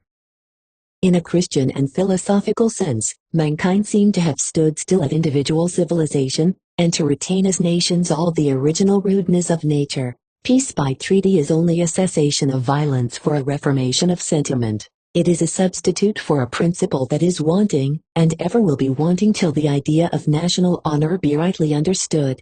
As individuals we profess ourselves Christians, but as nations we are heathens, Romans, and what not. I remember the late Admiral Saunders declaring in the House of Commons, and that in the time of peace, that the city of Madrid laid in ashes was not a sufficient atonement for the Spaniards taking off the rudder of an English sloop of war? I do not ask whether this is Christianity or morality. I ask whether it is decency, whether it is proper language for a nation to use. In private life we call it by the plain name of bullying, and the elevation of rank cannot alter its character. It is, I think, exceedingly easy to define what ought to be understood by national honor. For that which is the best character for an individual is the best character for a nation, and wherever the latter exceeds or falls beneath the former, there is a departure from the line of true greatness. I have thrown out this observation with the design of applying it to Great Britain. Her ideas of national honor seem devoid of that benevolence of heart, that universal expansion of philanthropy, and that triumph over the rage of vulgar prejudice, without which man is inferior to himself, and a companion of common animals. To know who she shall regard or dislike, she asks what country they are of, what religion they profess, and what property they enjoy. Her idea of national honor seems to consist in national insult, and that to be a great people is to be neither a Christian, a philosopher, or a gentleman, but to threaten with the rudeness of a bear, and to devour with the ferocity of a lion. This perhaps may sound harsh and uncourtly, but it is too true, and the more is the pity. I mention this only as her general character, but towards America she has observed no character at all, and destroyed by her conduct what she assumed in her title. She set out with the title of parent or mother country. The association of ideas which naturally accompany this expression are filled with everything that is fond, tender and forbearing. They have an energy peculiar to themselves, and, overlooking the accidental attachment of common affections, apply with infinite softness to the first feelings of the heart. It is a political term which every mother can feel the force of, and every child can judge of. It needs no painting of mine to set it off, for nature only can do it justice. But has any part of your conduct to America corresponded with the title you set up? If in your general national character you are unpolished and severe, in this you are inconsistent and unnatural, and you must have exceeding false notions of national honor to suppose that the world can admire a want of humanity, or that national honor depends on the violence of resentment, the inflexibility of temper, or the vengeance of execution. I would willingly convince you, and that with as much temper as the times will suffer me to do, that as you opposed your own interest by quarreling with us, so likewise your national honor, rightly conceived and understood, was no ways called upon to enter into a war with America. Had you studied true greatness of heart, the first and fairest ornament of mankind, you would have acted directly contrary to all that you have done, and the world would have ascribed it to a generous cause. Besides which, you had, though with the assistance of this country, secured a powerful name by the last war. You were known and dreaded abroad, and it would have been wise in you to have suffered the world to have slept undisturbed under that idea. It was to you a force existing without expense. It produced to you all the advantages of real power, and you were stronger through the universality of that charm than any future fleets and armies may probably make you. Your greatness was so secured and interwoven with your silence, that you ought never to have awakened mankind, and had nothing to do but to be quiet. Had you been true politicians you would have seen all this, and continued to draw from the magic of a name, the force and authority of a nation. Unwise as you were in breaking the charm, you were still more unwise in the manner of doing it. Samson only told the secret, but you have performed the operation. You have shaven your own head, and wantonly thrown away the locks. America was the hair from which the charm was drawn that infatuated the world. You ought to have quarreled with no power, but with her upon no account. You had nothing to fear from any condescension you might make. You might have humored her, even if there had been no justice in her claims, without any risk to your reputation. For Europe, fascinated by your fame, would have ascribed it to your benevolence, and America, intoxicated by the grant, would have slumbered in her fetters. But this method of studying the progress of the passions, in order to ascertain the probable conduct of mankind, is a philosophy in politics which those who preside at St. James's have no conception of. They know no other influence than corruption and reckon all their probabilities from precedent. A new case is to them a new world, and while they are seeking for a parallel they get lost. The talents of Lord Mansfield can be estimated at best no higher than those of a sophist. He understands the subtleties but not the elegance of nature, and by continually viewing mankind through the cold medium of the law, never thinks of penetrating into the warmer region of the mind. As for Lord North, it is his happiness to have in him more philosophy than sentiment, for he bears flogging like a top, and sleeps the better for it. His punishment becomes his support, for while he suffers the lash for his sins, he keeps himself up by twirling about. In politics, he is a good arithmetician, and in everything else nothing at all. There is one circumstance which comes so much within Lord North's province as a financier, that I am surprised it should escape him, which is, the different abilities of the two countries in supporting the expense. For, strange as it may seem, England is not a match for America in this particular. By a curious kind of revolution in accounts, the people of England seem to mistake their poverty for their riches, that is, they reckon their national debt as a part of their national wealth. They make the same kind of error which a man would do, who after mortgaging his estate, should add the money borrowed, to the full value of the estate, in order to count up his worth, and in this case he would conceive that he got rich by running into debt. Just thus it is with England. The government owed at the beginning of this war 135 millions sterling, and though the individuals to whom it was due had a right to reckon their shares as so much private property, yet to the nation collectively it was so much poverty. There are as effectual limits to public debts as to private ones, for when once the money borrowed is so great as to require the whole yearly revenue to discharge the interest thereon, there is an end to further borrowing. In the same manner as when the interest of a man's debts amounts to the yearly income of his estate, there is an end to his credit. This is nearly the case with England, the interest of her present debt being at least equal to 1/2 of her yearly revenue, so that out of 10 millions annually collected by taxes, she has but 5 that she can call her own. The very reverse of this was the case with America. She began the war without any debt upon her, and in order to carry it on, she neither raised money by taxes, nor borrowed it upon interest, but created it. And her situation at this time continues so much the reverse of yours that taxing would make you rich, whereas it would make you poor. When we shall have sunk the sum which we have created, we shall then be out of debt, be just as rich as when we began, and all the while we are doing it shall feel no difference, because the value will rise as the quantity decreases. There was not a country in the world so capable of bearing the expense of a war as America, not only because she was not in debt when she began, but because the country is young and capable of infinite improvement, and has an almost boundless tract of new lands in store, whereas England has got to her extent of age and growth, and has not an occupied land or property in reserve. The one is like a young heir coming to a large improvable estate, the other like an old man whose chances are over, and his estate mortgaged for half its worth. In the second number of the Crisis, which I find has been republished in England, I endeavor to set forth the impracticability of conquering America. I stated every case that I conceived could possibly happen, and venture to predict its consequences. As my conclusions were drawn not artfully, but naturally, they have all proved to be true. I was upon the spot, knew the politics of America, her strength and resources, and by a train of services, the best in my power to render, was honored with the friendship of the Congress, the army and the people. I considered the cause a just one.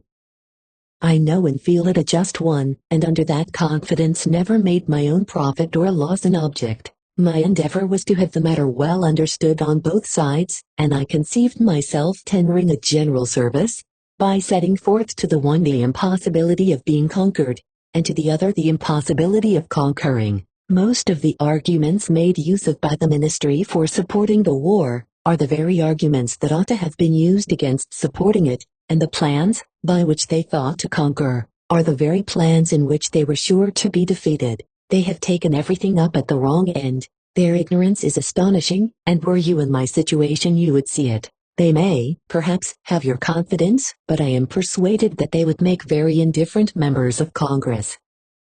I know what England is, and what America is, and from the compound of knowledge, am better enabled to judge of the issue than what the king or any of his ministers can be. In this number I have endeavored to show the ill policy and disadvantages of the war. I believe many of my remarks are new. Those which are not so, I have studied to improve and place in a manner that may be clear and striking. Your failure is, I am persuaded, as certain as fate. America is above your reach.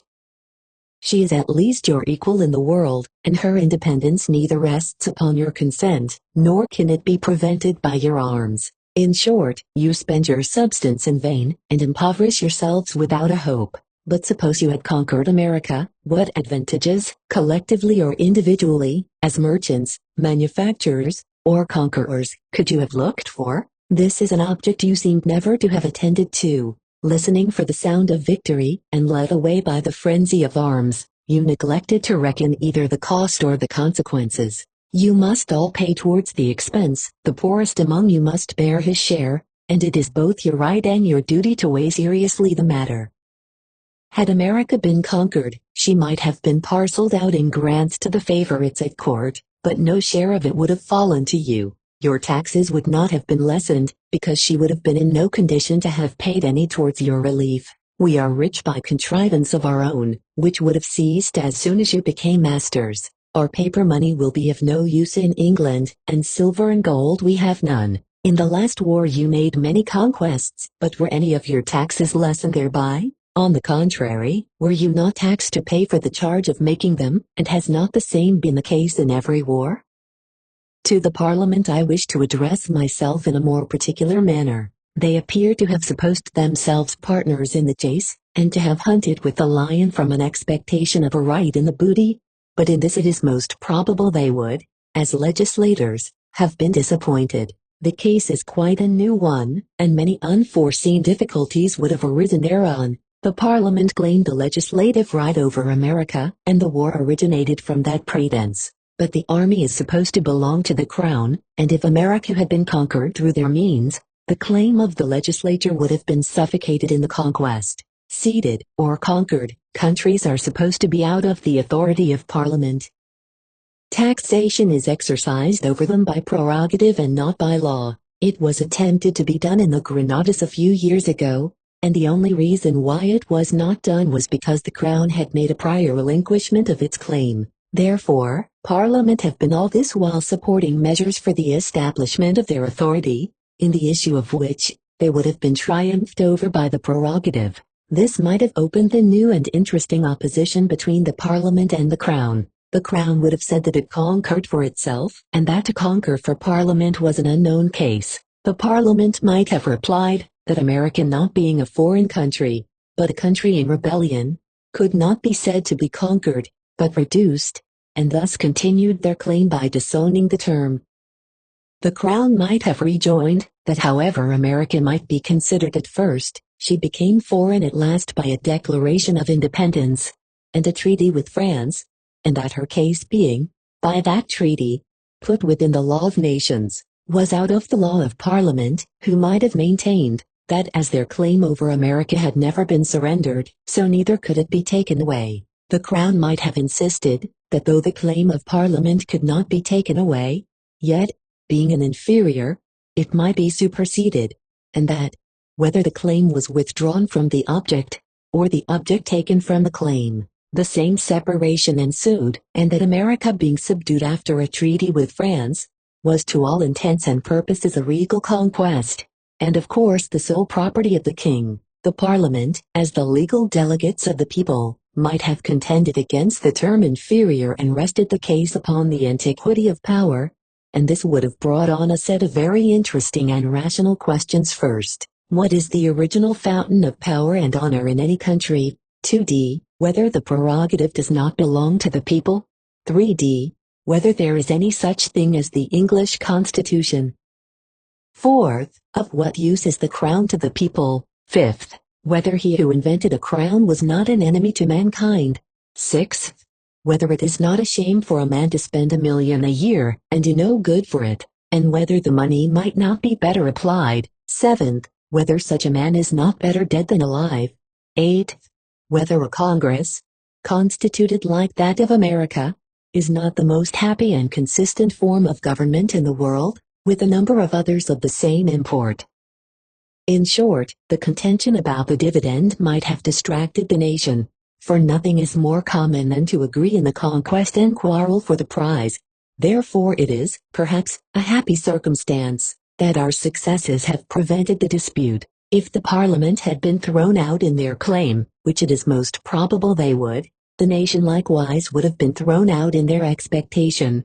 For as the taxes would have been laid on by the Crown without the Parliament, the revenue arising therefrom, if any could have arisen, would not have gone into the exchequer, but into the privy purse, and so far from lessening the taxes, would not even have been added to them, but served only as pocket money to the Crown. The more I reflect on this matter, the more I am satisfied at the blindness and ill policy of my countrymen, whose wisdom seems to operate without discernment, and their strength without an object. To the great bulwark of the nation, I mean the mercantile and manufacturing part thereof, I likewise present my address. It is your interest to see America an independent, and not a conquered country. If conquered, she is ruined, and if ruined, poor. Consequently the trade will be a trifle, and her credit doubtful.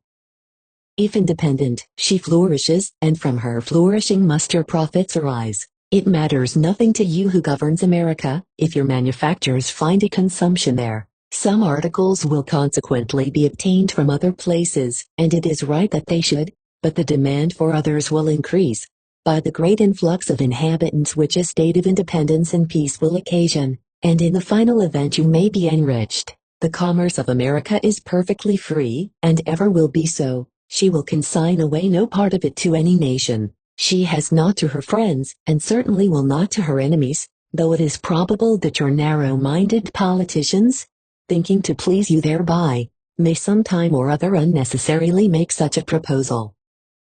Trade flourishes best when it is free, and it is weak policy to attempt to fetter it. Her treaty with France is on the most liberal and generous principles, and the French, in their conduct towards her, have proved themselves to be philosophers, politicians, and gentlemen. To the ministry I likewise address myself. You, gentlemen, have studied the ruin of your country, from which it is not within your abilities to rescue her. Your attempts to recover her are as ridiculous as your plans which involved her are detestable. The commissioners, being about to depart, will probably bring you this, and with it my 6th number, addressed to them, and in so doing they carry back more common sense than they brought, and you likewise will have more than when you sent them. Having thus addressed you severally, I conclude by addressing you collectively. It is a long lane that has no turning. A period of 16 years of misconduct and misfortune is certainly long enough for any one nation to suffer under, and upon a supposition that war is not declared between France and you, I beg to place a line of conduct before you that will easily lead you out of all your troubles. It has been hinted before, and cannot be too much attended to. Suppose America had remained unknown to Europe till the present year, and that Mr. Banks and Dr. Solander, in another voyage round the world, had made the first discovery of her, in the same condition that she is now in, of arts, arms, numbers, and civilization. What, I ask, in that case, would have been your conduct towards her? For that will point out what it ought to be now. The problems and their solutions are equal, and the right line of the one is the parallel of the other. The question takes in every circumstance that can possibly arise. It reduces politics to a simple thought, and is moreover a mode of investigation, in which, while you are studying your interest, the simplicity of the case will cheat you into good temper. You have nothing to do but to suppose that you have found America, and she appears found to your hand, and while in the joy of your heart you stand still to admire her, the path of politics rises straight before you. Were I disposed to paint a contrast, I could easily set off what you have done in the present case, against what you would have done in that case, and by justly opposing them, conclude a picture that would make you blush. But, as, when any of the prouder passions are hurt, it is much better philosophy to let a man slip into a good temper than to attack him in a bad one. For that reason, therefore, I only state the case, and leave you to reflect upon it. To go a little back into politics, it will be found that the true interest of Britain lay in proposing and promoting the independence of America immediately after the last peace, for the expense which Britain had then incurred by defending America as her own dominions ought to have shown her the policy and necessity of changing the style of the country, as the best probable method of preventing future wars and expense, and the only method by which she could hold the commerce without the charge of sovereignty. Besides which, the title which she assumed, of parent country, led to, and pointed out the propriety, wisdom and advantage of a separation.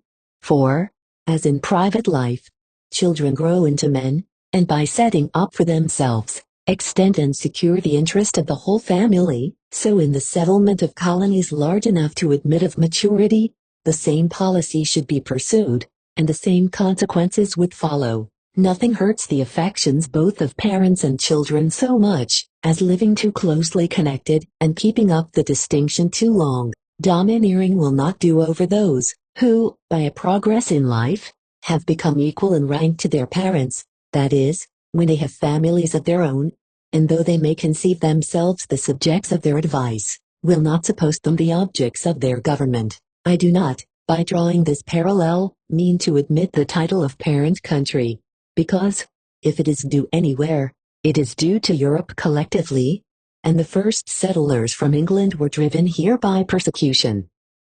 I mean only to introduce the term for the sake of policy, and to show from your title the line of your interest. When you saw the state of strength and opulence, and that by her own industry, which America arrived at, you ought to have advised her to set up for herself, and proposed an alliance of interest with her, and in so doing you would have drawn, and that at her own expense, more real advantage, and more military supplies and assistance, both of ships and men, than from any weak and wrangling government that you could exercise over her. In short, had you studied only the domestic politics of a family, you would have learned how to govern the state. But, instead of this easy and natural line, you flew out into everything which was wild and outrageous, till, by following the passion and stupidity of the pilot, you wrecked the vessel within sight of the shore. Having shown what you ought to have done, I now proceed to show why it was not done. The caterpillar circle of the court had an interest to pursue, distinct from, and opposed to yours, for though by the independence of America and an alliance therewith, the trade would have continued, if not increased, as in many articles neither country can go to a better market, and though by defending and protecting herself, she would have been no expense to you, and consequently your national charges would have decreased, and your taxes might have been proportionably lessened thereby, yet the striking off so many places from the court calendar, was put in opposition to the interest of the nation. The loss of 13 government ships, with their appendages, here and in England, is a shocking sound in the ear of a hungry courtier. Your present king and ministry will be the ruin of you, and you had better risk a revolution and call a congress, than be thus led on from madness to despair, and from despair to ruin. America has set you the example, and you may follow it and be free. I now come to the last part, a war with France. This is what no man in his senses will advise you to, and all good men would wish to prevent. Whether France will declare war against you, is not for me in this place to mention, or to hint, even if I knew it, but it must be madness in you to do it first. The matter is come now to a full crisis, and peace is easy if willingly set about. Whatever you may think, France has behaved handsomely to you. She would have been unjust to herself to have acted otherwise than she did, and having accepted our offer of alliance she gave you genteel notice of it. There was nothing in her conduct reserved or indelicate, and while she announced her determination to support her treaty, she left you to give the first offense. America, on her part, has exhibited a character of firmness to the world. Unprepared and unarmed, without form or government, she singly opposed a nation that domineered over half the globe. The greatness of the deed demands respect, and though you may feel resentment, you are compelled both to wonder and admire. Here I rest my arguments and finish my address. Such as it is a gift, and you are welcome. It was always my design to dedicate a crisis to you, when the time should come that would properly make it a crisis, and when, likewise, I should catch myself in a temper to write it, and suppose you in a condition to read it. That time has now arrived, and with it the opportunity for conveyance. For the commissioners, poor commissioners, having proclaimed that yet 40 days and Nineveh shall be overthrown, have waited out the date, and, discontented with their God, are returning to their gourd. And all the harm I wish them is, that it may not wither about their ears, and that they may not make their exit in the belly of a whale. Common Sense. Philadelphia, November 21, 1778. P.S. Though in the tranquility of my mind I have concluded with a laugh, yet I have something to mention to the commissioners, which, to them, is serious and worthy their attention. Their authority is derived from an act of Parliament, which likewise describes and limits their official powers. Their commission, therefore, is only a recital and personal investiture of those powers, or a nomination and description of the persons who are to execute them. Had it contained anything contrary to, or gone beyond the line of, the written law from which it is derived, and by which it is bound, it would, by the English Constitution, have been treason in the Crown, and the King been subject to an impeachment. He dared not, therefore, put in his commission what you have put in your proclamation, that is, he dared not have authorized you in that commission to burn and destroy anything in America. You are both in the act and in the commission styled commissioners for restoring peace, and the methods for doing it are there pointed out. Your last proclamation is signed by you as commissioners under that act. You make Parliament the patron of its contents. Yet, in the body of it, you insert matters contrary both to the spirit and letter of the act, and what likewise your king dared not have put in his commission to you. The state of things in England, gentlemen, is too ticklish for you to run hazards. You are accountable to Parliament for the execution of that act according to the letter of it. Your heads may pay for breaking it, for you certainly have broke it by exceeding it, and as a friend, who would wish you to escape the paw of the lion, as well as the belly of the whale, I civilly hint to you to keep within compass. Sir Harry Clinton, strictly speaking, is as accountable as the rest, for though a general, he is likewise a commissioner, acting under a superior authority. His first obedience is due to the act, and his plea of being a general will not and cannot clear him as a commissioner, for that would suppose the Crown, in its single capacity, to have a power of dispensing with an act of Parliament. Your situation, gentlemen, is nice and critical, and the more so because England is unsettled. Take heed, remember the times of Charles I, for Laud and Stafford fell by trusting to a hope like yours. Having thus shown you the danger of your proclamation, I now show you the folly of it. The means contradict your design. You threaten to lay waste, in order to render America a useless acquisition of alliance to France. I reply, that the more destruction you commit, if you could do it, the more valuable to France you make that alliance. You can destroy only houses and goods, and by so doing you increase our demand upon her for materials and merchandise. For the wants of one nation, provided it has freedom and credit, naturally produce riches to the other, and, as you can neither ruin the land nor prevent the vegetation, you would increase the exportation of our produce in payment, which would be to her a new fund of wealth. In short, had you cast about for a plan on purpose to enrich your enemies, you could not have hit upon a better. Common Sense. The Crisis Number 8. Address to the People of England. Trusting, says the King of England in his speech of November last, in the divine providence, and in the justice of my cause, I am firmly resolved to prosecute the war with vigor, and to make every exertion in order to compel our enemies to equitable terms of peace and accommodation. To this declaration the United States of America, and the Confederated Powers of Europe will reply, if Britain will have war, she shall have enough of it. 5 years have nearly elapsed since the commencement of hostilities, and every campaign, by a gradual decay, has lessened your ability to conquer, without producing a serious thought on your condition or your fate. Like a prodigal lingering in an habitual consumption, you feel the relics of life and mistake them for recovery. New schemes, like new medicines, have administered fresh hopes and prolonged the disease instead of curing it. A change of generals, like a change of physicians, served only to keep the flattery alive, and furnish new pretenses for new extravagance. Can Britain fail? Aid has been proudly asked at the undertaking of every enterprise, and that whatever she wills is fate. 9. 2. Has been given with the solemnity of prophetic confidence, and though the question has been constantly replied to by disappointment, and the prediction falsified by misfortune, yet still the insult continued, and your catalogue of national evils increased therewith.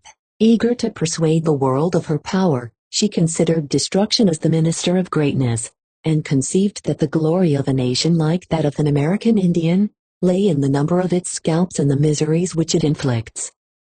Fire, sword and want, as far as the arms of Britain could extend them, have been spread with wanton cruelty along the coast of America, and while you, remote from the scene of suffering, had nothing to lose and as little to dread, the information reached you like a tale of antiquity, in which the distance of time defaces the conception, and changes the severest sorrows into conversible amusement. This makes the second paper, addressed perhaps in vain, to the people of England, that advice should be taken wherever example has failed, or precept be regarded where warning is ridiculed, is like a picture of hope resting on despair. But when time shall stamp with universal currency the facts you have long encountered with a laugh, and the irresistible evidence of accumulated losses, like the handwriting on the wall, shall add terror to distress, you'll then, in a conflict of suffering, learn to sympathize with others by feeling for yourselves the triumphant appearance of the combined fleets in the Channel and at your harbor's mouth,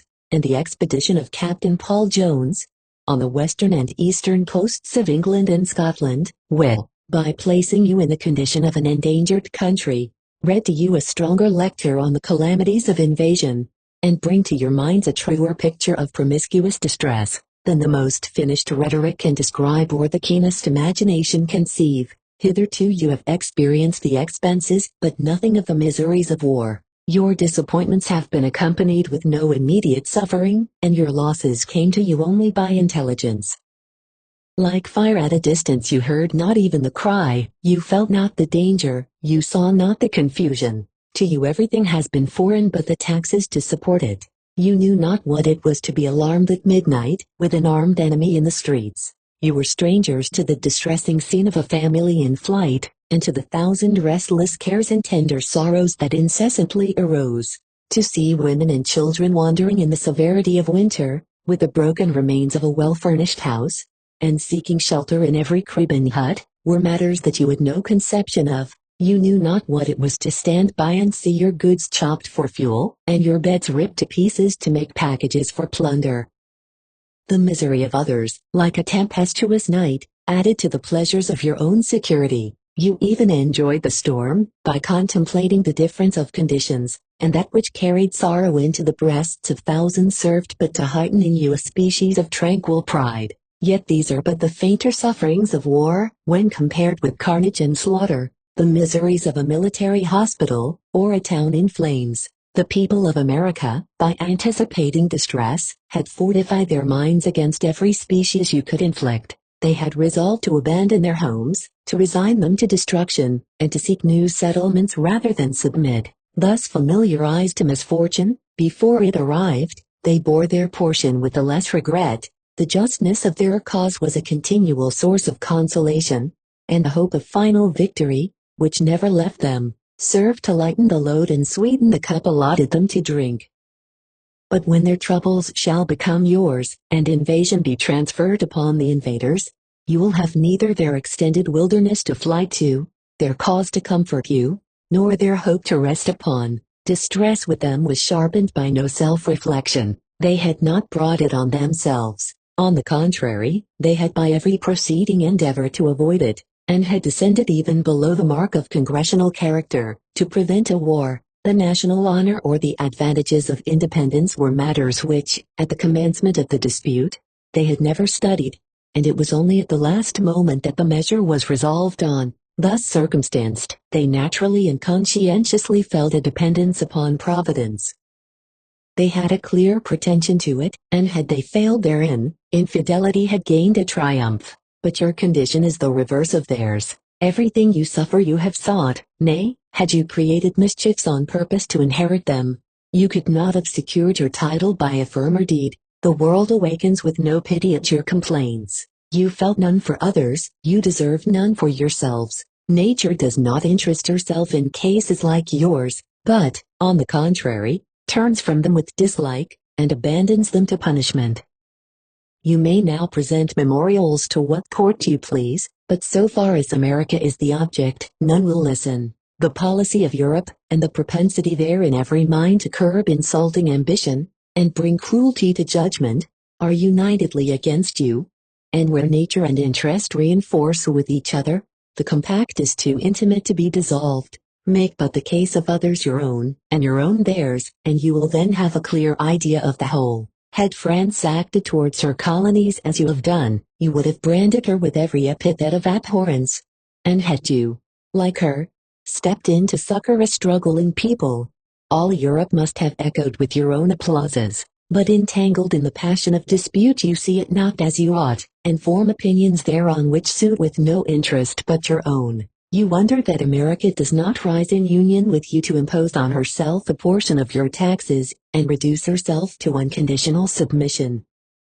You are amazed that the southern powers of Europe do not assist you in conquering a country, which is afterwards to be turned against themselves, and that the northern ones do not contribute to reinstate you in America, who already enjoy the market for naval stores by the separation. You seem surprised that Holland does not pour in her succors to maintain you mistress of the seas, when her own commerce is suffering by your active navigation, or that any country should study her own interest while yours is on the carpet. Such excesses of passionate folly, and unjust as well as unwise resentment, have driven you on, like Pharaoh, to unpitied miseries, and while the importance of the quarrel shall perpetuate your disgrace, the flag of America will carry it round the world. The natural feelings of every rational being will be against you, and wherever the story shall be told, you will have neither excuse nor consolation left. With an unsparing hand, and an insatiable mind, you have desolated the world,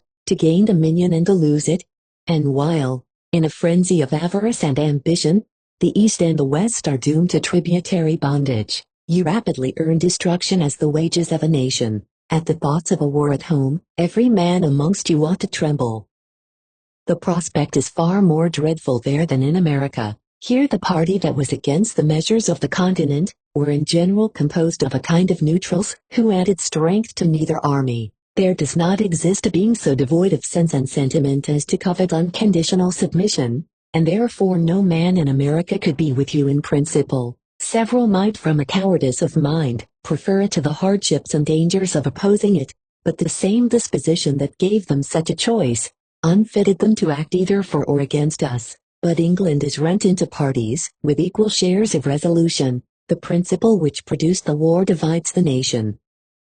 Their animosities are in the highest state of fermentation, and both sides, by a call of the militia, are in arms. No human foresight can discern, no conclusion can be formed, what turn a war might take, if once set on foot by an invasion. She is not now in a fit disposition to make a common cause of her own affairs, and having no conquests to hope for abroad, and nothing but expenses arising at home, her everything is staked upon a defensive combat, and the further she goes the worse she is off. There are situations that a nation may be in which peace or war, abstracted from every other consideration, may be politically right or wrong, when nothing can be lost by a war, but what must be lost without it. War is then the policy of that country, and such was the situation of America at the commencement of hostilities. But when no security can be gained by a war, but what may be accomplished by a peace, the case becomes reversed, and such now is the situation of England. That America is beyond the reach of conquest, is a fact which experience has shown and time confirmed, and this admitted. What, I ask, is now the object of contention? If there be any honor in pursuing self-destruction with inflexible passion, if national suicide be the perfection of national glory, you may, with all the pride of criminal happiness, expire unenvied and unrivaled. But when the tumult of war shall cease, and the tempest of present passions be succeeded by calm reflection, or when those, who, surviving its fury, shall inherit from you a legacy of debts and misfortunes, when the yearly revenue scarcely be able to discharge the interest of the one, and no possible remedy be left for the other, ideas far different from the present will arise, and embitter the remembrance of former follies. A mind disarmed of its rage feels no pleasure in contemplating a frantic quarrel. Sickness of thought, the sure consequence of conduct like yours, leaves no ability for enjoyment, no relish for resentment, and though, like a man in a fit, You feel not the injury of the struggle, nor distinguish between strength and disease. The weakness will nevertheless be proportioned to the violence, and the sense of pain increase with the recovery. To what persons or to whose system of politics you owe your present state of wretchedness, is a matter of total indifference to America. They have contributed, however unwillingly, to set her above themselves, and she, in the tranquility of conquest, resigns the inquiry. The case now is not so properly who began the war, as who continues it. That there are men in all countries to whom a state of war is a mine of wealth, is a fact never to be doubted. Characters like these naturally breed in the putrefaction of distempered times, and after fattening on the disease, they perish with it, or, impregnated with the stench, retreat into obscurity. But there are several erroneous notions to which you likewise owe a share of your misfortunes, and which, if continued, will only increase your trouble and your losses. An opinion hangs about the gentlemen of the minority, that America would relish measures under their administration, which she would not from the present cabinet. On this rock Lord Chatham would have split had he gained the helm, and several of his survivors are steering the same course. Such distinctions in the infancy of the argument had some degree of foundation, but they now serve no other purpose than to lengthen out a war, in which the limits of a dispute, being fixed by the fate of arms, and guaranteed by treaties, are not to be changed or altered by trivial circumstances. The ministry, and many of the minority, sacrifice their time in disputing on a question with which they have nothing to do, namely, whether America shall be independent or not, whereas the only question that can come under their determination is, whether they will accede to it or not. They confound a military question with a political one, and undertake to supply by a vote what they lost by a battle. Say she shall not be independent, and it will signify as much as if they voted against a decree of fate, or say that she shall, and she will be no more independent than before. Questions which, when determined, cannot be executed, serve only to show the folly of dispute and the weakness of disputants. From a long habit of calling America your own, you suppose her governed by the same prejudices and conceits which govern yourselves. Because you have set up a particular denomination of religion to the exclusion of all others, you imagine she must do the same. And because you, with an unsociable narrowness of mind, have cherished enmity against France and Spain, you suppose her alliance must be defective in friendship. Copying her notions of the world from you, she formerly thought as you instructed, but now feeling herself free, and the prejudice removed, she thinks and acts upon a different system. It frequently happens that in proportion as we are taught to dislike persons and countries, not knowing why, we feel an ardor of esteem upon the removal of the mistake. It seems as if something was to be made amends for, and we eagerly give into every office of friendship, to atone for the injury of the error. But, perhaps, there is something in the extent of countries, which, among the generality of people, insensibly communicates extension of the mind. The soul of an islander, in its native state, seems bounded by the foggy confines of the water's edge, and all beyond affords to him matters only for profit or curiosity, not for friendship. His island is to him his world, and fixed to that, his everything centers in it, while those who are inhabitants of a continent, by casting their eye over a larger field, take in likewise a larger intellectual circuit, and thus approaching nearer to an acquaintance with the universe, their atmosphere of thought is extended, and their liberality fills a wider space. In short, our minds seem to be measured by countries when we are men, as they are by places when we are children, and until something happens to disentangle us from the prejudice, we serve under it without perceiving it. In addition to this, it may be remarked, that men who study any universal science, the principles of which are universally known, or admitted, and applied without distinction to the common benefit of all countries, obtain thereby a larger share of philanthropy than those who only study national arts and improvements, natural philosophy, mathematics and astronomy, carry the mind from the country to the creation, and give it a fitness suited to the extent. It was not Newton's honor, neither could it be his pride, that he was an Englishman, but that he was a philosopher. The heavens had liberated him from the prejudices of an island, and science had expanded his soul as boundless as his studies. Common Sense, Philadelphia, March, 1780. The Crisis Number 9. Had America pursued her advantages with half the spirit that she resisted her misfortunes, she would, before now, have been a conquering and a peaceful people. But lulled in the lap of soft tranquility, she rested on her hopes, and adversity only has convulsed her into action. Whether subtlety or sincerity at the close of the last year induced the enemy to an appearance for peace, is a point not material to know. It is sufficient that we see the effects it has had on our politics, and that we sternly rise to resent the delusion. The war, on the part of America, has been a war of natural feelings, brave in distress, serene in conquest, drowsy while at rest, and in every situation generously disposed to peace. A dangerous calm, and a most heightened zeal have, as circumstances varied, succeeded each other.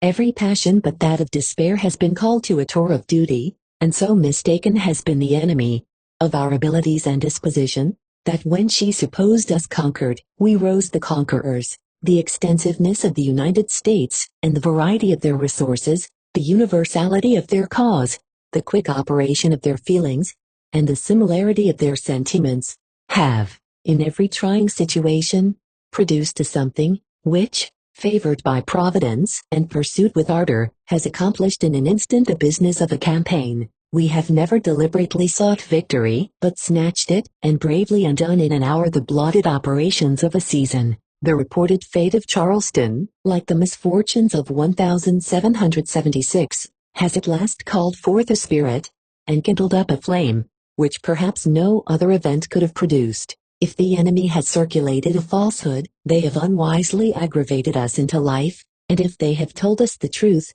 they have unintentionally done us a service. We were returning with folded arms from the fatigues of war, and thinking and sitting leisurely down to enjoy repose. The dependence that has been put upon Charleston threw a drowsiness over America. We looked on the business done, the conflict over, the matter settled, or that all which remained unfinished would follow of itself. In this state of dangerous relaxation, exposed to the poisonous infusions of the enemy, and having no common danger to attract our attention, we were extinguishing, by stages, the ardor we began with, and surrendering by piecemeal the virtue that defended us. Afflicting as the loss of Charleston may be, yet if it universally rouse us from the slumber of 12 months past, and renew in us the spirit of former days, it will produce an advantage more important than its loss. America ever is what she thinks herself to be. Governed by sentiment, and acting her own mind, she becomes, as she pleases, the victor or the victim. It is not the conquest of towns, nor the accidental capture of garrisons, that can reduce a country so extensive as this. The sufferings of one part can never be relieved by the exertions of another, and there is no situation the enemy can be placed in that does not afford to us the same advantages which he seeks himself. By dividing his force, he leaves every post attackable. It is a mode of war that carries with it a confession of weakness, and goes on the principle of distress rather than conquest. The decline of the enemy is visible, not only in their operations, but in their plans. Charleston originally made but a secondary object in the system of attack, and it is now become their principal one. Because they have not been able to succeed elsewhere, it would have carried a cowardly appearance in Europe had they formed their grand expedition, in 1776, against a part of the continent where there was no army, or not a sufficient one to oppose them. But failing year after year in their impressions here, and to the eastward and northward, they deserted their capital design, and prudently contenting themselves with what they can get, give a flourish of honor to conceal disgrace. But this piecemeal work is not conquering the continent. It is a discredit in them to attempt it, and in us to suffer it. It is now full time to put an end to a war of aggravations, which, on one side, has no possible object, and on the other has every inducement which honor, interest, safety and happiness can inspire. If we suffer them much longer to remain among us, we shall become as bad as themselves. An association of vice will reduce us more than the sword. A nation hardened in the practice of iniquity knows better how to profit by it, than a young country newly corrupted. We are not a match for them in the line of advantageous guild, nor they for us on the principles which we bravely set out with. Our first days were our days of honor. They have marked the character of America wherever the story of her wars are told. and convinced of this, we have nothing to do but wisely and unitedly to tread the well-known track. The progress of a war is often as ruinous to individuals as the issue of it is to a nation, and it is not only necessary that our forces be such that we be conquerors in the end, but that by timely exertions we be secure in the interim. The present campaign will afford an opportunity which has never presented itself before, and the preparations for it are equally necessary, whether Charleston stand or fall. Suppose the first, it is in that case only a failure of the enemy, not a defeat. All the conquest that a besieged town can hope for, is, not to be conquered, and compelling an enemy to raise the siege, is to the besieged a victory. But there must be a probability amounting almost to a certainty, that would justify a garrison marching out to attack a retreat. Therefore should Charleston not be taken, and the enemy abandon the siege, every other part of the continent should prepare to meet them. And, on the contrary, should it be taken, the same preparations are necessary to balance the loss, and put ourselves in a position to cooperate with our allies, immediately on their arrival. We are not now fighting our battles alone, as we were in 1776. England, from a malicious disposition to America, has not only not declared war against France and Spain, but, the better to prosecute her passions here, has afforded those powers no military object, and avoids them, to distress us. She will suffer her West India islands to be overrun by France, and her southern settlements to be taken by Spain, rather than quit the object that gratifies her revenge. This conduct, on the part of Britain, has pointed out the propriety of France, sending a naval and land force to cooperate with America on the spot. Their arrival cannot be very distant, nor the ravages of the enemy long. The recruiting the army, and procuring the supplies, are the two things most necessary to be accomplished, and a capture of either of the enemy's divisions will restore to America peace and plenty. At a crisis, big, like the present, with expectation and events, the whole country is called to unanimity and exertion. Not an ability ought now to sleep, that can produce but a might to the general good, nor even a whisper to pass that militates against it. The necessity of the case, and the importance of the consequences, admit no delay from a friend, no apology from an enemy. To spare now, would be the height of extravagance, and to consult presentes, would be to sacrifice it perhaps forever. America, rich in patriotism and produce, can want neither men nor supplies, when a serious necessity calls them forth. The slow operation of taxes, owing to the extensiveness of collection, and their depreciated value before they arrived in the treasury, have, in many instances, thrown a burden upon government, which has been artfully interpreted by the enemy into a general decline throughout the country. Yet this, inconvenient as it may at first appear, is not only remediable, but may be turned to an immediate advantage, for it makes no real difference, whether a certain number of men, or company of militia, and in this country every man is a militiaman, are directed by law to send a recruit at their own expense, or whether a tax is laid on them for that purpose, and the man hired by government afterwards. The first, if there is any difference, is both cheapest and best, because it saves the expense which would attend collecting it as a tax, and brings the man sooner into the field than the modes of recruiting formerly used. And, on this principle, a law has been passed in this state, for recruiting 2 men from each company of militia, which will add upwards of 1,000 to the force of the country. But the flame which has broken forth in this city since the report from New York, of the loss of Charleston, not only does honor to the place, but, like the blaze of 1776, will kindle into action the scattered sparks throughout America. The valor of a country may be learned by the bravery of its soldiery, and the general cast of its inhabitants, but confidence of success is best discovered by the active measures pursued by men of property, and when the spirit of enterprise becomes so universal as to act at once on all ranks of men, a war may then, and not till then, be styled truly popular. In 1776, the ardor of the enterprising part was considerably checked by the real revolt of some, and the coolness of others. But in the present case, there is a firmness in the substance and property of the country to the public cause. An association has been entered into by the merchants, tradesmen, and principal inhabitants of the city, Philadelphia, to receive and support the new state money at the value of gold and silver, a measure which, while it is the honor, will likewise contribute to their interest, by rendering the operations of the campaign convenient and effectual. Nor has the spirit of exertion stopped here. A voluntary subscription is likewise begun, to raise a fund of hard money, to be given as bounties, to fill up the full quota of the Pennsylvania line. It has been the remark of the enemy, that everything in America has been done by the force of government, but when she sees individuals throwing in their voluntary aid, and facilitating the public measures in concert with the established powers of the country, it will convince her that the cause of America stands not on the will of a few, but on the broad foundation of property and popularity.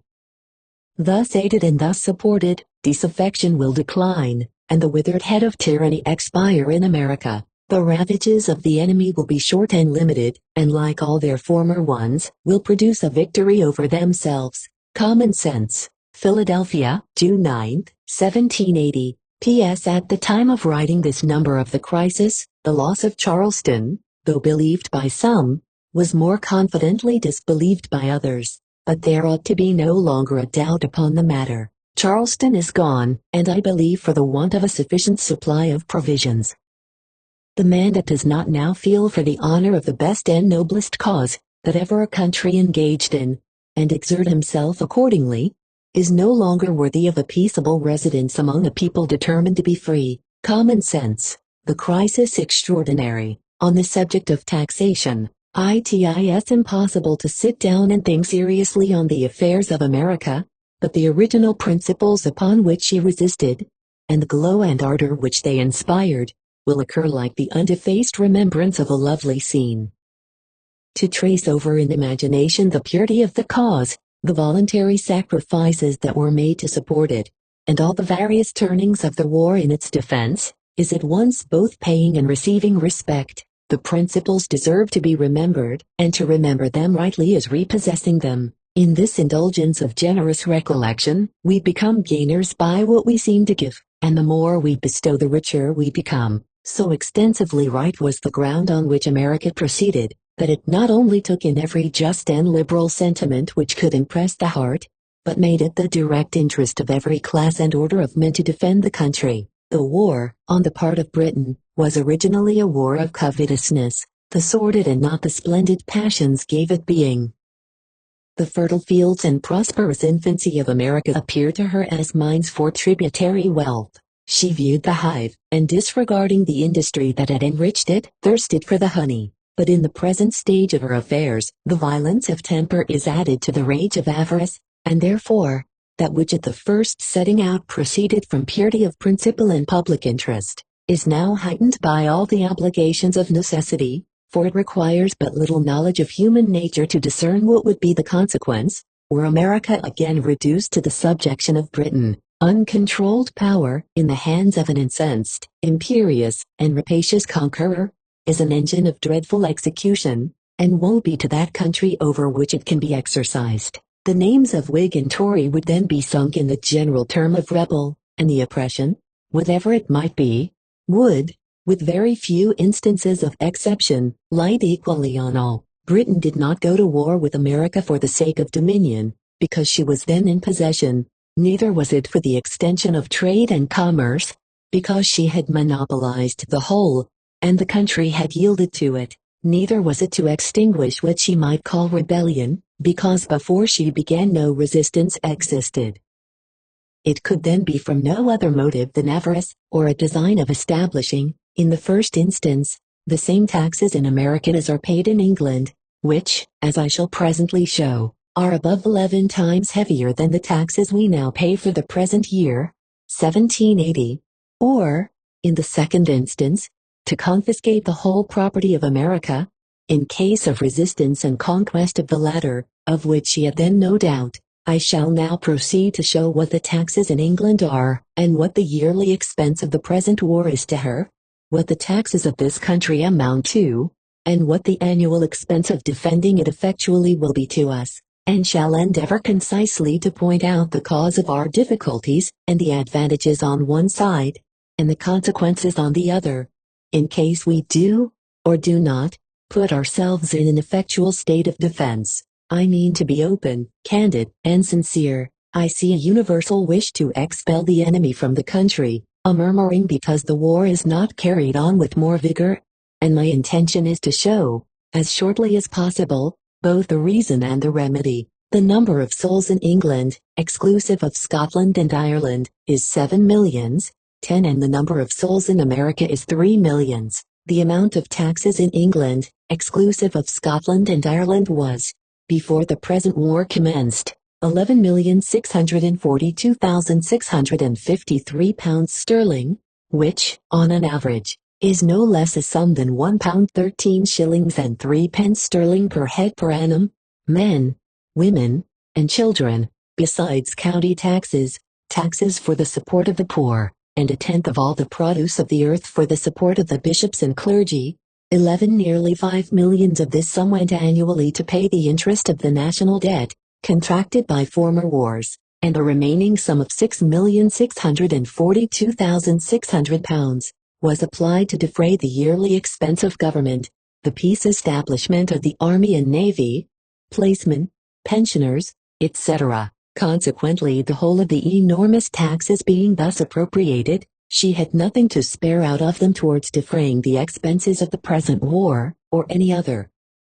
Yet had she not been in debt at the beginning of the war, as we were not, and, like us, had only a land and not a naval war to carry on, her then revenue of 11 millions and a half pounds sterling would have defrayed all her annual expenses of war and government within each year, an account of the money drawn from the public by taxes, annually, being the medium of 3 years before the year 1776. Amount of customs in England 2,528,275. Amount of the excise in England 4,649,892. Land tax at 3s 1,300,000. Land tax at 1s and the pound 450,000.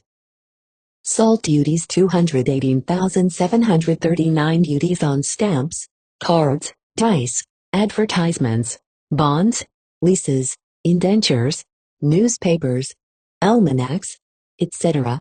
280,788. Duties on houses and windows 385,369. Post office, seizures, wine licenses, hackney coaches, etc. 250,000. Annual profits from lotteries 150,000. Expense of collecting the excise in England 297,887. Expense of collecting the customs in England 468,703. Interest of loans on the land tax at 4s. Expenses of collection, militia, etc. 250,000. Perquisites, etc. to custom house officers, etc. Supposed 250,000. Expense of collecting the salt duties in England 10.5%. 27,000. Bounties on fish exported 18,000. Expense of collecting the duties on stamps, cards, advertisements, etc. at 5.25%. 18,000. Total 11,642,653. But this not being the case with her, she is obliged to borrow about 10 millions pounds sterling yearly to prosecute the war that she is now engaged in. This year she borrowed 12, and lay on new taxes to discharge the interest. Allowing that the present war has cost her only 50 millions sterling, the interest thereon, at 5%, will be 2 millions and a half. Therefore the amount of her taxes now must be 14 millions, which on an average is no less than 40 shillings sterling per head, men, women and children, throughout the nation. Now as this expense of 50 millions was borrowed on the hopes of conquering America, and as it was avarice which first induced her to commence the war, how truly wretched and deplorable would the condition of this country be, were she, by her own remissness, to suffer an enemy of such a disposition, and so circumstanced, to reduce her to subjection. I now proceed to the revenues of America. I have already stated the number of souls in America to be 3 millions, and by a calculation that I have made, which I have every reason to believe is sufficiently correct, the whole expense of the war, and the support of the several governments, may be defrayed for 2 million pounds sterling annually, which, on an average, is 13 shillings and 4 pence per head, men, women, and children, and the peace establishment at the end of the war will be but 750,000, or 5 shillings sterling per head. Now, throwing out of the question everything of honor, principle, happiness, freedom, and reputation in the world, and taking it up on the simple ground of interest, I put the following case. Suppose Britain was to conquer America, and, as a conqueror, was to lay her under no other conditions than to pay the same proportion towards her annual revenue, which the people of England pay. Our share, in that case, would be £6,000,000 sterling yearly. Can it then be a question whether it is best to raise 2 millions to defend the country, and govern it ourselves, and only 750,000 afterwards, or pay 6 millions to have it conquered, and let the enemy govern it? Can it be supposed that conquerors would choose to put themselves in the worse condition than what they granted to the conquered? In England, the tax on rum is 5 shillings and 1 penny sterling per gallon, which is $1 and 14 coppers. Now would it not be laughable to imagine that after the expense they have been at, they would let either Whig or Tory drink it cheaper than themselves? Coffee, which is so inconsiderable an article of consumption in support here, is there loaded with a duty which makes the price between 5 and 6 shillings per pound, and a penalty of £50 sterling on any person detected in roasting it in his own house. There is scarcely a necessary of life that you can eat, drink, wear, or enjoy, that is not there loaded with a tax. Even the light from heaven is only permitted to shine into their dwellings by paying 18 pence sterling per window annually, and the humblest drink of life, small beer, cannot there be purchased without a tax of nearly 2 coppers per gallon, besides a heavy tax upon the malt, and another on the hops before it is brewed, exclusive of a land tax on the earth which produces them. In short, the condition of that country, in point of taxation, is so oppressive, the number of her poor so great, and the extravagance and rapaciousness of the court so enormous, that, were they to effect a conquest of America, it is then only that the distresses of America would begin, neither would it signify anything to a man whether he be Whig or Tory.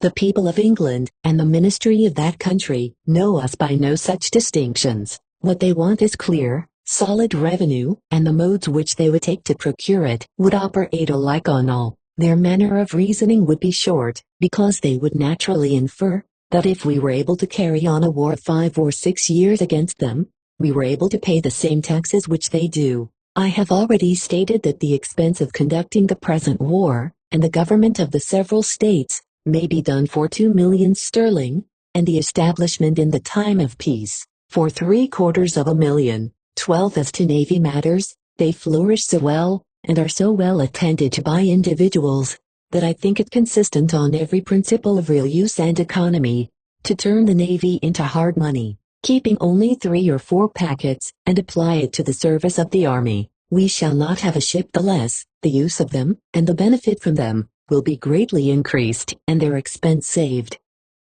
We are now allied with a formidable naval power, from whom we derive the assistance of a navy, and the line in which we can prosecute the war, so as to reduce the common enemy and benefit the alliance most effectually, will be by attending closely to the land service. I estimate the charge of keeping up and maintaining an army, officering them, and all expenses included, sufficient for the defense of the country, to be equal to the expense of 40,000 men at £30 sterling per head, which is £1,200,000. I likewise allow £400,000 for continental expenses at home and abroad, and £400,000 for the support of the several state governments. The amount will then be, for the army, £1,200,000.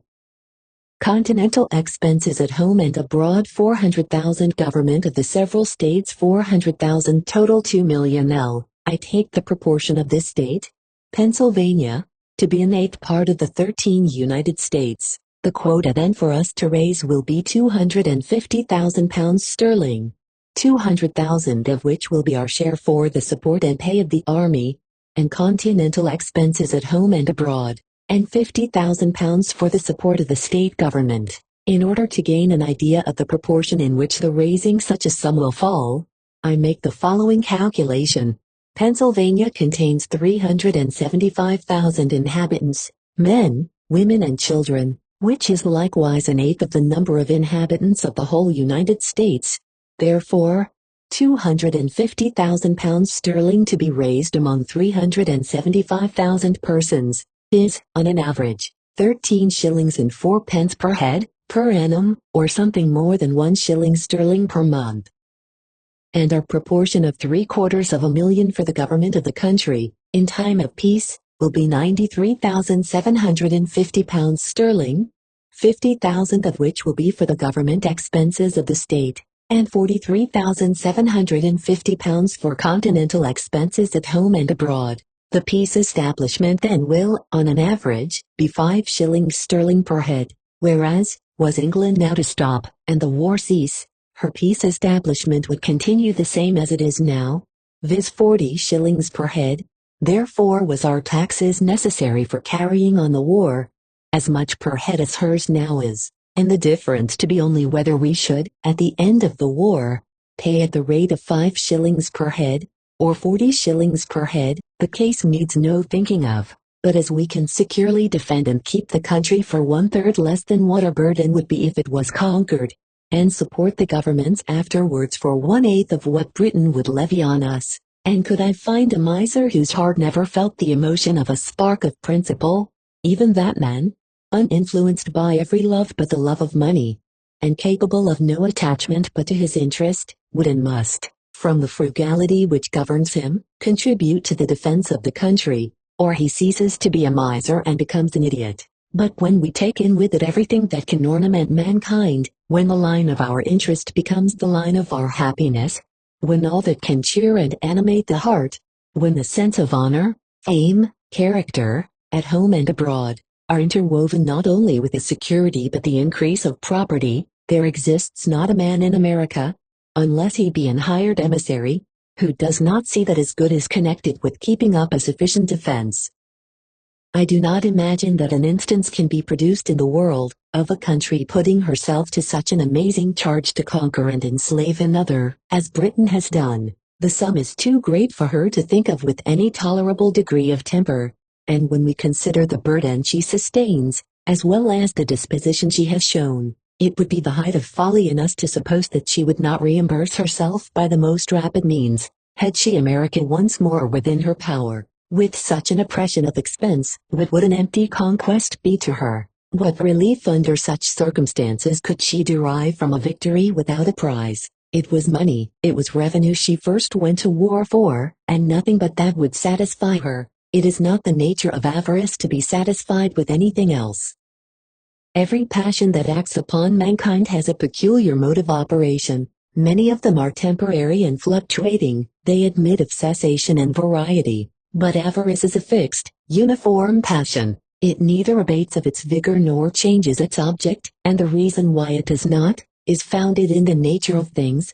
For wealth has not a rival where avarice is a ruling passion. One beauty may excel another, and extinguish from the mind of man the pictured remembrance of a former one. But wealth is the phoenix of avarice, and therefore it cannot seek a new object, because there is not another in the world. I now pass on to show the value of the present taxes, and compare them with the annual expense, but this I shall preface with a few explanatory remarks.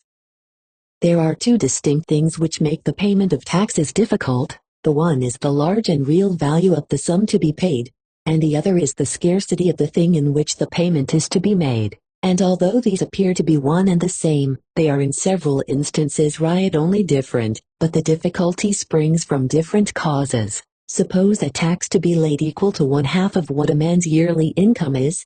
Such a tax could not be paid, because the property could not be spared.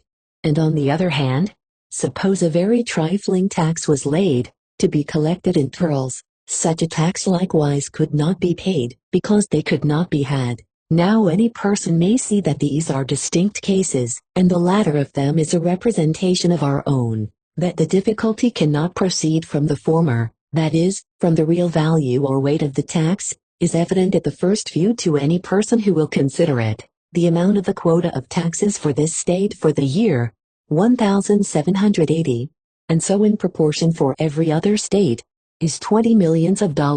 which at 70 for 1, is but 64,280 pounds 3 shillings sterling, and on an average, is no more than 3 shillings and 5 pence sterling per head, per annum, per man, woman and child, or threepence 2 fifths per head per month. Now here is a clear, positive fact that cannot be contradicted, and which proves that the difficulty cannot be in the weight of the tax, for in itself it is a trifle, and far from being adequate to our quota of the expense of the war.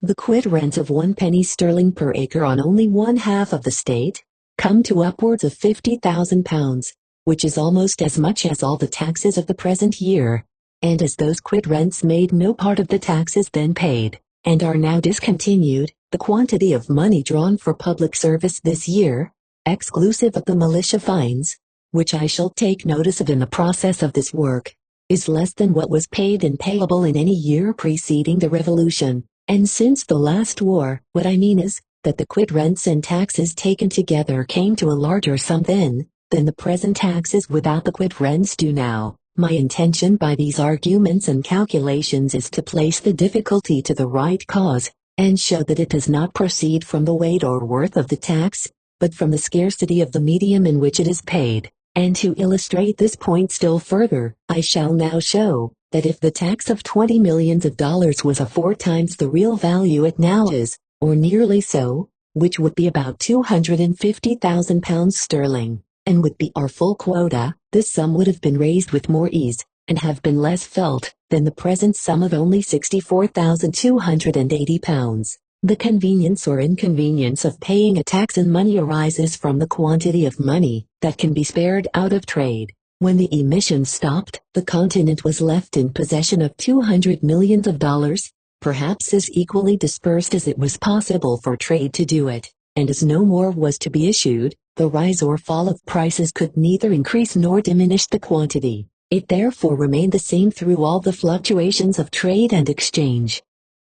Now had the exchange stood at 20 for 1, which was the rate Congress calculated upon when they arranged the quota of the several states, the latter end of last year, trade would have been carried on for nearly 4 times less money than it is now, and consequently the 20 millions would have been spared with much greater ease, and when collected would have been of almost 4 times the value that they now are. And on the other hand, was the depreciation to be 90 or 100 for 1, the quantity required for trade would be more than at 60 or 70 for 1, and though the value of them would be less, the difficulty of sparing the money out of trade would be greater. And on these facts and arguments I rest the matter, to prove that it is not the want of property, but the scarcity of the medium by which the proportion of property for taxation is to be measured out, that makes the embarrassment which we lie under. There is not money enough, and, what is equally as true, the people will not let there be money enough. While I am on the subject of the currency, I shall offer one remark which will appear true to everybody, and can be accounted for by nobody, which is, that the better the times were, the worse the money grew, and the worse the times were, the better the money stood. It never depreciated by any advantage obtained by the enemy.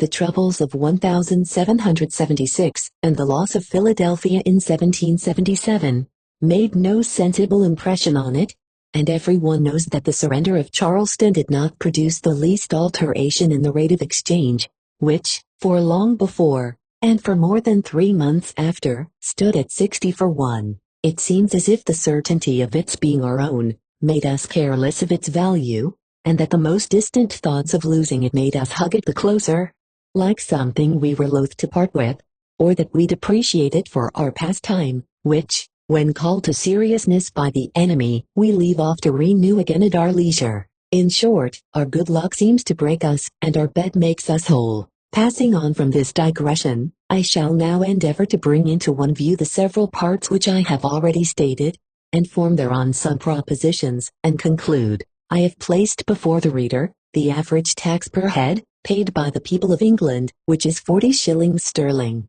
and I have shown the rate on an average per head, which will defray all the expenses of the war to us, and support the several governments without running the country into debt, which is 13 shillings and 4 pence. I have shown what the peace establishment may be conducted for, viz., an eighth part of what it would be if under the government of Britain, and I have likewise shown what the average per head of the present taxes is, namely, 3 shillings and 5 pence sterling, or 3 2 fifths per month, and that their whole yearly value, in sterling, is only £64,280, whereas our quota, to keep the payments equal with the expenses, is £250,000. Consequently, there is a deficiency of £185,720, and the same proportion of defect, according to the several quotas, happens in every other state, and this defect is the cause why the army has been so indifferently fed, clothed and paid. It is the cause, likewise, of the nerveless state of the campaign, and the insecurity of the country. Now, if a tax equal to 13 and 4 pence per head will remove all these difficulties, and make people secure in their homes, leave them to follow the business of their stores and farms unmolested, and not only drive out but keep out the enemy from the country, and if the neglect of raising this sum will let them in, and produce the evils which might be prevented, on which side, I ask, does the wisdom, interest and policy lie? Or, rather, would it not be an insult to reason, to put the question? The sum, when proportioned out according to the several abilities of the people, can hurt no one, but an inroad from the enemy ruins hundreds of families. Look at the destruction done in this city, Philadelphia. The many houses totally destroyed, and others damaged, the waste of fences in the country round it, besides the plunder of furniture, forage, and provisions. I do not suppose that 500,000 sterling would reinstate the sufferers, and, does this, I ask, bear any proportion to the expense that would make us secure? The damage, on an average, is at least £10 sterling per head, which is as much as 13 shillings and 4 pence per head comes to for 15 years. The same has happened on the frontiers, and in the Jerseys, New York, and other places where the enemy has been. Carolina and Georgia are likewise suffering the same fate, that the people generally do not understand the insufficiency of the taxes to carry on the war, is evident, not only from common observation, but from the construction of several petitions which were presented to the Assembly of this state, against the recommendation of Congress of the 18th of March last, for taking up and funding the present currency at 40 to 1, and issuing new money in its stead. The prayer of the petition was, that the currency might be appreciated by taxes, meaning the present taxes, and that part of the taxes be applied to the support of the army, if the army could not be otherwise supported. Now it could not have been possible for such a petition to have been presented, had the petitioners known, that so far from part of the taxes being sufficient for the support of the whole of them, falls 3/4 short of the year's expenses. Before I proceed to propose methods by which a sufficiency of money may be raised, I shall take a short view of the general state of the country. Notwithstanding the weight of the war, the ravages of the enemy, and the obstructions she has thrown in the way of trade and commerce, so soon does a young country outgrow misfortune, that America has already surmounted many that heavily oppressed her. For the first year or two of the war, we were shut up within our ports, scarce venturing to look towards the ocean. Now our rivers are beautified with large and valuable vessels, our stores filled with merchandise, and the produce of the country has a ready market, and an advantageous price. Gold and silver, that for a while seemed to have retreated again within the bowels of the earth, have once more risen into circulation, and every day adds new strength to trade, commerce and agriculture. In a pamphlet, written by Sir John Dalrymple, and dispersed in America in the year 1775, he asserted that 2 20-gun ships, nay, says he, tenders of those ships, stationed between Albemarle Sound and Chesapeake Bay, would shut up the trade of America for 600 miles. How little did Sir John Dalrymple know of the abilities of America! While under the government of Britain, the trade of this country was loaded with restrictions. It was only a few foreign ports which we were allowed to sail to. Now it is otherwise, and allowing that the quantity of trade is but half what it was before the war, the case must show the vast advantage of an open trade, because the present quantity under her restrictions could not support itself, from which I infer, that if half the quantity without the restrictions can bear itself up nearly, if not quite, as well as the whole when subject to them, How prosperous must the condition of America be when the whole shall return open with all the world? By the trade I do not mean the employment of a merchant only, but the whole interest and business of the country taken collectively. It is not so much my intention, by this publication, to propose particular plans for raising money, as it is to show the necessity and the advantages to be derived from it. My principal design is to form the disposition of the people to the measures which I am fully persuaded it is their interest and duty to adopt, and which need no other force to accomplish them than the force of being felt. But as every hint may be useful, I shall throw out a sketch, and leave others to make such improvements upon it as to them may appear reasonable. The annual sum wanted is 2 millions, and the average rate in which it falls is 13 shillings and 4 pence per head. Suppose, then, that we raise half the sum in £60,000 over, the average rate thereof will be 7 shillings per head. In this case we shall have half the supply that we want, and an annual fund of £60,000 whereon to borrow the other million, because £60,000 is the interest of a million at 6%, and if at the end of another year we should be obliged, by the continuance of the war, to borrow another million, the taxes will be increased to 7 shillings and 6 pence, and thus for every million borrowed, an additional tax, equal to 6 pence per head, must be levied. The sum to be raised next year will be £1,060,000, one half of which I would propose should be raised by duties on imported goods and prize goods, and the other half by a tax on landed property and houses, or such other means as each state may devise.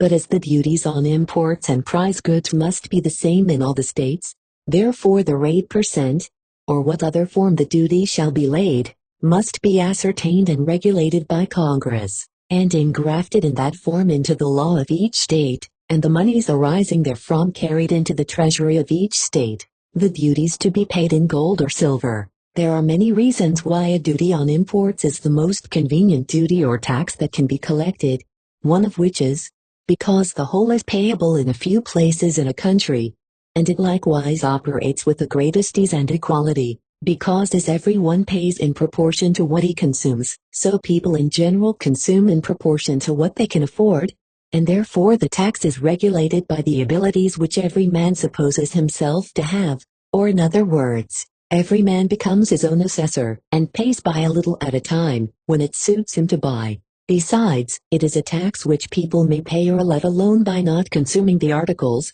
and though the alternative may have no influence on their conduct, the power of choosing is an agreeable thing to the mind. For my own part, it would be a satisfaction to me was there a duty on all sorts of liquors during the war, as in my idea of things it would be an addition to the pleasures of society to know, that when the health of the army goes round, a few drops from every glass becomes theirs. How often have I heard an emphatical wish, almost accompanied by a tear, oh, that our poor fellows in the field had some of this.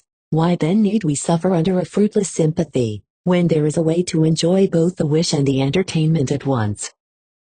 But the great national policy of putting a duty upon imports is, that it either keeps the foreign trade in our own hands, or draws something for the defense of the country from every foreigner who participates in it with us. Thus much for the first half of the taxes, and as each state will best devise means to raise the other half, I shall confine my remarks to the resources of this state. The quota, then, of this state, of £1,060,000, will be £133,250, the half of which is £66,625, and supposing 1/4 part of Pennsylvania inhabited, then a tax of 1 bushel of wheat on every 20 acres of land, one with another, would produce the sum, and all the present taxes to cease, whereas, the tithes of the bishops and clergy in England, exclusive of the taxes, are upwards of 1/2 bushel of wheat on every single acre of land, good and bad, throughout the nation. In the former part of this paper, I mention the militia fines,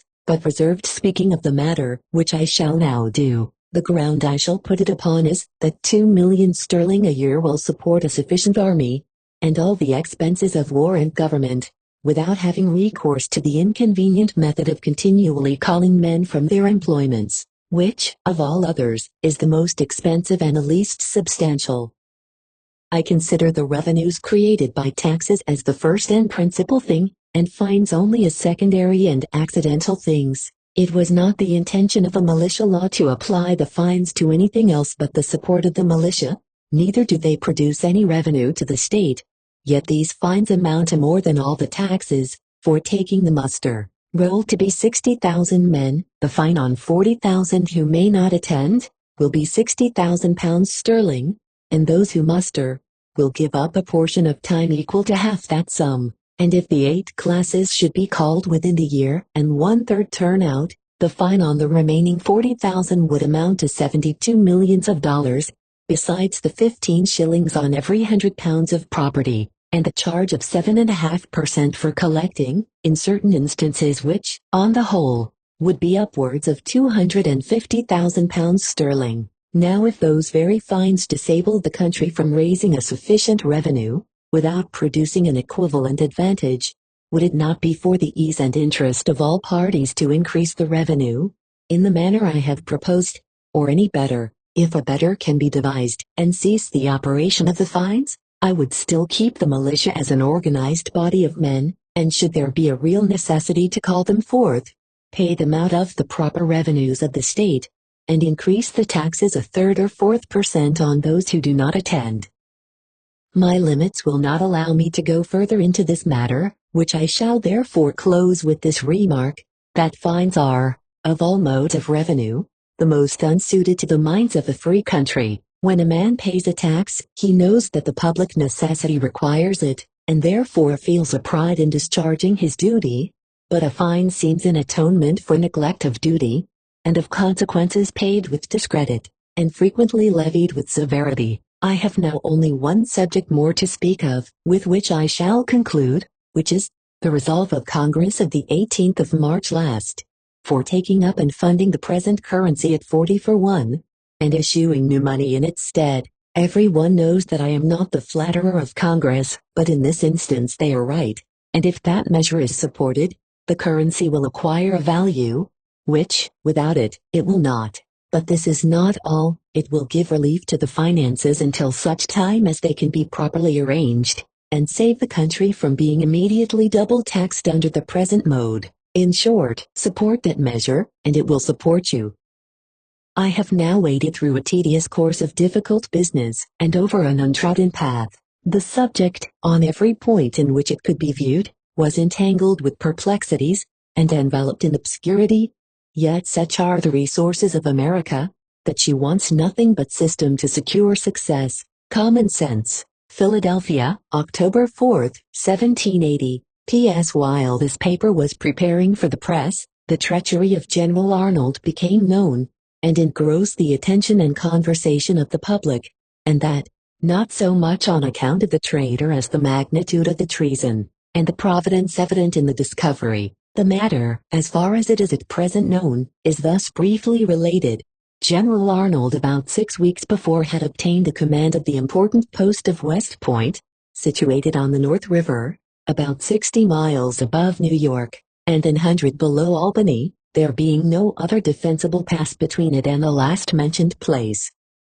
At what time, or in what manner, he first entered into a negotiation with the enemy for betraying the fort and garrison into their hands, does not yet appear. While Arnold commanded at West Point, General Washington and the Minister of France went to Hartford in Connecticut, to consult on matters, in concert with Admiral Turney, commander of the French fleet stationed at Rhode Island. In the meantime Arnold held a conference with Major André, Adjutant General to General Clinton, whom he traitorously furnished with plans of the fort, state of the garrison, minutes of the last council of war, and a manner in which he would post the troops when the enemy should attempt a surprise, and then gave him a pass, by the name of Mr. John Anderson, to go to the lines at the White Plains or lower, if he Mr. Anderson thought proper, he being, the pass said, on public business. Thus furnished, André parted from Arnold, set off for New York, and had nearly arrived at the extent of our lines,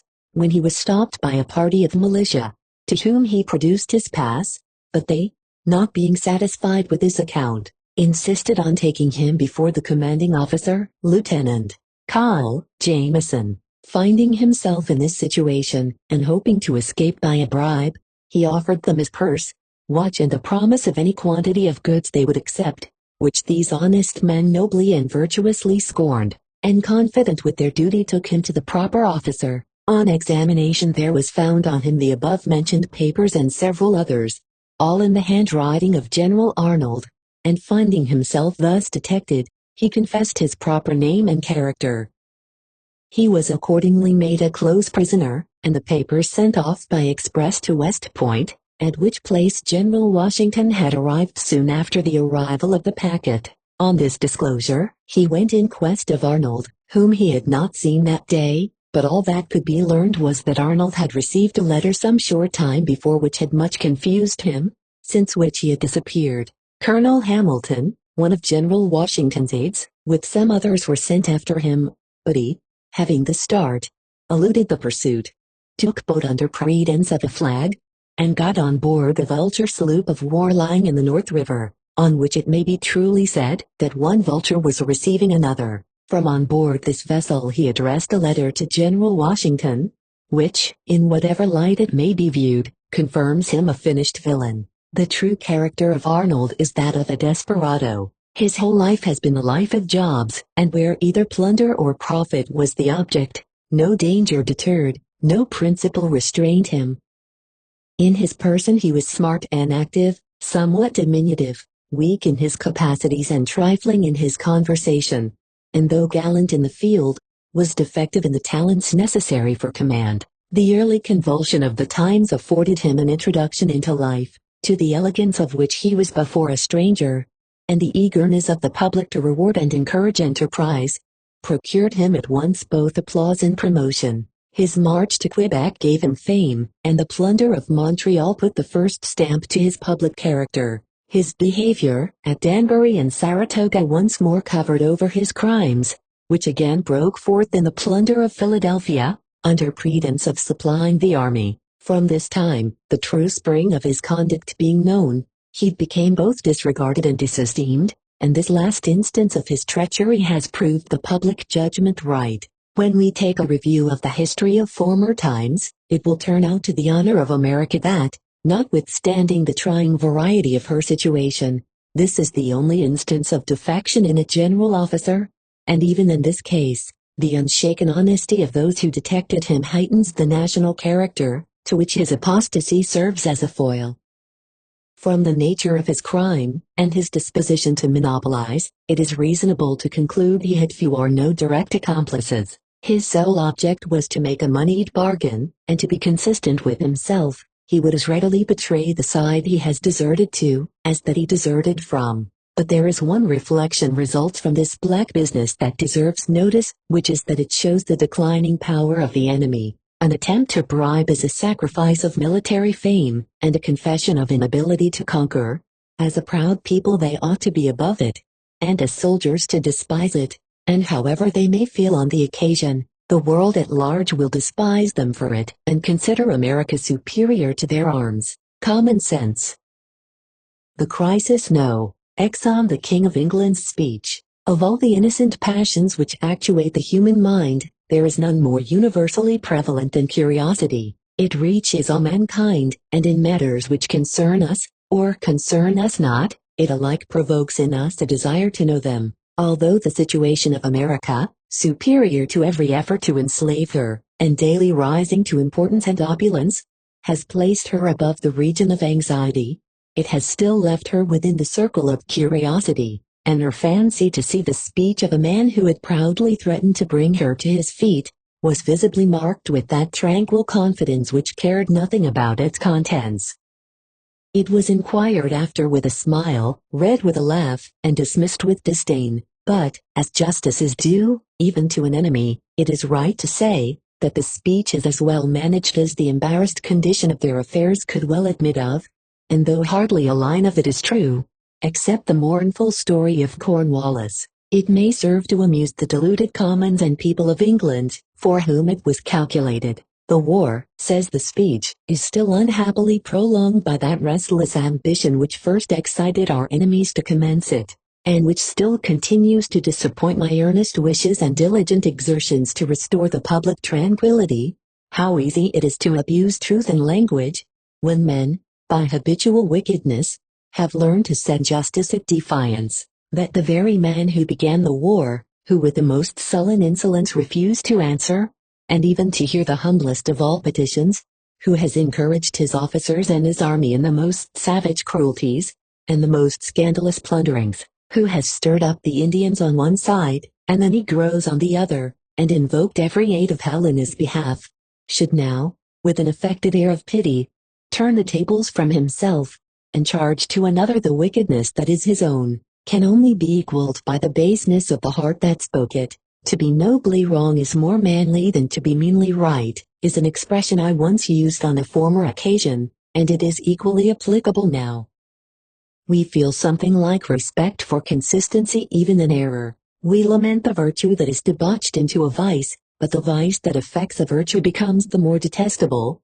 And amongst the various assumptions of character, which hypocrisy has taught, and men have practiced, there is none that raises a higher relish of disgust, than to see disappointed inveteracy twisting itself, by the most visible falsehoods, into an appearance of piety which it has no pretensions to. But I should not, continues the speech, answer the trust committed to the sovereign of a free people, nor make a suitable return to my subjects for their constant, zealous, and affectionate attachment to my person, family and government, if I consented to sacrifice, either to my own desire of peace, or to their temporary ease and relief, those essential rights and permanent interests, upon the maintenance and preservation of which, the future strength and security of this country must principally depend, that the man whose ignorance and obstinacy first involved, and still continues the nation in the most hopeless and expensive of all wars, should now meanly flatter them with the name of a free people, and make a merit of his crime, under the disguise of their essential rights and permanent interests, is something which disgraces even the character of perverseness. Is he afraid they will send him to Hanover, or what does he fear? Why is the sycophant thus added to the hypocrite, and the man who pretends to govern, sunk into the humble and submissive memorialist?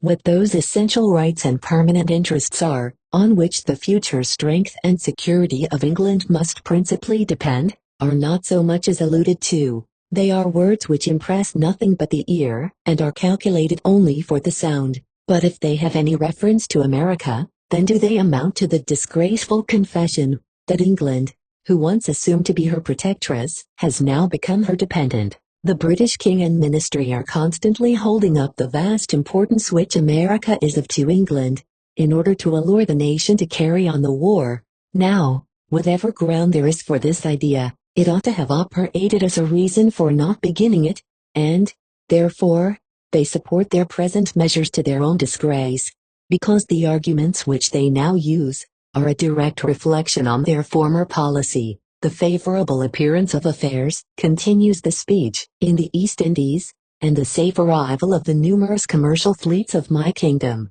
must have given you satisfaction. That things are not quite so bad everywhere as in America may be some cause of consolation, but can be none for triumph. One broken leg is better than two, but still it is not a source of joy, and let the appearance of affairs in the East Indies be ever so favorable, they are nevertheless worse than at first, without a prospect of their ever being better. But the mournful story of Cornwallis was yet to be told, and it was necessary to give it the softest introduction possible. But in the course of this year, continues the speech, my assiduous endeavors to guard the extensive dominions of my crown have not been attended with success equal to the justice and uprightness of my views. When justice and uprightness there was in beginning a war with America, the world will judge of, and the unequaled barbarity with which it has been conducted, is not to be worn from the memory by the cant of sniveling hypocrisy. And it is with great concern that I inform you, that the events of war have been very unfortunate to my arms in Virginia, having ended in the loss of my forces in that province.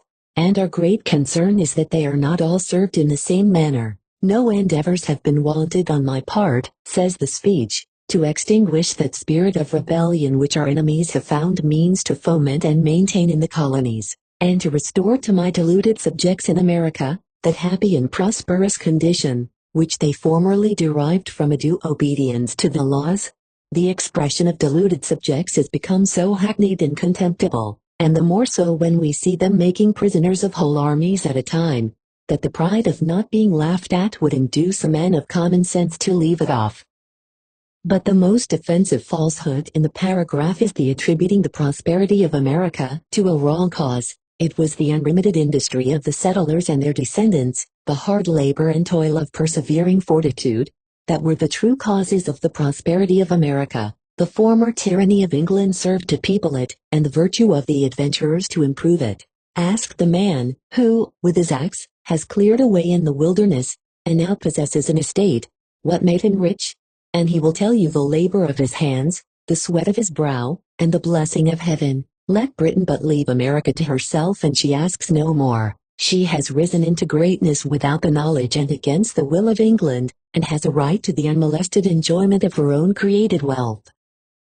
I will order, says the speech, the estimates of the ensuing year to be laid before you. I rely on your wisdom and public spirit for such supplies, as the circumstances of our affairs shall be found to require. Among the many ill consequences which attend the continuation of the present war, I most sincerely regret the additional burdens which it must unavoidably bring upon my faithful subjects. It is strange that a nation must run through such a labyrinth of trouble, and expend such a mass of wealth to gain the wisdom which an hour's reflection might have taught. The final superiority of America over every attempt that an island might make to conquer her, was as naturally marked in the constitution of things, as the future ability of a giant over a dwarf is delineated in his features while an infant. How far Providence, to accomplish purposes which no human wisdom could foresee, permitted such extraordinary errors, is still a secret in the womb of time, and must remain so till futurity shall give it birth.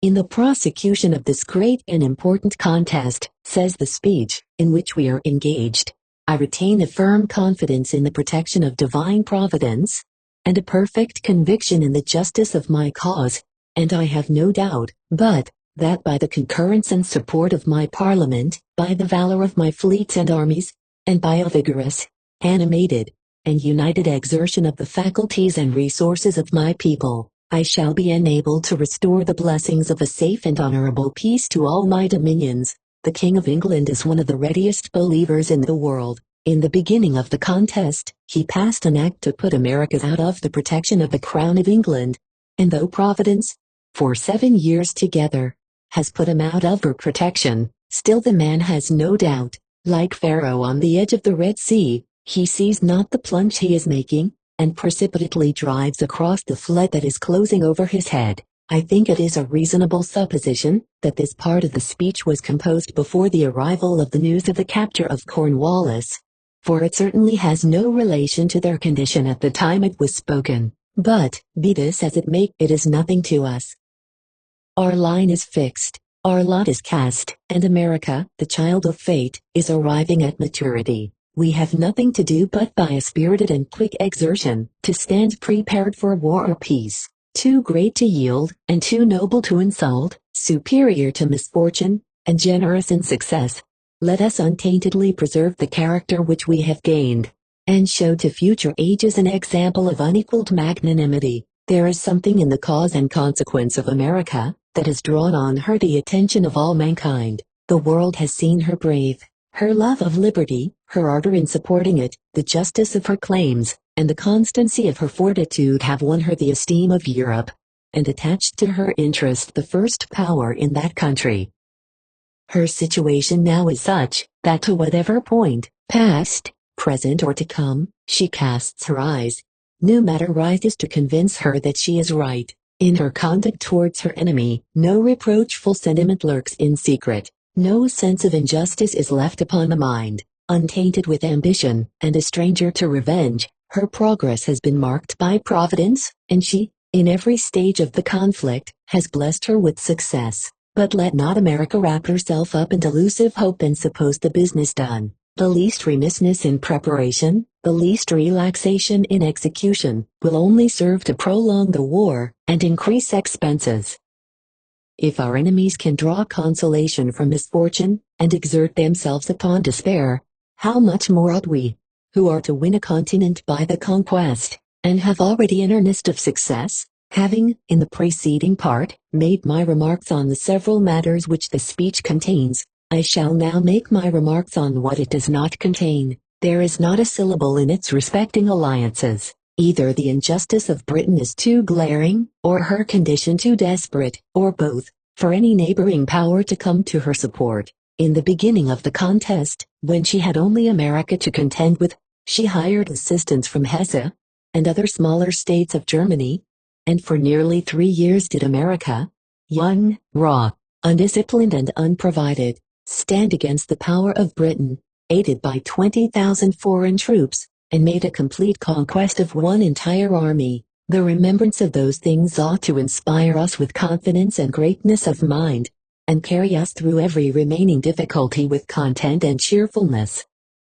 What are the little sufferings of the present day, compared with the hardships that are past? There was a time, when we had neither house nor home in safety, when every hour was the hour of alarm and danger, when the mind, tortured with anxiety, knew no repose, and everything, but hope and fortitude, was bidding us farewell. It is of use to look back upon these things, to call to mind the times of trouble, and the scenes of complicated anguish that are past and gone. Then every expense was cheap, compared with the dread of conquest and the misery of submission. We did not stand debating upon trifles, or contending about the necessary and unavoidable charges of defense. Every one bore his lot of suffering, and looked forward to happier days and scenes of rest. Perhaps one of the greatest dangers which any country can be exposed to, arises from a kind of trifling which sometimes steals upon the mind, when it supposes the danger past, and this unsafe situation marks at this time the peculiar crisis of America. What would she once have given to have known that her condition at this day should be what it now is? And yet we do not seem to place a proper value upon it, nor vigorously pursue the necessary measures to secure it. We know that we cannot be defended, nor yet defend ourselves, without trouble and expense. We have no right to expect it, neither ought we to look for it. We are people, who, in our situation, differ from all the world.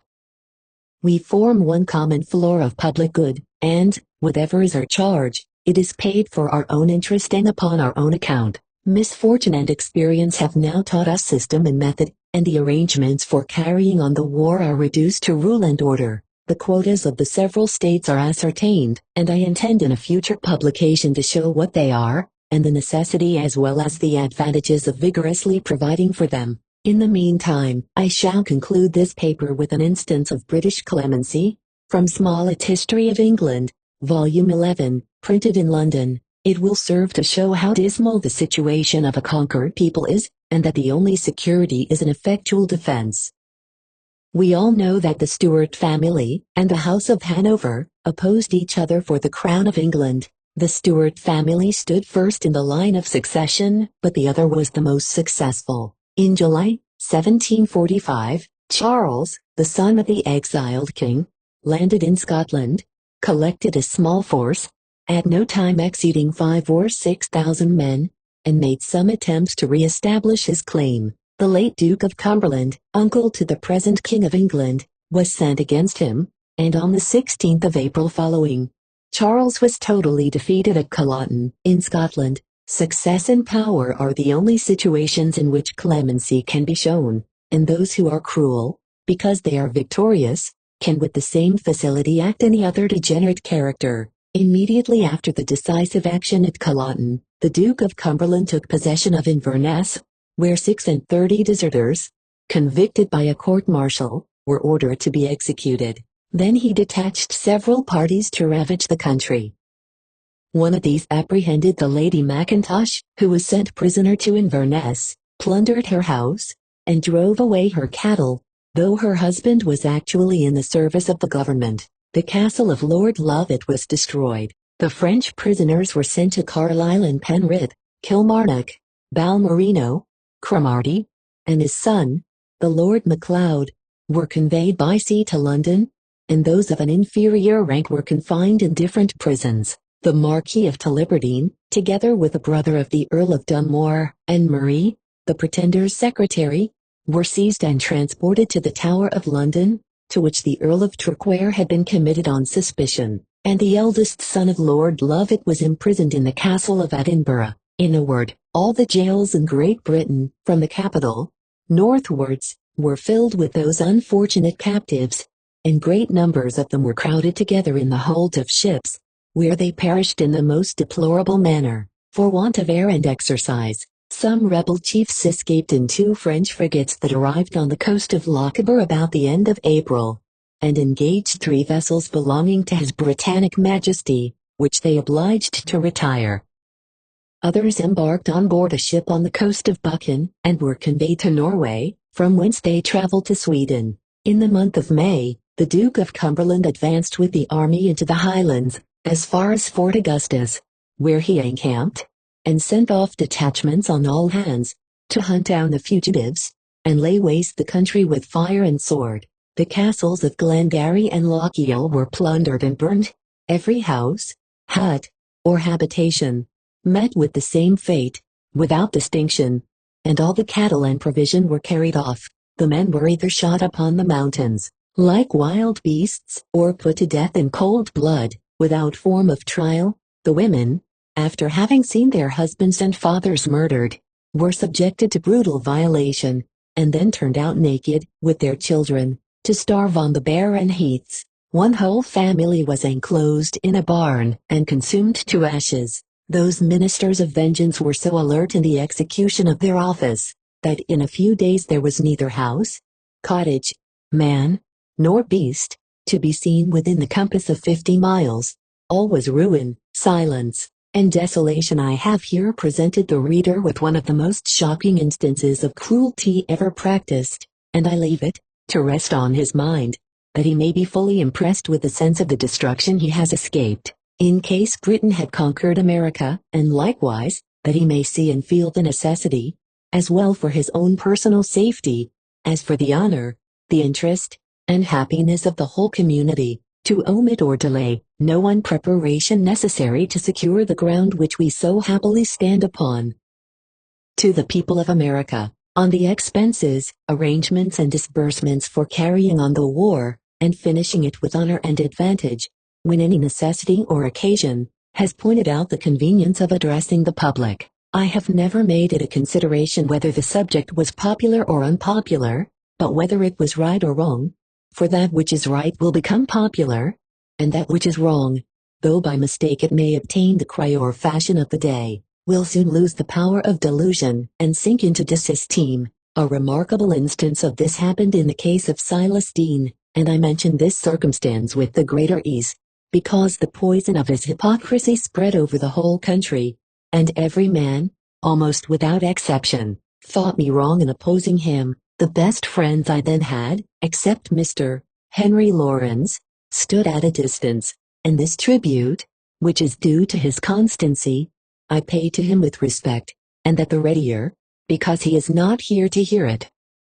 If it reaches him in his imprisonment, it will afford him an agreeable reflection. As he rose like a rocket, he would fall like a stick, is a metaphor which I applied to Mr. Deane, in the first piece which I published respecting him, and he has exactly fulfilled the description. The credit he so unjustly obtained from the public, he lost in almost as short a time. The delusion perished as it fell, and he soon saw himself stripped of popular support. His more intimate acquaintances began to doubt, and to desert him long before he left America, and at his departure, he saw himself the object of general suspicion. When he arrived in France, he endeavored to effect by treason what he had failed to accomplish by fraud. His plans, schemes and projects, together with his expectation of being sent to Holland to negotiate a loan of money, had all miscarried. He then began traducing and accusing America of every crime which could injure her reputation, that she was a ruined country, that she only meant to make a tool of France, to get what money she could out of her, and then to leave her and accommodate with Britain.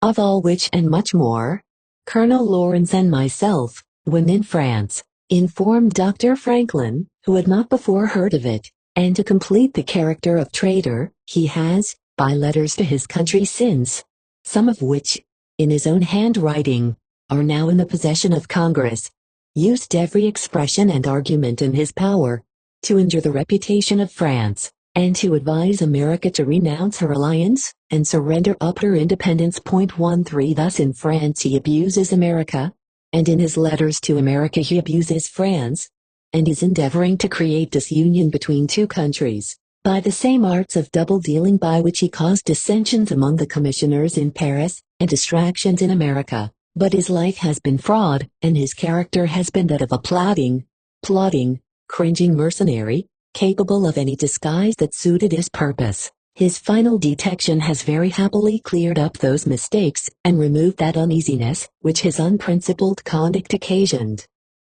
Everyone now sees him in the same light, for towards friends or enemies he acted with the same deception and injustice, and his name, like that of Arnold, ought now to be forgotten among us. As this is the first time that I have mentioned him since my return from France, it is my intention that it shall be the last. From this digression, which for several reasons I thought necessary to give, I now proceed to the purport of my address. I consider the war of America against Britain as the country's war, the public's war, or the war of the people in their own behalf, for the security of their natural rights, and the protection of their own property. It is not the war of Congress, the war of the assemblies, or the war of government in any line whatever. The country first, by mutual compact, resolved to defend their rights and maintain their independence, at the hazard of their lives and fortunes.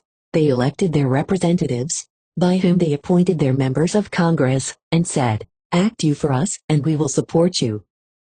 This is the true ground and principle of the war on the part of America, and, consequently, there remains nothing to do, but for every one to fulfill his obligation. It was next to impossible that a new country, engaged in a new undertaking, could set off systematically right at first. She saw not the extent of the struggle that she was involved in, neither could she avoid the beginning. She supposed every step that she took, and every resolution which she formed, would bring her enemy to reason and close the contest. Those failing, she was forced into new measures, and these, like the former, being fitted to her expectations, and failing in their turn, left her continually unprovided, and without system. The enemy, likewise, was induced to prosecute the war, from the temporary expedients we adopted for carrying it on.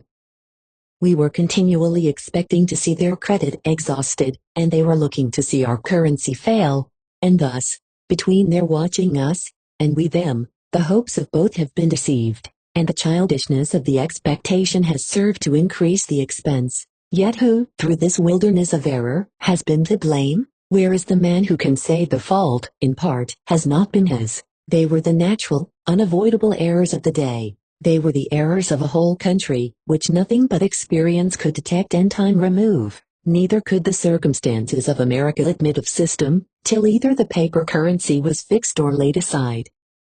No calculation of a finance could be made on a medium failing without reason, and fluctuating without rule. But there is one error which might have been prevented and was not, and as it is not my custom to flatter, but to serve mankind, I will speak it freely. It certainly was the duty of every assembly on the continent to have known, at all times, what was the condition of its treasury, and to have ascertained at every period of depreciation, how much the real worth of the taxes fell short of their nominal value. This knowledge, which might have been easily gained, in the time of it, would have enabled them to have kept their constituents well informed, and this is one of the greatest duties of representation. They ought to have studied and calculated the expenses of the war, the quota of each state, and the consequent proportion that would fall on each man's property for his defense, and this must have easily shown to them, that a tax of £100 could not be paid by a bushel of apples or 100 of flour, which was often the case 2 or 3 years ago.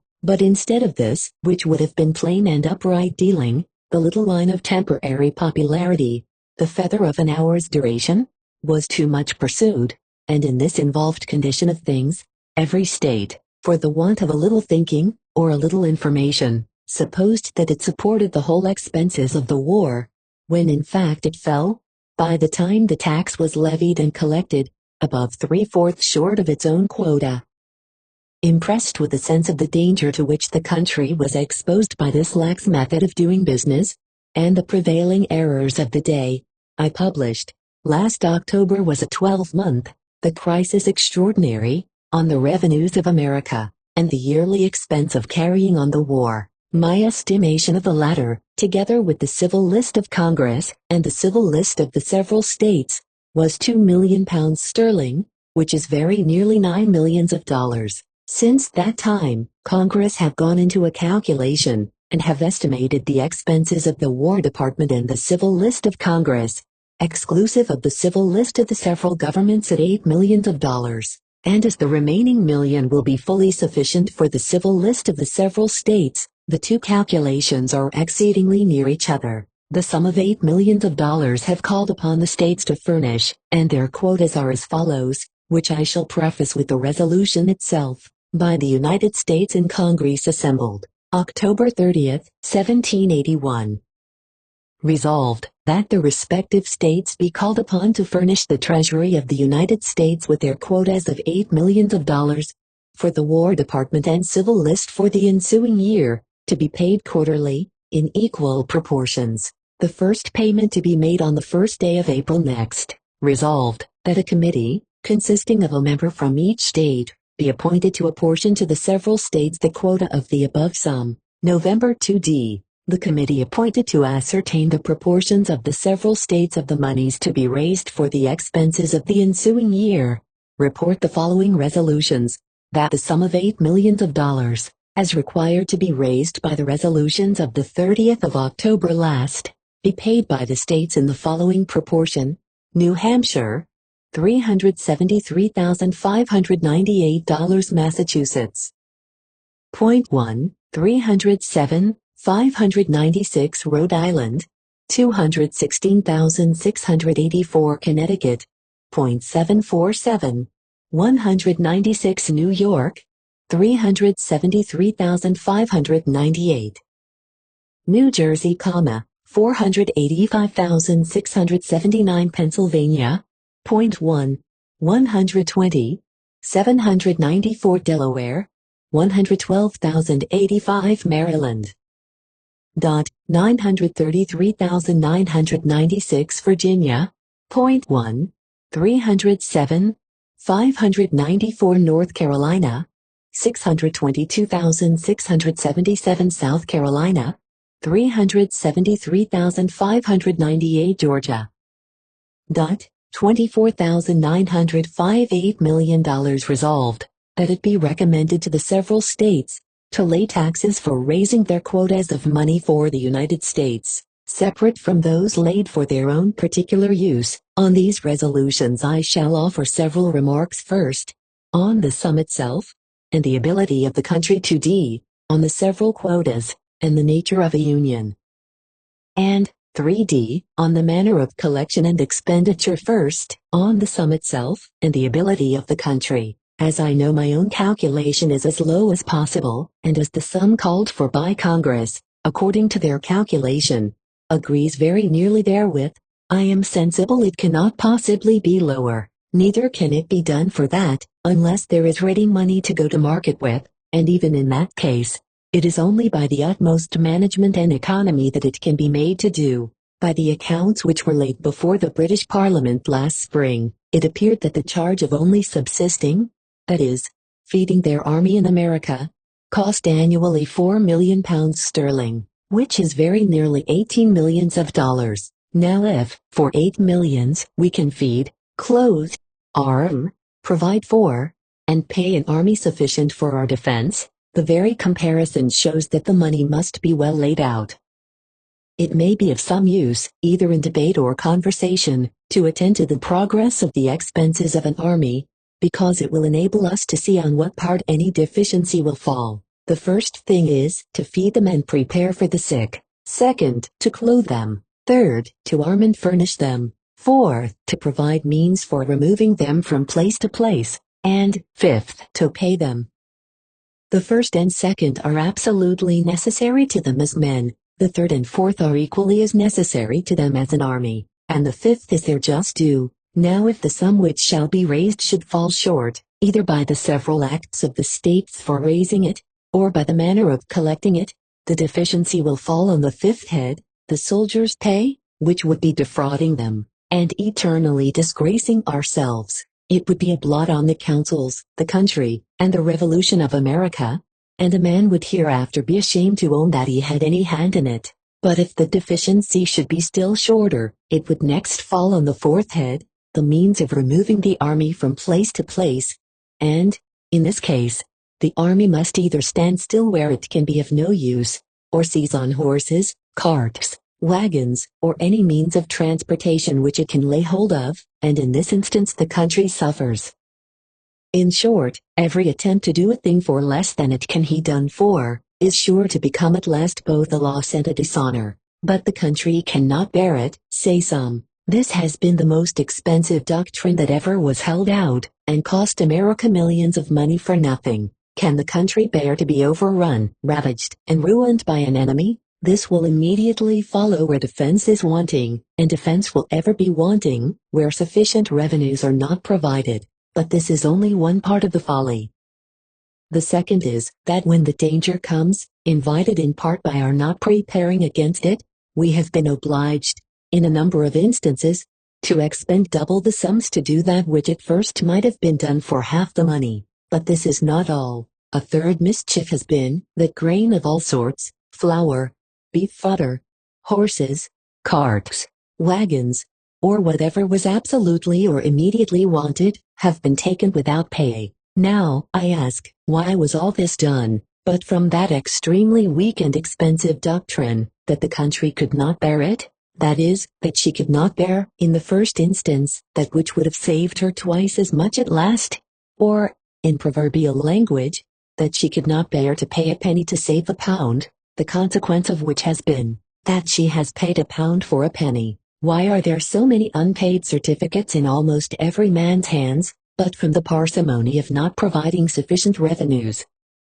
Besides, the doctrine contradicts itself, because, if the whole country cannot bear it, how is it possible that a part should? And yet this has been the case, for those things have been had, and they must be had, but the misfortune is, that they have been obtained in a very unequal manner, and upon expensive credit, whereas, with ready money, they might have been purchased for half the price, and nobody distressed. But there is another thought which ought to strike us, which is, how is the army to bear the want of food, clothing and other necessaries? The man who is at home can turn himself 1,000 ways, and find as many means of ease, convenience or relief. But a soldier's life admits of none of those. Their wants cannot be supplied from themselves, for an army, though it is the defense of a state, is at the same time the child of a country, or must be provided for in everything. And lastly, the doctrine is false. There are not 3 millions of people in any part of the universe, who live so well, or have such a fund of ability, as in America. The income of a common laborer, who is industrious, is equal to that of the generality of tradesmen in England. In the mercantile line, I have not heard of one who could be said to be a bankrupt since the war began, and in England they have been without number. In America almost every farmer lives on his own lands, and in England not 1 in 100 does. In short, it seems as if the poverty of that country had made them furious, and they were determined to risk all to recover all. Yet, notwithstanding those advantages on the part of America, true it is, that had it not been for the operation of taxes for our necessary defense, we had sunk into a state of sloth and poverty, for there was more wealth lost by neglecting to till the earth in the years 1776, 77, and 78, than the quota of taxes amounts to. That which is lost by neglect of this kind is lost forever, whereas that which is paid, and continues in the country, returns to us again, and at the same time that it provides us with defense, it operates not only as a spur, but as a premium to our industry. I shall now proceed to the second head, viz., on the several quotas, and the nature of a union. There was a time when America had no other bond of union than that of common interest and affection. The whole country flew to the relief of Boston, and, making her cause their own, participated in her cares and administered to her wants. The fate of war, since that day, has carried the calamity in a tenfold proportion to the southward, but in the meantime the Union has been strengthened by a legal compact of the states, jointly and severally ratified, and that which before was choice, or the duty of affection, is now likewise the duty of legal obligation. The Union of America is the foundation stone of her independence, the rock on which it is built, and is something so sacred in her Constitution, that we ought to watch every word we speak, and every thought we think, that we injure it not, even by mistake, when a multitude, extended, or rather scattered, over a continent in the manner we were, mutually agree to form one common center whereon the whole shall move to accomplish a particular purpose. All parts must act together and alike, or act not at all, and a stoppage in any one is a stoppage of the whole, at least for a time. Thus the several states have sent representatives to assemble together in Congress, and they have empowered that body, which thus becomes their center, and are no other than themselves in representation, to conduct and manage the war, while their constituents at home attend to the domestic cares of the country, their internal legislation, their farms, professions or employments, for it is only by reducing complicated things to method and orderly connection that they can be understood with advantage, or pursued with success. Congress, by virtue of this delegation, estimates the expense, and apportions it out to the several parts of the empire according to their several abilities. And here the debate must end, because each state has already had its voice, and the matter has undergone its whole portion of argument, and can no more be altered by any particular state, than a law of any state, after it has passed, can be altered by any individual. For with respect to those things which immediately concern the Union, and for which the Union was purposely established, and is intended to secure, each state is to the United States what each individual is to the state he lives in, and it is on this grand point, this movement upon one center, that our existence as a nation, our happiness as a people, and our safety as individuals depend. It may happen that some state or other may be somewhat over or underrated, but this cannot be much. The experience which has been had upon the matter has nearly ascertained their several abilities.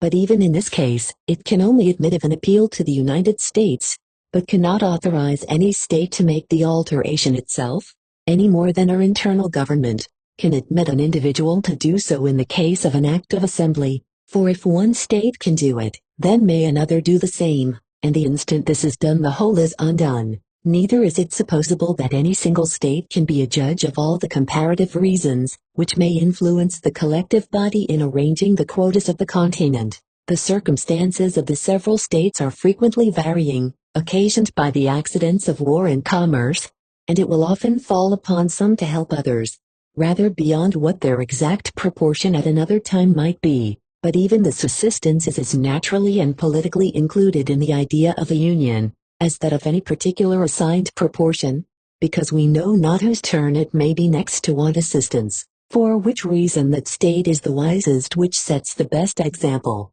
though in matters of bounden duty and reciprocal affection, it is rather a degeneracy from the honesty and ardor of the heart to admit anything selfish to partake in the government of our conduct.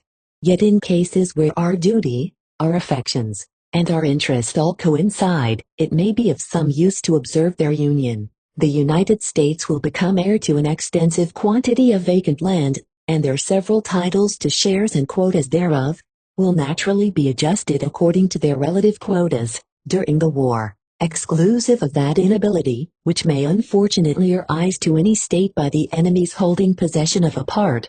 But as this is a cold matter of interest, I pass it by, and proceed to my third head, viz., on the manner of collection and expenditure. It has been our error, as well as our misfortune, to blend the affairs of each state, especially in money matters, with those of the United States, whereas it is our case, convenience and interest, to keep them separate. The expenses of the United States for carrying on the war, and the expenses of each state for its own domestic government, are distinct things, and to involve them is a source of perplexity and a cloak for fraud. I love method, because I see and am convinced of its beauty and advantage. It is that which makes all business easy and understood, and without which, everything becomes embarrassed and difficult. There are certain powers which the people of each state have delegated to their legislative and executive bodies, and there are other powers which the people of every state have delegated to Congress, among which is that of conducting the war, and, consequently, of managing the expenses attending it. For how else can that be managed, which concerns every state, but by a delegation from each? When a state has furnished its quota, it has an undoubted right to know how it has been applied, and it is as much the duty of Congress to inform the state of the one, as it is the duty of the state to provide the other. In the resolution of Congress already recited, it is recommended to the several states to lay taxes for raising their quotas of money for the United States, separate from those laid for their own particular use.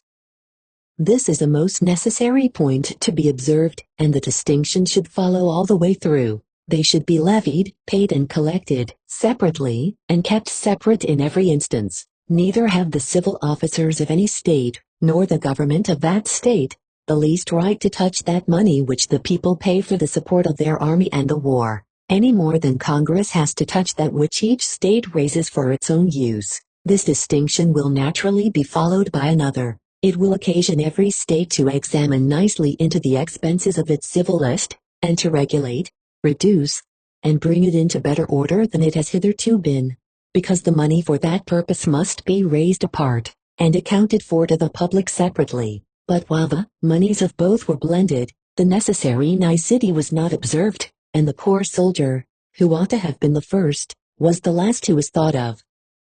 Another convenience will be, that the people, by paying the taxes separately, will know what they are for, and will likewise know that those which are for the defense of the country will cease with the war, or soon after. For although, as I have before observed, the war is their own, and for the support of their own rights and the protection of their own property, yet they have the same right to know that they have to pay, and it is the want of not knowing that is often the cause of dissatisfaction. This regulation of keeping the taxes separate has given rise to a regulation in the Office of Finance, by which it is directed, that the receivers shall, at the end of every month, make out an exact account of the monies received by them respectively, during such month, specifying therein the names of the persons from whom the same shall have been received, the dates and the sums, which account they shall respectively cause to be published in one of the newspapers of the state, to the end that every citizen may know how much of the monies collected from him, in taxes,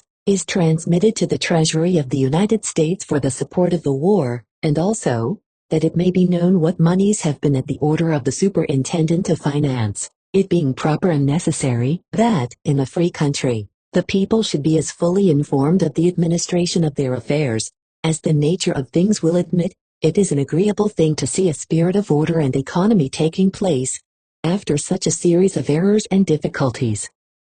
A government or an administration, who means and acts honestly, has nothing to fear, and consequently has nothing to conceal, and it would be of use if a monthly or quarterly account was to be published, as well of the expenditures as of the receipts. $8 millions must be husbanded with an exceeding deal of care to make it do, and, therefore, as the management must be reputable, the publication would be serviceable. I have heard of petitions which have been presented to the Assembly of this state, and probably the same may have happened in other states, praying to have the taxes lowered. Now the only way to keep taxes low is for the United States to have ready money to go to market with, and though the taxes to be raised for the present year will fall heavy, and there will naturally be some difficulty in paying them, yet the difficulty, in proportion as money spreads about the country, will every day grow less, and in the end we shall save some millions of dollars by it. We see what a bitter, revengeful enemy we have to deal with,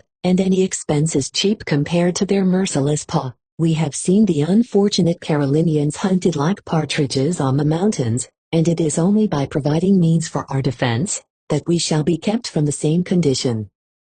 When we think or talk about taxes, we ought to recollect that we lie down in peace and sleep in safety, that we can follow our farms or stores or other occupations in prosperous tranquility, and that these inestimable blessings are procured to us by the taxes that we pay. In this view, our taxes are properly our insurance money. They are what we pay to be made safe, and, in strict policy, are the best money we can lay out. It was my intention to offer some remarks on the impost law of 5% recommended by Congress, and to be established as a fund for the payment of the loan office certificates, and other debts of the United States. But I have already extended my piece beyond my intention, and as this fund will make our system of finance complete, and is strictly just, and consequently requires nothing but honesty to do it, there needs but little to be said upon it. Common Sense, Philadelphia, March 5, 1782. The crisis no, eye, on the present state of news, since the arrival of 2, if not 3 packets in quick succession, at New York, from England, a variety of unconnected news has circulated through the country, and afforded as great a variety of speculation, that something is the matter in the cabinet and councils of our enemies, on the other side of the water, is certain that they have run their length of madness, and are under the necessity of changing their measures may easily be seen into. But to what this change of measures may amount, or how far it may correspond with our interest, happiness and duty, is yet uncertain, and from what we have hitherto experienced, we have too much reason to suspect them in everything.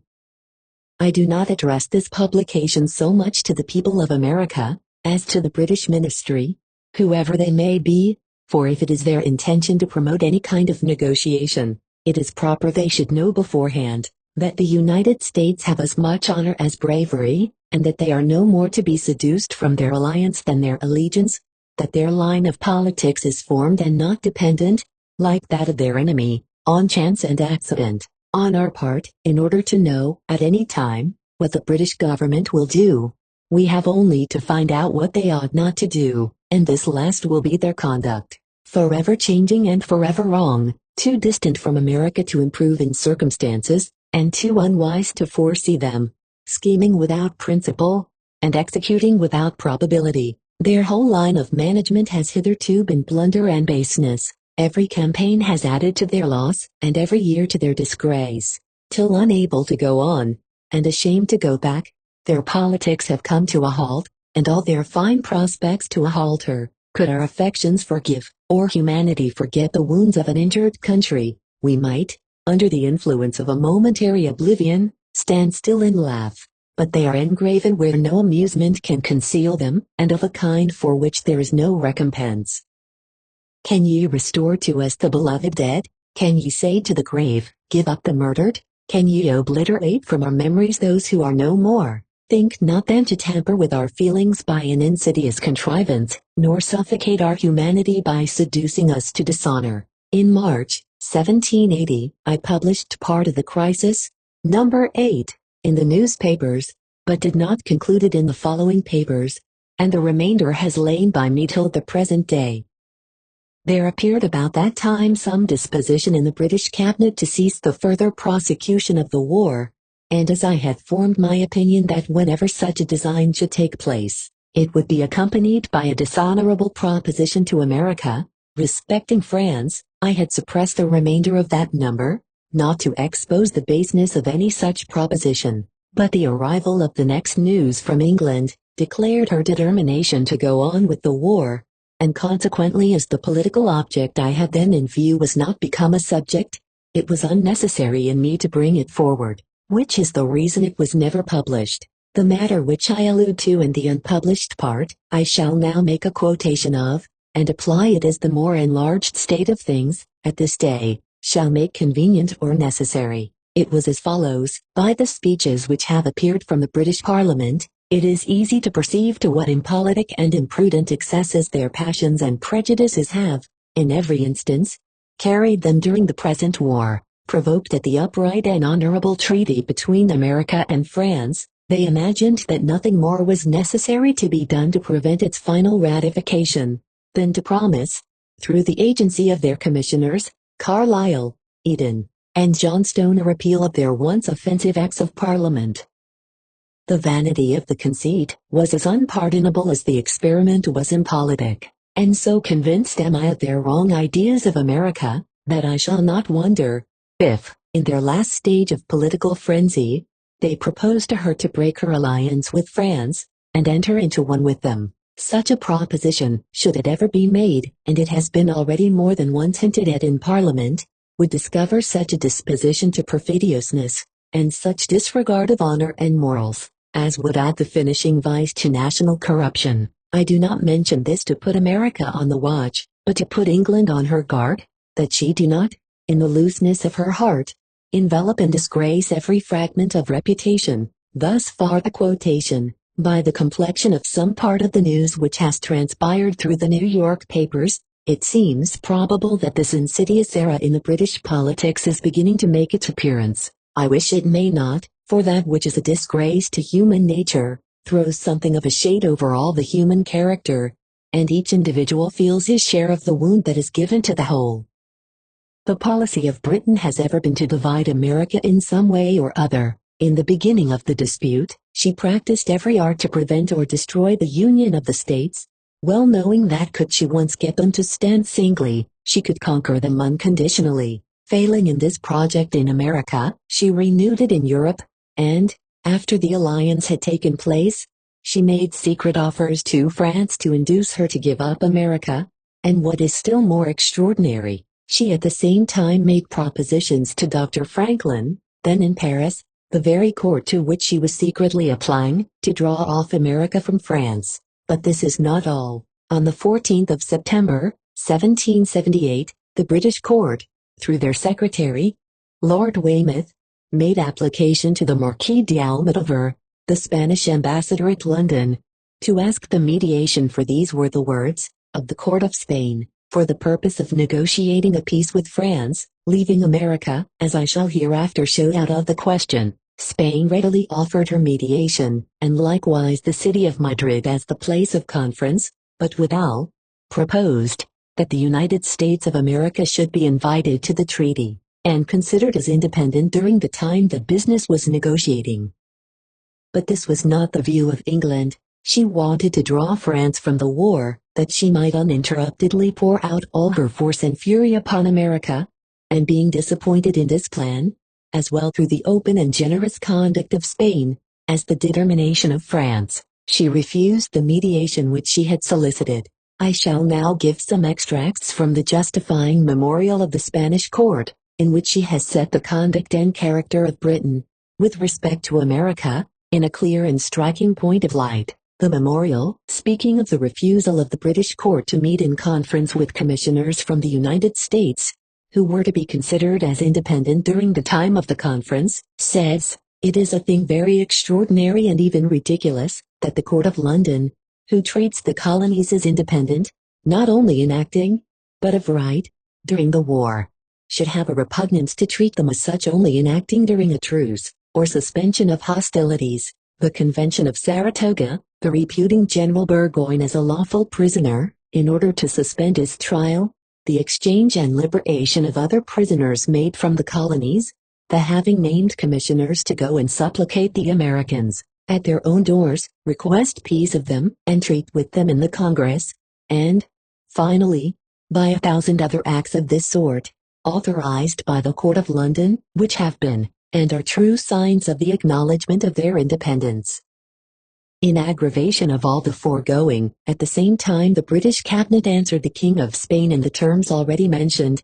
They were insinuating themselves at the court of France by means of secret emissaries, and making very great offers to her to abandon the colonies and make peace with England. But there is yet more, for at the same time the English ministry were treating, by means of another certain emissary, with Dr. Franklin, minister plenipotentiary from the colonies, residing at Paris, to whom they made various proposals to disunite them from France, and accommodate matters with England. From what has been observed, it evidently follows, that the whole of the British politics was, to disunite the two courts of Paris and Madrid, by means of the suggestions and offers which she separately made to them, and also to separate the colonies from their treaties and engagements entered into with France, and induce them to arm against the House of Bourbon, or more probably to oppress them when they found, from breaking their engagements, that they stood alone and without protection. This, therefore, is the net they laid for the American states, that is to say, to tempt them with flattering and very magnificent promises to come to an accommodation with them, exclusive of any intervention of Spain or France, that the British ministry might always remain the arbiters of the fate of the colonies. But the Catholic king, the King of Spain, faithful on the one part of the engagements which bind him to the most Christian king, the King of France, his nephew, just and upright on the other, to his own subjects, whom he ought to protect and guard against so many insults, and finally, full of humanity and compassion for the Americans and other individuals who suffer in the present war, he is determined to pursue and prosecute it. and to make all the efforts in his power, until he can obtain a solid and permanent peace, with full and satisfactory securities that it shall be observed. Thus far the memorial, a translation of which into English, may be seen in full, under the head of State Papers, in the Annual Register, for 1779. The extracts I have here given, serve to show the various endeavors and contrivances of the enemy, to draw France from her connection with America, and to prevail on her to make a separate peace with England, leaving America totally out of the question, and at the mercy of a merciless, unprincipled enemy. The opinion, likewise, which Spain has formed of the British cabinet's character for meanness and perfidiousness, is so exactly the opinion of America respecting it, that the memorial, in this instance, contains our own statements and language, for people, however remote, who think alike, will unavoidably speak alike. Thus we see the insidious use which Britain endeavored to make of the propositions of peace, under the mediation of Spain. I shall now proceed to the second proposition under the mediation of the Emperor of Germany, and the Empress of Russia, the general outline of which was, that a congress of the several powers at war should meet at Vienna, in 1781, to settle preliminaries of peace. I could wish myself at liberty to make use of all the information which I am possessed of on this subject, but as there is a delicacy in the matter, I do not conceive it prudent, at least at present, to make references and quotations in the same manner as I have done with respect to the mediation of Spain, who published the whole proceedings herself, and therefore, what comes from me, on this part of the business, must rest on my own credit with the public, assuring them, that when the whole proceedings, relative to the proposed Congress of Vienna shall appear, they will find my account not only true, but studiously moderate. We know at the time this mediation was on the carpet, the expectation of the British King and Ministry ran high with respect to the conquest of America.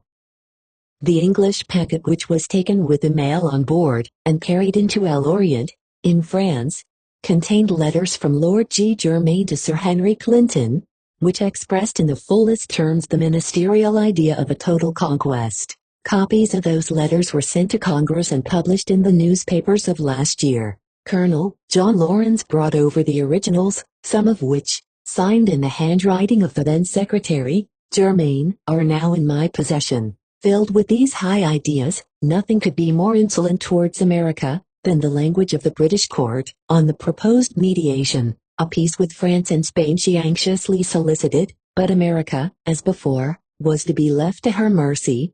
Neither would she hear any proposition for admitting an agent from the United States into the Congress of Vienna.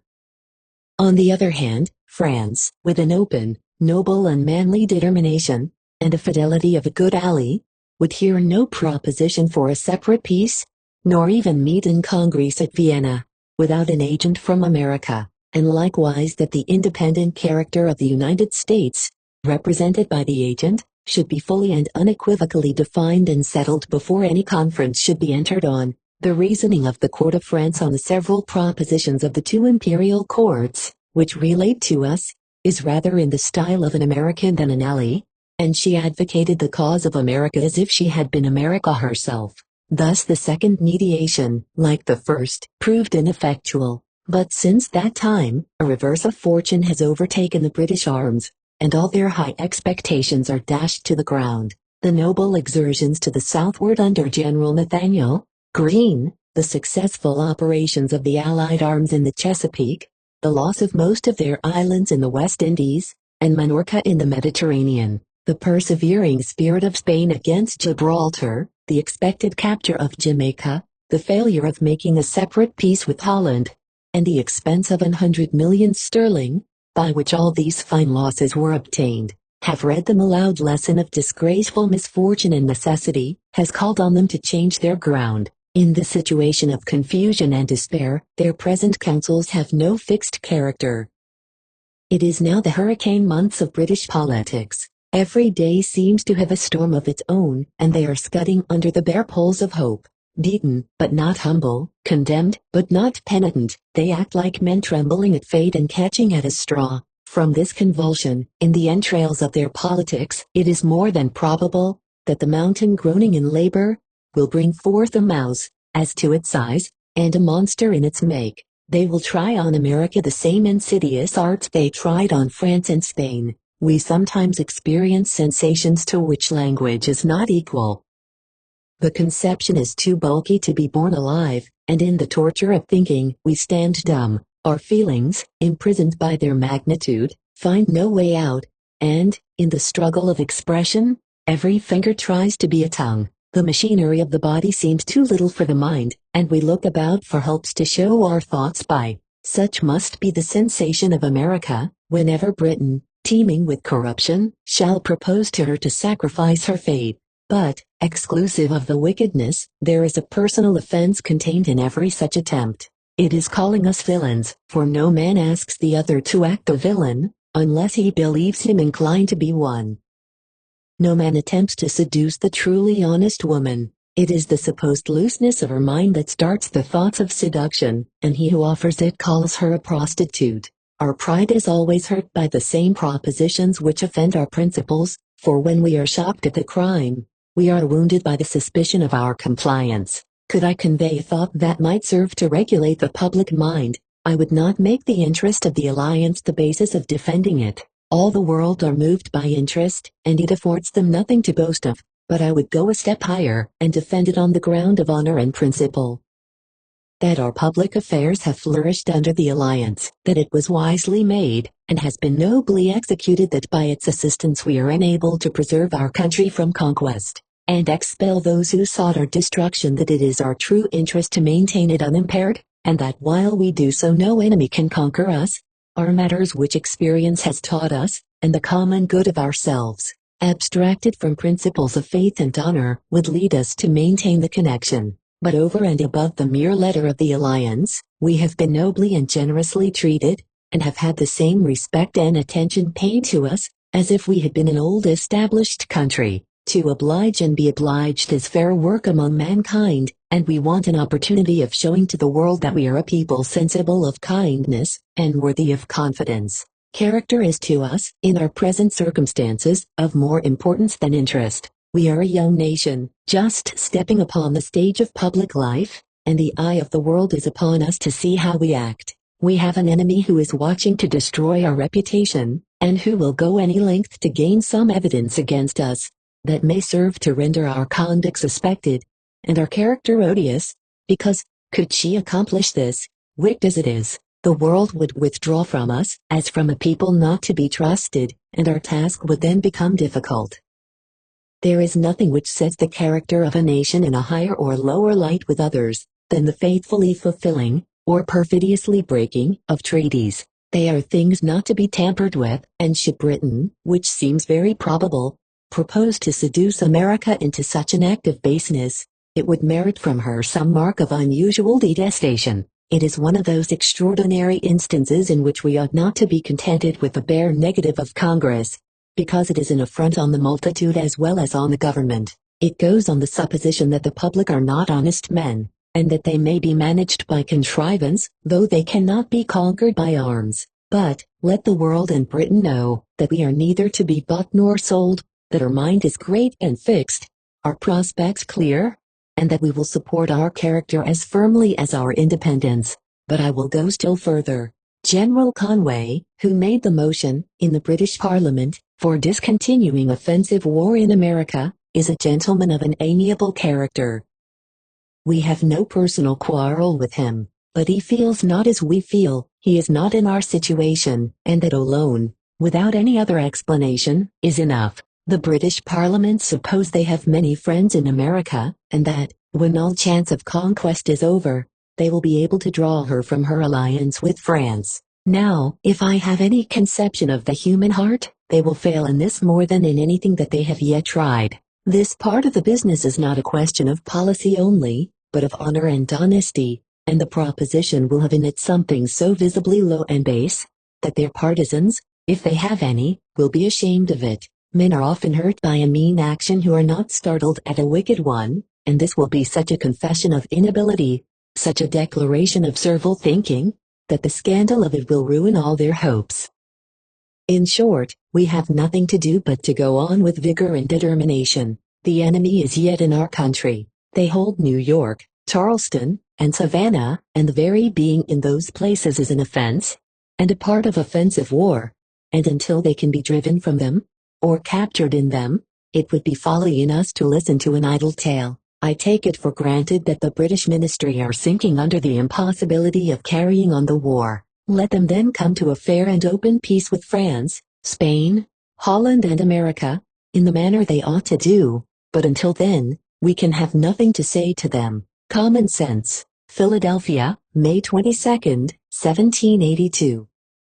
A Supernumerary Crisis, to Sir Guy Carleton. It is the nature of compassion to associate with misfortune, and I address this to you in behalf even of an enemy, a captain in the British service, now on his way to the headquarters of the American army, and unfortunately doomed to death for a crime not his own, a sentence so extraordinary, an execution so repugnant to every human sensation, ought never to be told without the circumstances which produced it, and as the destined victim is yet in existence, and in your hands rests his life or death, I shall briefly state the case and the melancholy consequence. Captain Huddy, of the Jersey militia, was attacked in a small fort on Tom's River, by a party of refugees in the British pay and service, was made prisoner, together with his company, carried to New York and lodged in the provost of that city, about 3 weeks after which, he was taken out of the provost down to the water side,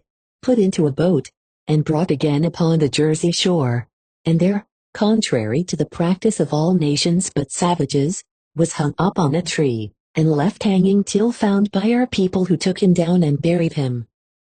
The inhabitants of that part of the country where the murder was committed, sent a deputation to General Washington with a full and certified statement of the fact. Struck, as every human breast must be, with such brutish outrage, and determined both to punish and prevent it for the future, the general represented the case to General Clinton, who then commanded, and demanded that the refugee officer who ordered and attended the execution, and whose name is Lippincott, should be delivered up as a murderer, and in case of refusal, that the person of some British officer should suffer in his stead. The demand, though not refused, has not been complied with, and the melancholy lot, not by selection, but by casting lots, has fallen upon Captain S. Gill, of the Guards, who, as I have already mentioned, is on his way from Lancaster to camp, a martyr to the general wickedness of the cause he engaged in, and the ingratitude of those whom he served. The first reflection which arises on this black business is,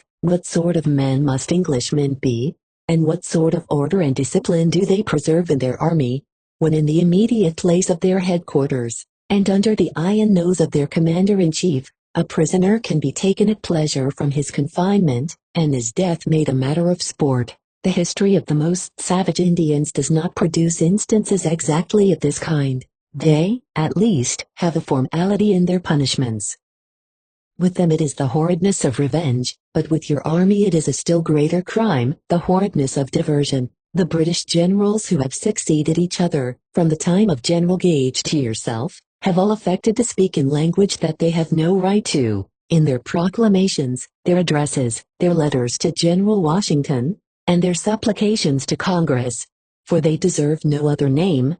They talk of British honor, British generosity, and British clemency, as if those things were matters of fact, whereas, we whose eyes are open, who speak the same language with yourselves, many of whom were born on the same spot with you, and who can no more be mistaken in your words than in your actions, can declare to all the world, that so far as our knowledge goes, there is not a more detestable character, nor a meaner or more barbarous enemy, than the present British one. With us, you have forfeited all pretensions to reputation, and it is only by holding you like a wild beast, afraid of your keepers, that you can be made manageable. But to return to the point in question, though I can think no man innocent who has lent his hand to destroy the country which he did not plan, and to ruin those that he could not enslave, yet, abstracted from all ideas of right and wrong on the original question, Captain S. Gill, in the present case, is not the guilty man. The villain and the victim are here separated characters. You hold the one and we the other. You disown, or affect to disown and reprobate the conduct of Lippincott, yet you give him a sanctuary. and by so doing you as effectually become the executioner of Asgil, as if you had put the rope on his neck, and dismissed him from the world. Whatever your feelings on this interesting occasion may be are best known to yourself. Within the grave of your own mind lies buried the fate of Asgil. He becomes the corpse of your will or the survivor of your justice. Deliver up the one, and you save the other. Withhold the one, and the other dies by your choice. On our part the case is exceeding plain. An officer has been taken from his confinement and murdered, and the murderer is within your lines. Your army has been guilty of 1,000 instances of equal cruelty, but they have been rendered equivocal, and sheltered from personal detection. Here the crime is fixed, and is one of those extraordinary cases which can neither be denied nor palliated, and to which the custom of war does not apply, for it never could be supposed that such a brutal outrage would ever be committed. It is an original in the history of civilized barbarians, and is truly British. On your part, you are accountable to us for the personal safety of the prisoners within your walls. Here can be no mistake, they can neither be spies nor suspected as such. Your security is not endangered, nor your operations subjected to miscarriage, by men immured within a dungeon. They differ in every circumstance from men in the field, and leave no pretence for severity of punishment. But if to the dismal condition of captivity with you must be added the constant apprehensions of death, if to be imprisoned is so nearly to be entombed, and if, after all, the murderers are to be protected, and thereby the crime encouraged, wherein do you differ from American Indians either in conduct or character? We can have no idea of your honor, or your justice, in any future transaction, of what nature it may be, while you shelter within your lines an outrageous murderer, and sacrifice in his stead an officer of your own. If you have no regard to us, at least spare the blood which it is your duty to save. Whether the punishment will be greater on him, who, in this case, innocently dies, or on him whom sad necessity forces to retaliate, is, in the nicety of sensation, an undecided question. It rests with you to prevent the sufferings of both. You have nothing to do but to give up the murderer, and the matter ends.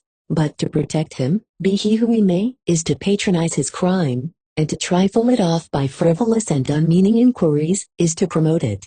There is no declaration you can make, nor promise you can give that will obtain credit. It is the man and not the apology that is demanded. You see yourself pressed on all sides to spare the life of your own officer, for die he will if you withhold justice. The murder of Captain Huddy is an offense not to be borne with, and there is no security which we can have, that such actions or similar ones shall not be repeated, but by making the punishment fall upon yourselves, to destroy the last security of captivity, and to take the unarmed, the unresisting prisoner to private and sportive execution, is carrying barbarity too high for silence. The evil must be put an end to, and the choice of persons rests with you. But if your attachment to the guilty is stronger than to the innocent, you invent a crime that must destroy your character. And if the cause of your king needs to be so supported, forever cease, sir, to torture our remembrance with the wretched phrases of British honor, British generosity and British clemency. From this melancholy circumstance, learn, sir, a lesson of morality. The refugees are men whom your predecessors have instructed in wickedness, the better to fit them to their master's purpose. To make them useful, they have made them vile, and the consequence of their tutored villainy is now descending on the heads of their encouragers. They have been trained like hounds to the scent of blood, and cherished in every species of dissolute barbarity. Their ideas of right and wrong are worn away in the constant habitude of repeated infamy, till, like men practiced in execution, they feel not the value of another's life. The task before you, though painful, is not difficult. Give up the murderer, and save your officer, as the first outset of a necessary reformation. Common Sense. Philadelphia, May 31, 1782. The Crisis Number 12. To the Earl of Shelburne, my Lord, a speech, which has been printed in several of the British and New York newspapers, as coming from your lordship, in answer to one from the Duke of Richmond, of the 10th of July last, contains expressions and opinions so new and singular, and so enveloped in mysterious reasoning, that I address this publication to you, for the purpose of giving them a free and candid examination. The speech I allude to is in these words: His lordship said, it had been mentioned in another place, that he had been guilty of inconsistency. To clear himself of this, he asserted that he still held the same principles in respect to American independence, which he had first imbibed. He had been, and yet was of opinion, whenever the Parliament of Great Britain acknowledges that point, the sun of England's glory is set forever. Such were the sentiments he possessed on a former day, and such the sentiments he continued to hold at this hour. It was the opinion of Lord Chatham, as well as many other able statesmen. Other noble lords, however, think differently, and as the majority of the cabinet support them, he acquiesced in the measure, dissenting from the idea, and the point is settled for bringing the matter into the full discussion of Parliament, where it will be candidly, fairly, and impartially debated. The independence of America would end in the ruin of England, and that a peace patched up with France would give that proud enemy the means of yet trampling on this country. The sun of England's glory he wished not to see set forever. He looked for a spark at least to be left, which might in time light us up to a new day. But if independence was to be granted, if Parliament deemed that measure prudent, he foresaw, in his own mind, that England was undone. He wished to God that he had been deputed to Congress, that he might plead the cause of that country as well as of this, and that he might exercise whatever powers he possessed as an orator, to save both from ruin, in a conviction to Congress, that, if their independence were signed, their liberties were gone forever. Peace, his lordship added, was a desirable object, but it must be an honorable peace, and not an humiliating one, dictated by France, or insisted on by America. It was very true that this kingdom was not in a flourishing state, it was impoverished by war. But if we were not rich, it was evident that France was poor. If we were straitened in our finances, the enemy were exhausted in their resources.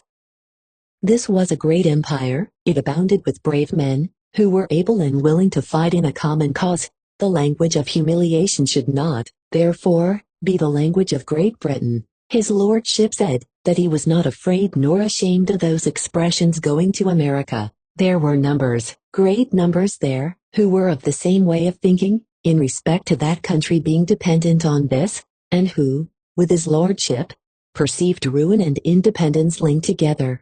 Thus far the speech, on which I remark, that his lordship is a total stranger to the mind and sentiments of America, that he has wrapped himself up in fond delusion, that something less than independence, may, under his administration, be accepted, and he wishes himself sent to Congress, to prove the most extraordinary of all doctrines, which is, that independence, the sublimest of all human conditions, is loss of liberty. In answer to which we may say, that in order to know what the contrary word dependence means, we have only to look back to those years of severe humiliation, when the mildest of all petitions could obtain no other notice than the haughtiest of all insults, and when the base terms of unconditional submission were demanded, or undistinguishable destruction threatened. It is nothing to us that the ministry have been changed, for they may be changed again.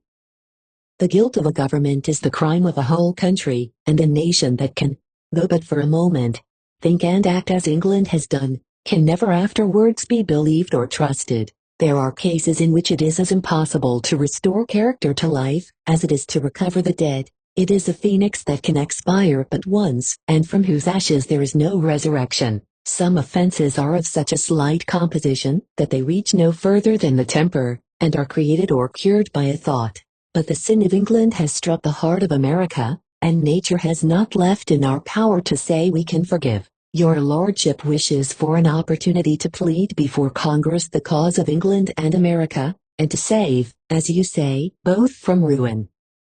That the country, which, for more than 7 years has sought our destruction, should now cringe to solicit our protection, is adding the wretchedness of disgrace to the misery of disappointment, and if England has the least spark of supposed honor left, that spark must be darkened by asking, and extinguished by receiving, the smallest favor from America. For the criminal who owes his life to the grace and mercy of the injured, is more executed by living than he who dies. But 1,000 pleadings, even from your lordship, can have no effect. Honor, interest, and every sensation of the heart would plead against you. We are a people who think not as you think, and what is equally true, you cannot feel as we feel. The situations of the two countries are exceedingly different. Ours has been the seat of war, yours has seen nothing of it. The most wanton destruction has been committed in our sight, the most insolent barbarity has been acted on our feelings. We can look round and see the remains of burnt and destroyed houses, once the fair fruit of hard industry, and now the striking monuments of British brutality. We walk over the dead whom we loved, in every part of America, and remember by whom they fell. There is scarcely a village but brings to life some melancholy thought, and reminds us of what we have suffered, and of those we have lost by the inhumanity of Britain. 1,000 images are eyes to us, which, from situation, you cannot see, and are accompanied by as many ideas which you cannot know, and therefore your supposed system of reasoning would apply to nothing, and all your expectations die of themselves. The question whether England shall accede to the independence of America, and which your lordship says is to undergo a parliamentary discussion, is so very simple, and composed of so few cases, that it scarcely needs a debate. It is the only way out of an expensive and ruinous war, which has no object, and without which acknowledgment there can be no peace. But your lordship says, the sun of Great Britain will set whenever she acknowledges the independence of America, whereas the metaphor would have been strictly just, to have left the sun wholly out of the figure, and have ascribed her not acknowledging it to the influence of the moon. But the expression, if true, is the greatest confession of disgrace that could be made, and furnishes America with the highest notions of sovereign independent importance. Mr. Wedderburn, about the year 1776, made use of an idea of much the same kind.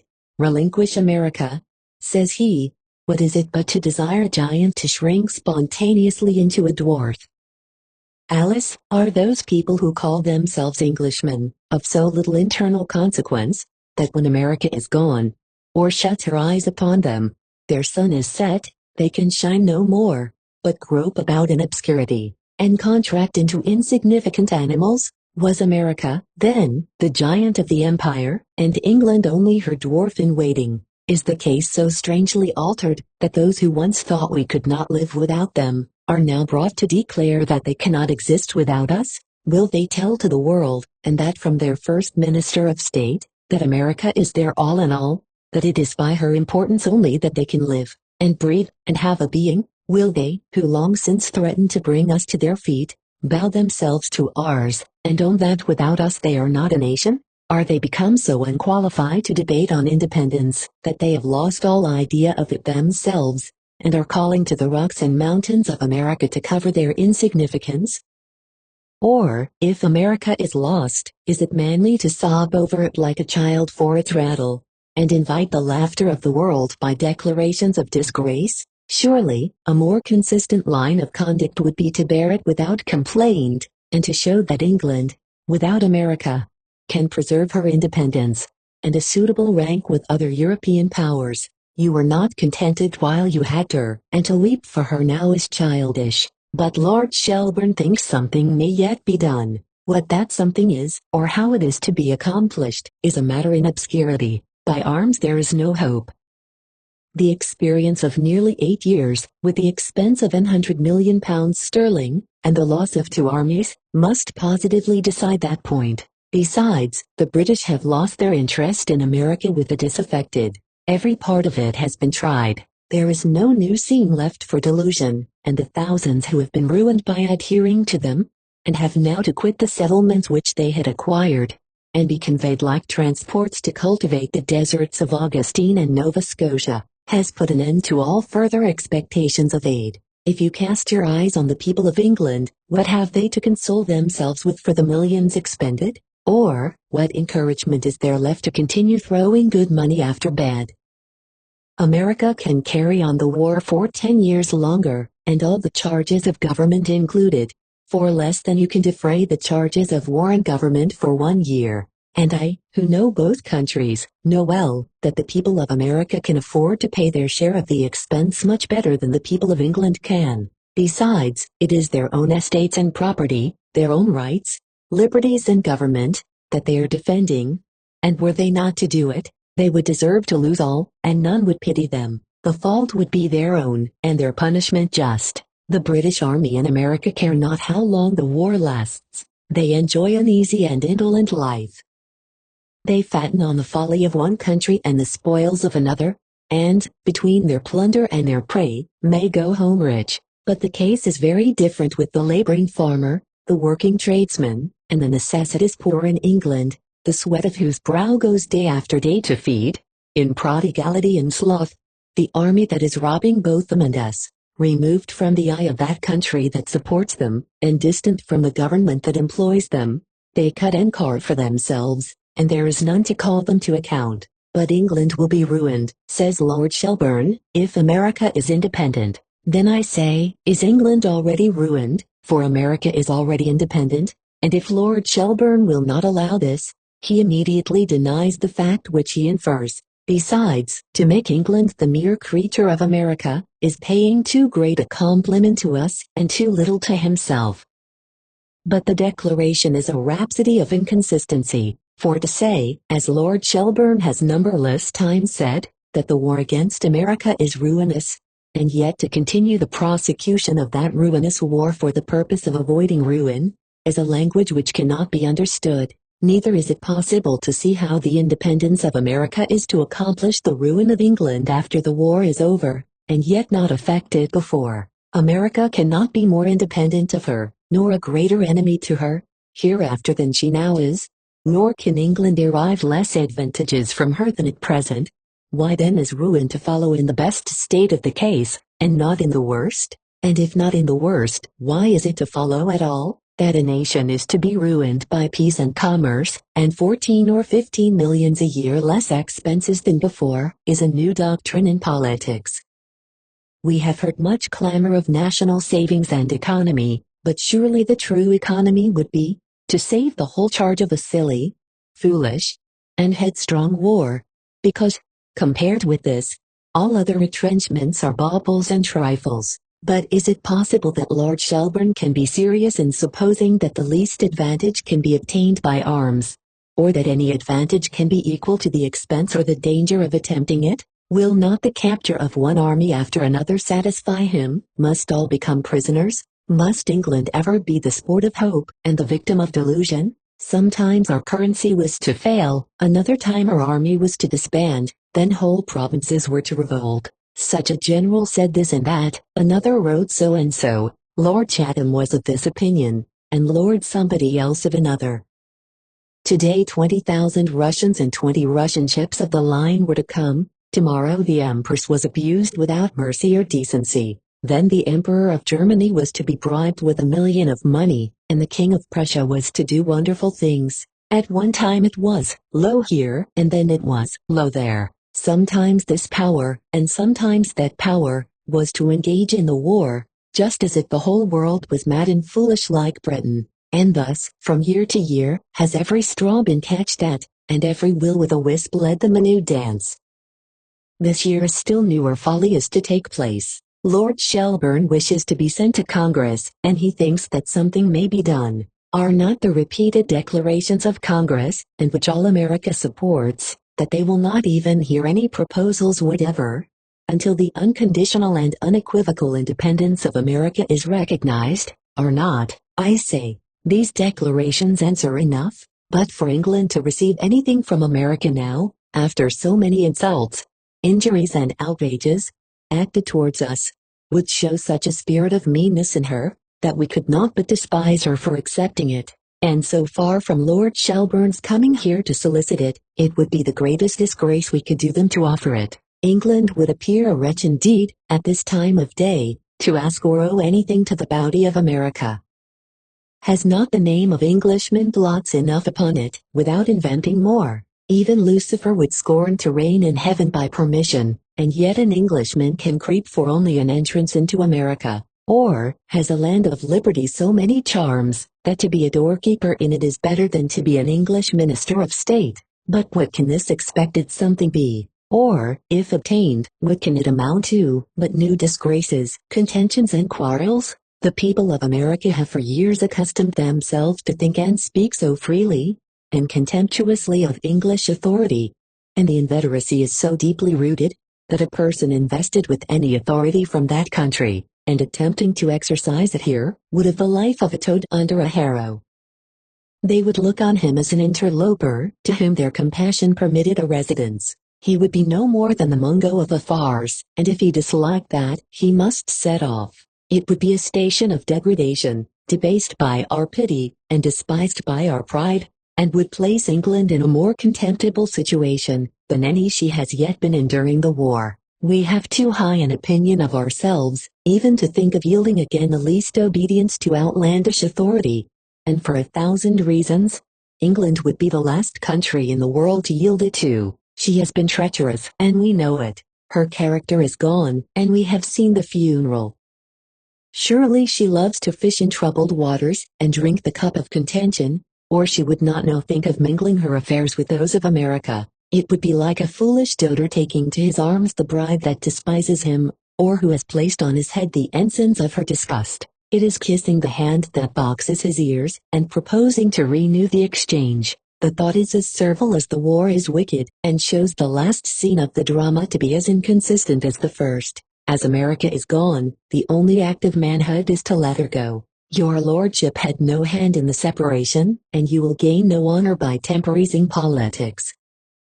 Besides, there is something so exceedingly whimsical, unsteady, and even insincere in the present conduct of England, that she exhibits herself in the most dishonorable colors. On the 2nd of August last, General Carleton and Admiral Digby wrote to General Washington in these words: "The resolution of the House of Commons, of the 27th of February last, has been placed in your Excellency's hands, and intimations given at the same time that further pacific measures were likely to follow, since which, until the present time, we have had no direct communications with England, but a mail is now arrived, which brings us very important information. We are acquainted, sir, by authority, that negotiations for a general peace have already commenced at Paris, and that Mr. Grenville is invested with full powers to treat with all the parties at war, and is now at Paris in execution of his commission. And we are further, sir, made acquainted, that His Majesty, in order to remove any obstacles to this peace which he so ardently wishes to restore, has commanded his ministers to direct Mr. Grenville, that the independence of the 13 United Provinces should be proposed by him in the first instance, instead of making it a condition of a general treaty. Now, taking your present measures into view, and comparing them with the declaration in this letter, pray what is the word of your king, or his ministers, or the Parliament, good for? Must we not look upon you as a confederated body of faithless, treacherous men, whose assurances are fraud, and their language deceit? What opinion can we possibly form of you, but that you are a lost, abandoned, profligate nation, who sport even with your own character, and are to be held by nothing but the bayonet or the halter? To say, after this, that the sun of Great Britain will be set whenever she acknowledges the independence of America, when the not doing it is the unqualified lie of government, can be no other than the language of ridicule, the jargon of inconsistency. There were thousands in America who predicted the delusion, and looked upon it as a trick of treachery, to take us from our guard, and draw off our attention from the only system of finance, by which we can be called, or deserve to be called, a sovereign, independent people. The fraud, on your part, might be worth attempting, but the sacrifice to obtain it is too high. There are others who credited the assurance, because they thought it impossible that men who had their characters to establish would begin with a lie. The prosecution of the war by the former ministry was savage and horrid, since which it has been mean, trickish, and delusive. The one went greedily into the passion of revenge, the other into the subtleties of low contrivance, till, between the crimes of both, there is scarcely left a man in America, be he Whig or Tory, who does not despise or detest the conduct of Britain. The management of Lord Shelburne, whatever may be his views, is a caution to us, and must be to the world, never to regard British assurances. A perfidy so notorious cannot be hid. It stands even in the public papers of New York, with the names of Carleton and Digby affixed to it.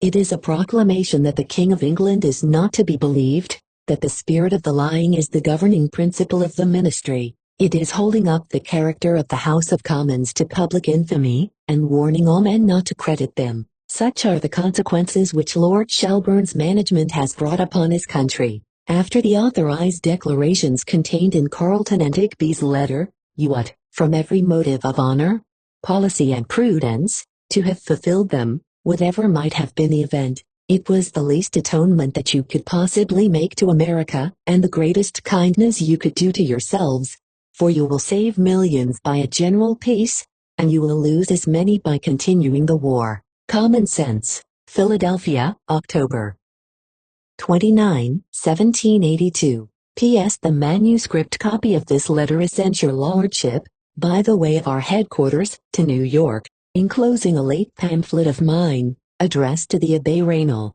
which will serve to give your lordship some idea of the principles and sentiments of America. C.S. The Crisis Number 13. Thoughts on the Peace, and the Probable Advantages thereof. The times that tried men's souls, 14 are over, and the greatest and completest revolution the world ever knew, gloriously and happily accomplished. But to pass from the extremes of danger to safety, from the tumult of war to the tranquility of peace, though sweet in contemplation, requires a gradual composure of the senses to receive it. Even calmness has the power of stunning, when it opens too instantly upon us. The long and raging hurricane that should cease in a moment would leave us in a state rather of wonder than enjoyment, and some moments of recollection must pass, before we could be capable of tasting the felicity of repose. There are but few instances in which the mind is fitted for sudden transitions. It takes in its pleasures by reflection and comparison, and those must have time to act, before the relish for new scenes is complete. In the present case, the mighty magnitude of the object, the various uncertainties of fate it has undergone, the numerous and complicated dangers we have suffered or escaped, the eminence we now stand on, and the vast prospect before us, must all conspire to impress us with contemplation, to see it in our power to make a world happy, to teach mankind the art of being so, to exhibit, on the theater of the universe, a character hitherto unknown, and to have, as it were, a new creation entrusted to our hands, are honors that command reflection, and can neither be too highly estimated, nor too gratefully received. In this pause then of recollection, while the storm is ceasing, and the long agitated mind vibrating to a rest, let us look back on the scenes we have passed, and learn from experience what is yet to be done. Never, I say, had a country so many openings to happiness as this. Her setting out in life, like the rising of a fair morning, was unclouded and promising. Her cause was good, her principles just and liberal, her temper serene and firm, her conduct regulated by the nicest steps, and everything about her wore the mark of honor. It is not every country, perhaps there is not another in the world, that can boast so fair an origin. Even the first settlement of America corresponds with the character of the Revolution. Rome, once the proud mistress of the universe, was originally a band of ruffians. Plunder and rapine made her rich, and her oppression of millions made her great. But America need never be ashamed to tell her birth, nor relate the stages by which she rose to empire. The remembrance, then, of what is past, if it operates rightly, must inspire her with the most laudable of all ambition, that of adding to the fair fame she began with.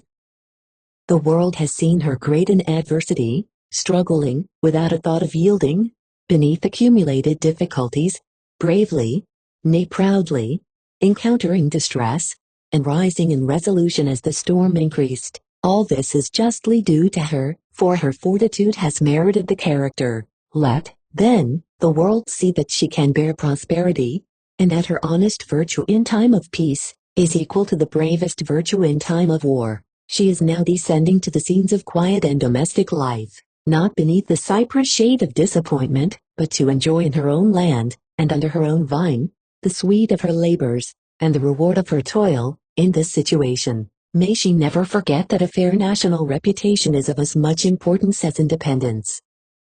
That it possesses a charm that wins upon the world, and makes even enemies civil. That it gives a dignity which is often superior to power, and commands reverence where pomp and splendor fail. It would be a circumstance ever to be lamented and never to be forgotten, were a single blot, from any cause whatever, suffered to fall on a revolution, which to the end of time must be an honor to the age that accomplished it, and which has contributed more to enlighten the world, and diffuse a spirit of freedom and liberality among mankind, than any human event, if this may be called one, that ever preceded it. It is not among the least of the calamities of a long-continued war, that it unhinges the mind from those nice sensations which at other times appear so amiable. The continual spectacle of woe blunts the finer feelings, and the necessity of bearing with the sight renders it familiar. In like manner, are many of the moral obligations of society weakened, till the custom of acting by necessity becomes an apology, where it is truly a crime. Yet let but a nation conceive rightly of its character, and it will be chastely just in protecting it. None ever began with a fairer than America, and none can be under a greater obligation to preserve it. The debt which America has contracted, compared with the cause she has gained, and the advantages to flow from it, ought scarcely to be mentioned. She has it in her choice to do, and to live as happily as she pleases. The world is in her hands. She has no foreign power to monopolize her commerce, perplex her legislation, or control her prosperity. The struggle is over, which must one day have happened, and, perhaps, never could have happened at a better time. 15 And instead of a domineering master, she has gained an ally whose exemplary greatness, and universal liberality, have extorted a confession even from her enemies. Had the states severally been less able than they were when the war began, their united strength would not have been equal to the undertaking, and they must in all human probability have failed. And, on the other hand, had they severally been more able, they might not have seen, or, what is more, might not have felt, the necessity of uniting, and, either by attempting to stand alone or in small confederacies, would have been separately conquered. Now, as we cannot see a time, and many years must pass away before it can arrive, when the strength of any one state, or several united, can be equal to the whole of the present United States, and as we have seen the extreme difficulty of collectively prosecuting the war to a successful issue, and preserving our national importance in the world, therefore, from the experience we have had, and the knowledge we have gained, we must, unless we make a waste of wisdom, be strongly impressed with the advantage, as well as the necessity of strengthening that happy union which had been our salvation, and without which we should have been a ruined people. While I was writing this note, I cast my eye on the pamphlet, Common Sense, from which I shall make an extract, as it exactly applies to the case. It is as follows: I have never met with a man, either in England or America, who has not confessed it is his opinion that a separation between the countries would take place one time or other, and there is no instance in which we have shown less judgment than in endeavoring to describe what we call the ripeness or fitness of the continent for independence.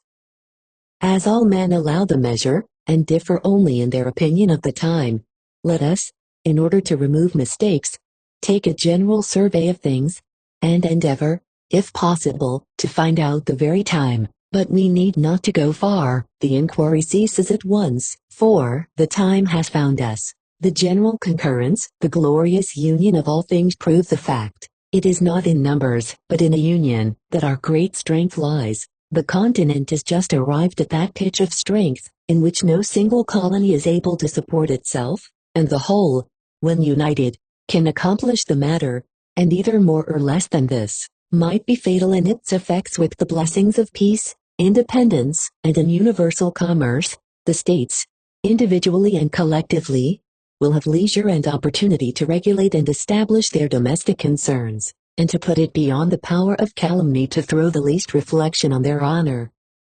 Character is much easier kept than recovered, and that man, if any such there be, who, from sinister views, or littleness of soul, lends unseen his hand to injure it, contrives a wound it will never be in his power to heal. As we have established an inheritance for posterity, let that inheritance descend, with every mark of an honorable conveyance. The little it will cost, compared with the worth of the states, the greatness of the object, and the value of the national character, will be a profitable exchange. But that which must more forcibly strike a thoughtful, penetrating mind, and which includes and renders easy all inferior concerns, is the union of the states. On this our great national character depends. It is this which must give us importance abroad and security at home. It is through this only that we are, or can be, nationally known in the world. It is the flag of the United States which renders our ships and commerce safe on the seas, or in a foreign port. Our Mediterranean passes must be obtained under the same style. All our treaties, whether of alliance, peace, or commerce, are formed under the sovereignty of the United States, and Europe knows us by no other name or title. The division of the empire into states is for our own convenience, but abroad this distinction ceases. The affairs of each state are local, they can go no further than to itself.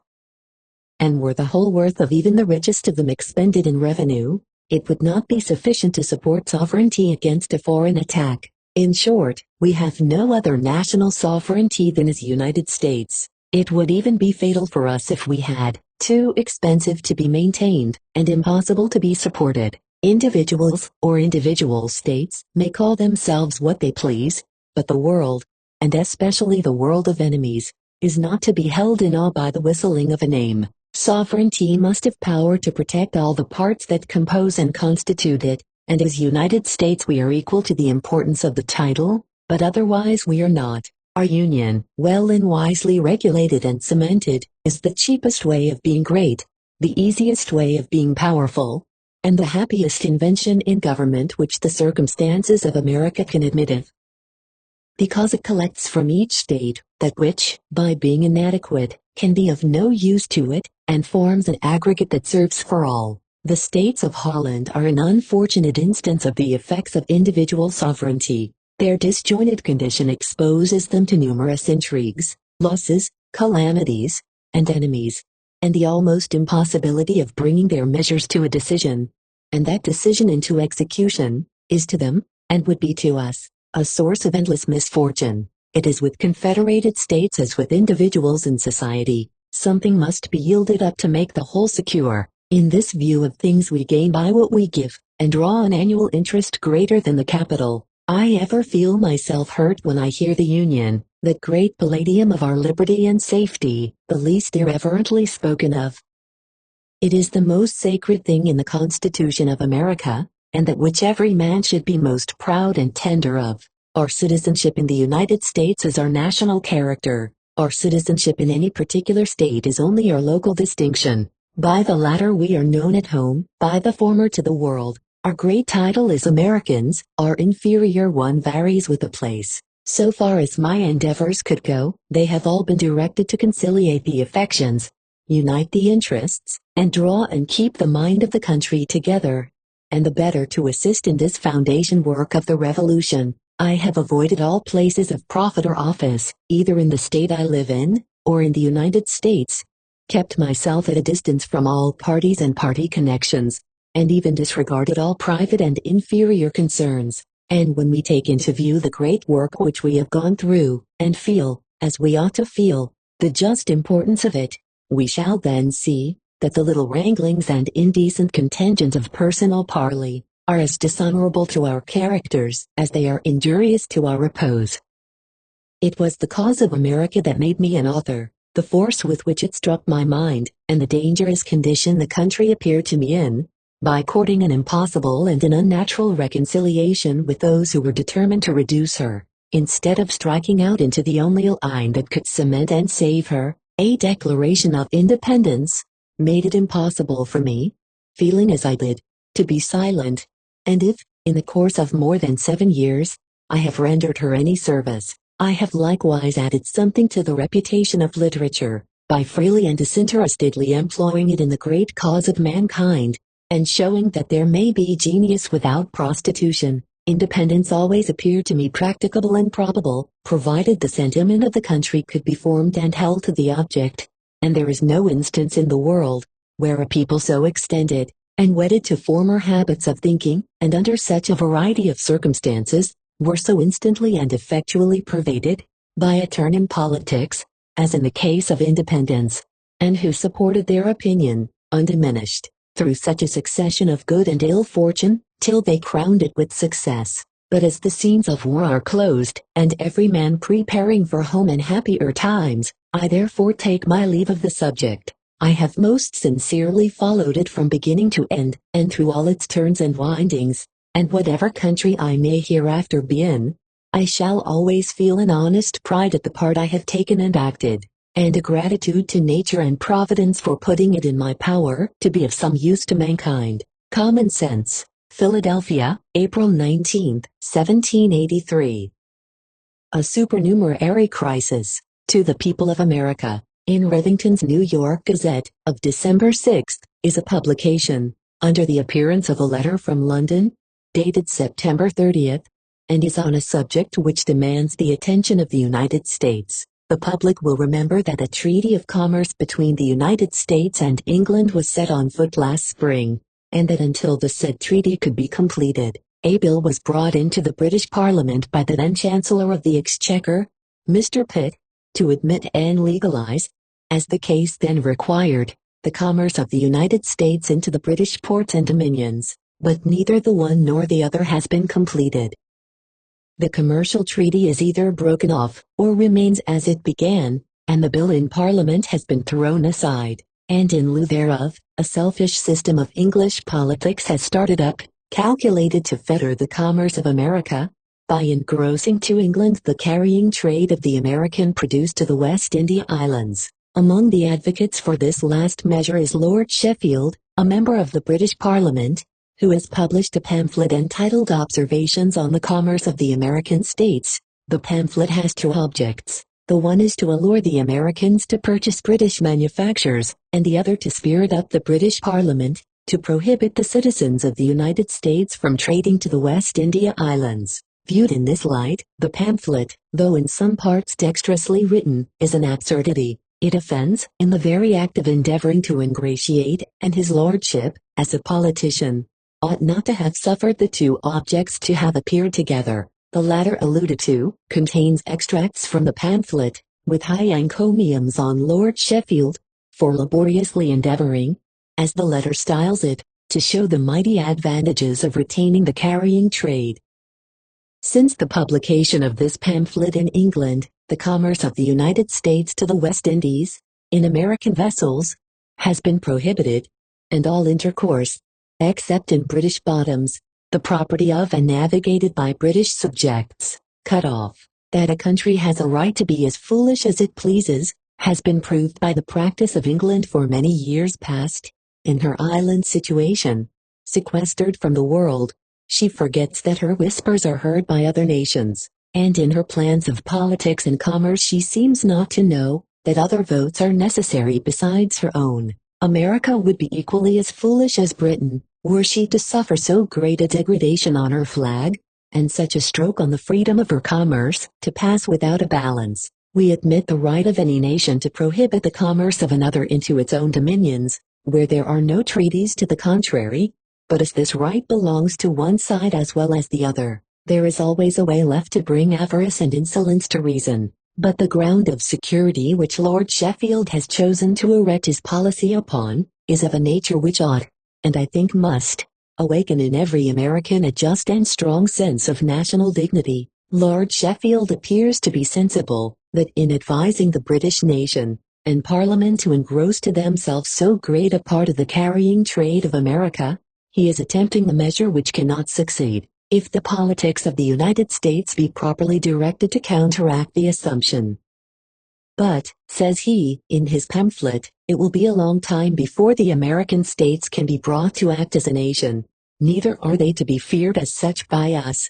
What is this more or less than to tell us, that while we have no national system of commerce, the British will govern our trade by their own laws and proclamations as they please? The quotation discloses a truth too serious to be overlooked, and too mischievous not to be remedied. Among other circumstances which led them to this discovery, none could operate so effectually as the injudicious, uncandid and indecent opposition made by sundry persons in a certain state, to the recommendations of Congress last winter, for an import duty of 5%. It could not but explain to the British weakness in the national power of America, and encourage them to attempt restrictions on her trade, which otherwise they would not have dared to hazard. Neither is there any state in the Union, whose policy was more misdirected to its interest than the state I allude to, because her principal support is the carrying trade, which Britain, induced by the want of a well-centered power in the United States to protect and secure, is now attempting to take away.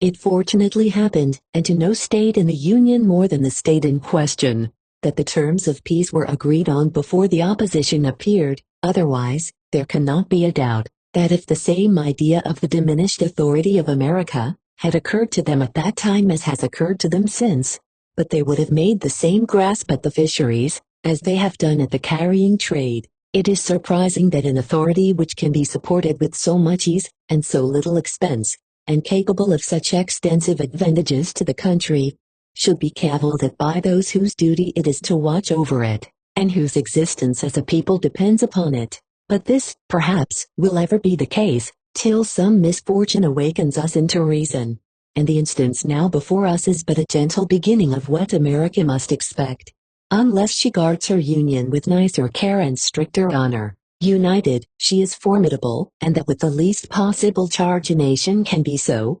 Separated, she is a medley of individual nothings, subject to the sport of foreign nations. It is very probable that the ingenuity of commerce may have found out a method to evade and supersede the intentions of the British, in interdicting the trade with the West India Islands, the language of both being the same, and their customs well understood. The vessels of one country may, by deception, pass for those of another.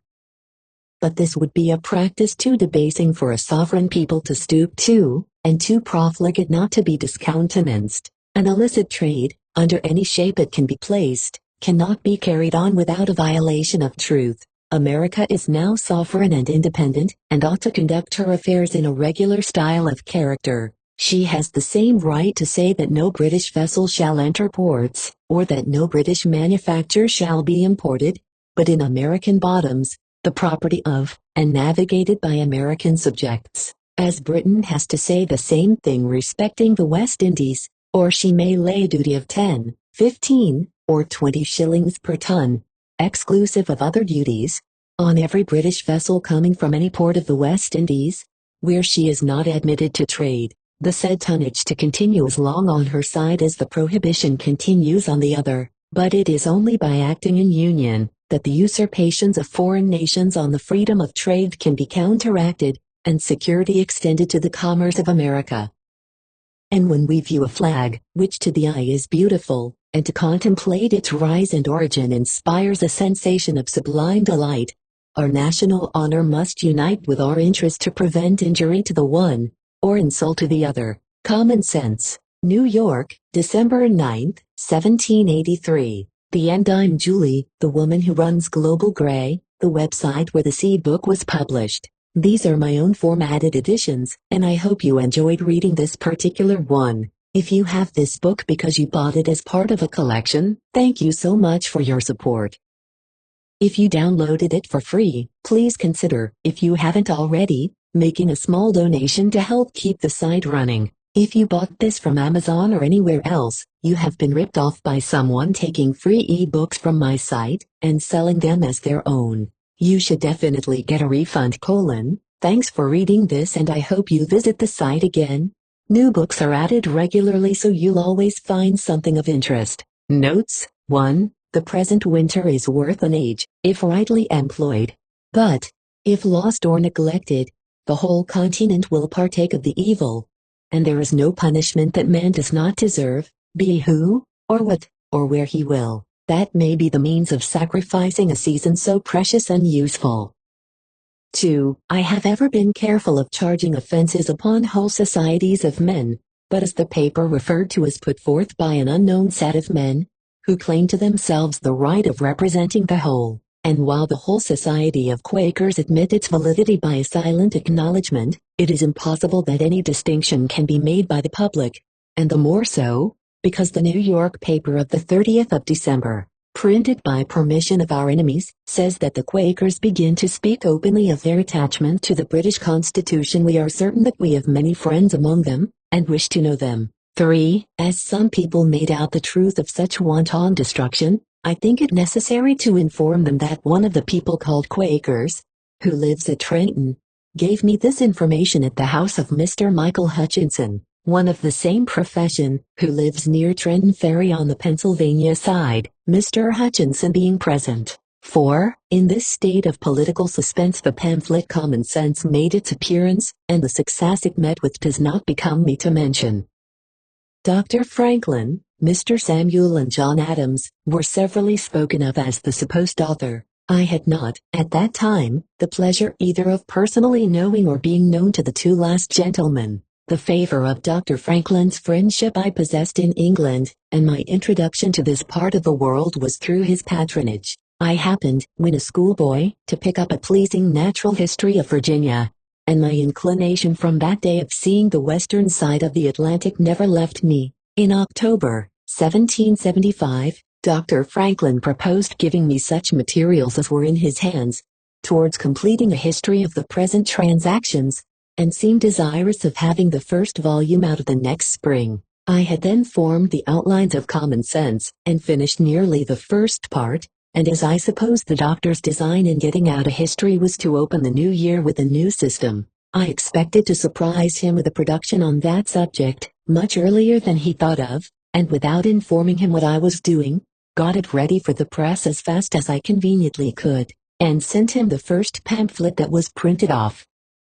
5. Steward of the King's Household. 6. Formerly General Townsend, at Quebec, and late Lord Lieutenant of Ireland. 7. General Sir H. Clinton's letter to Congress.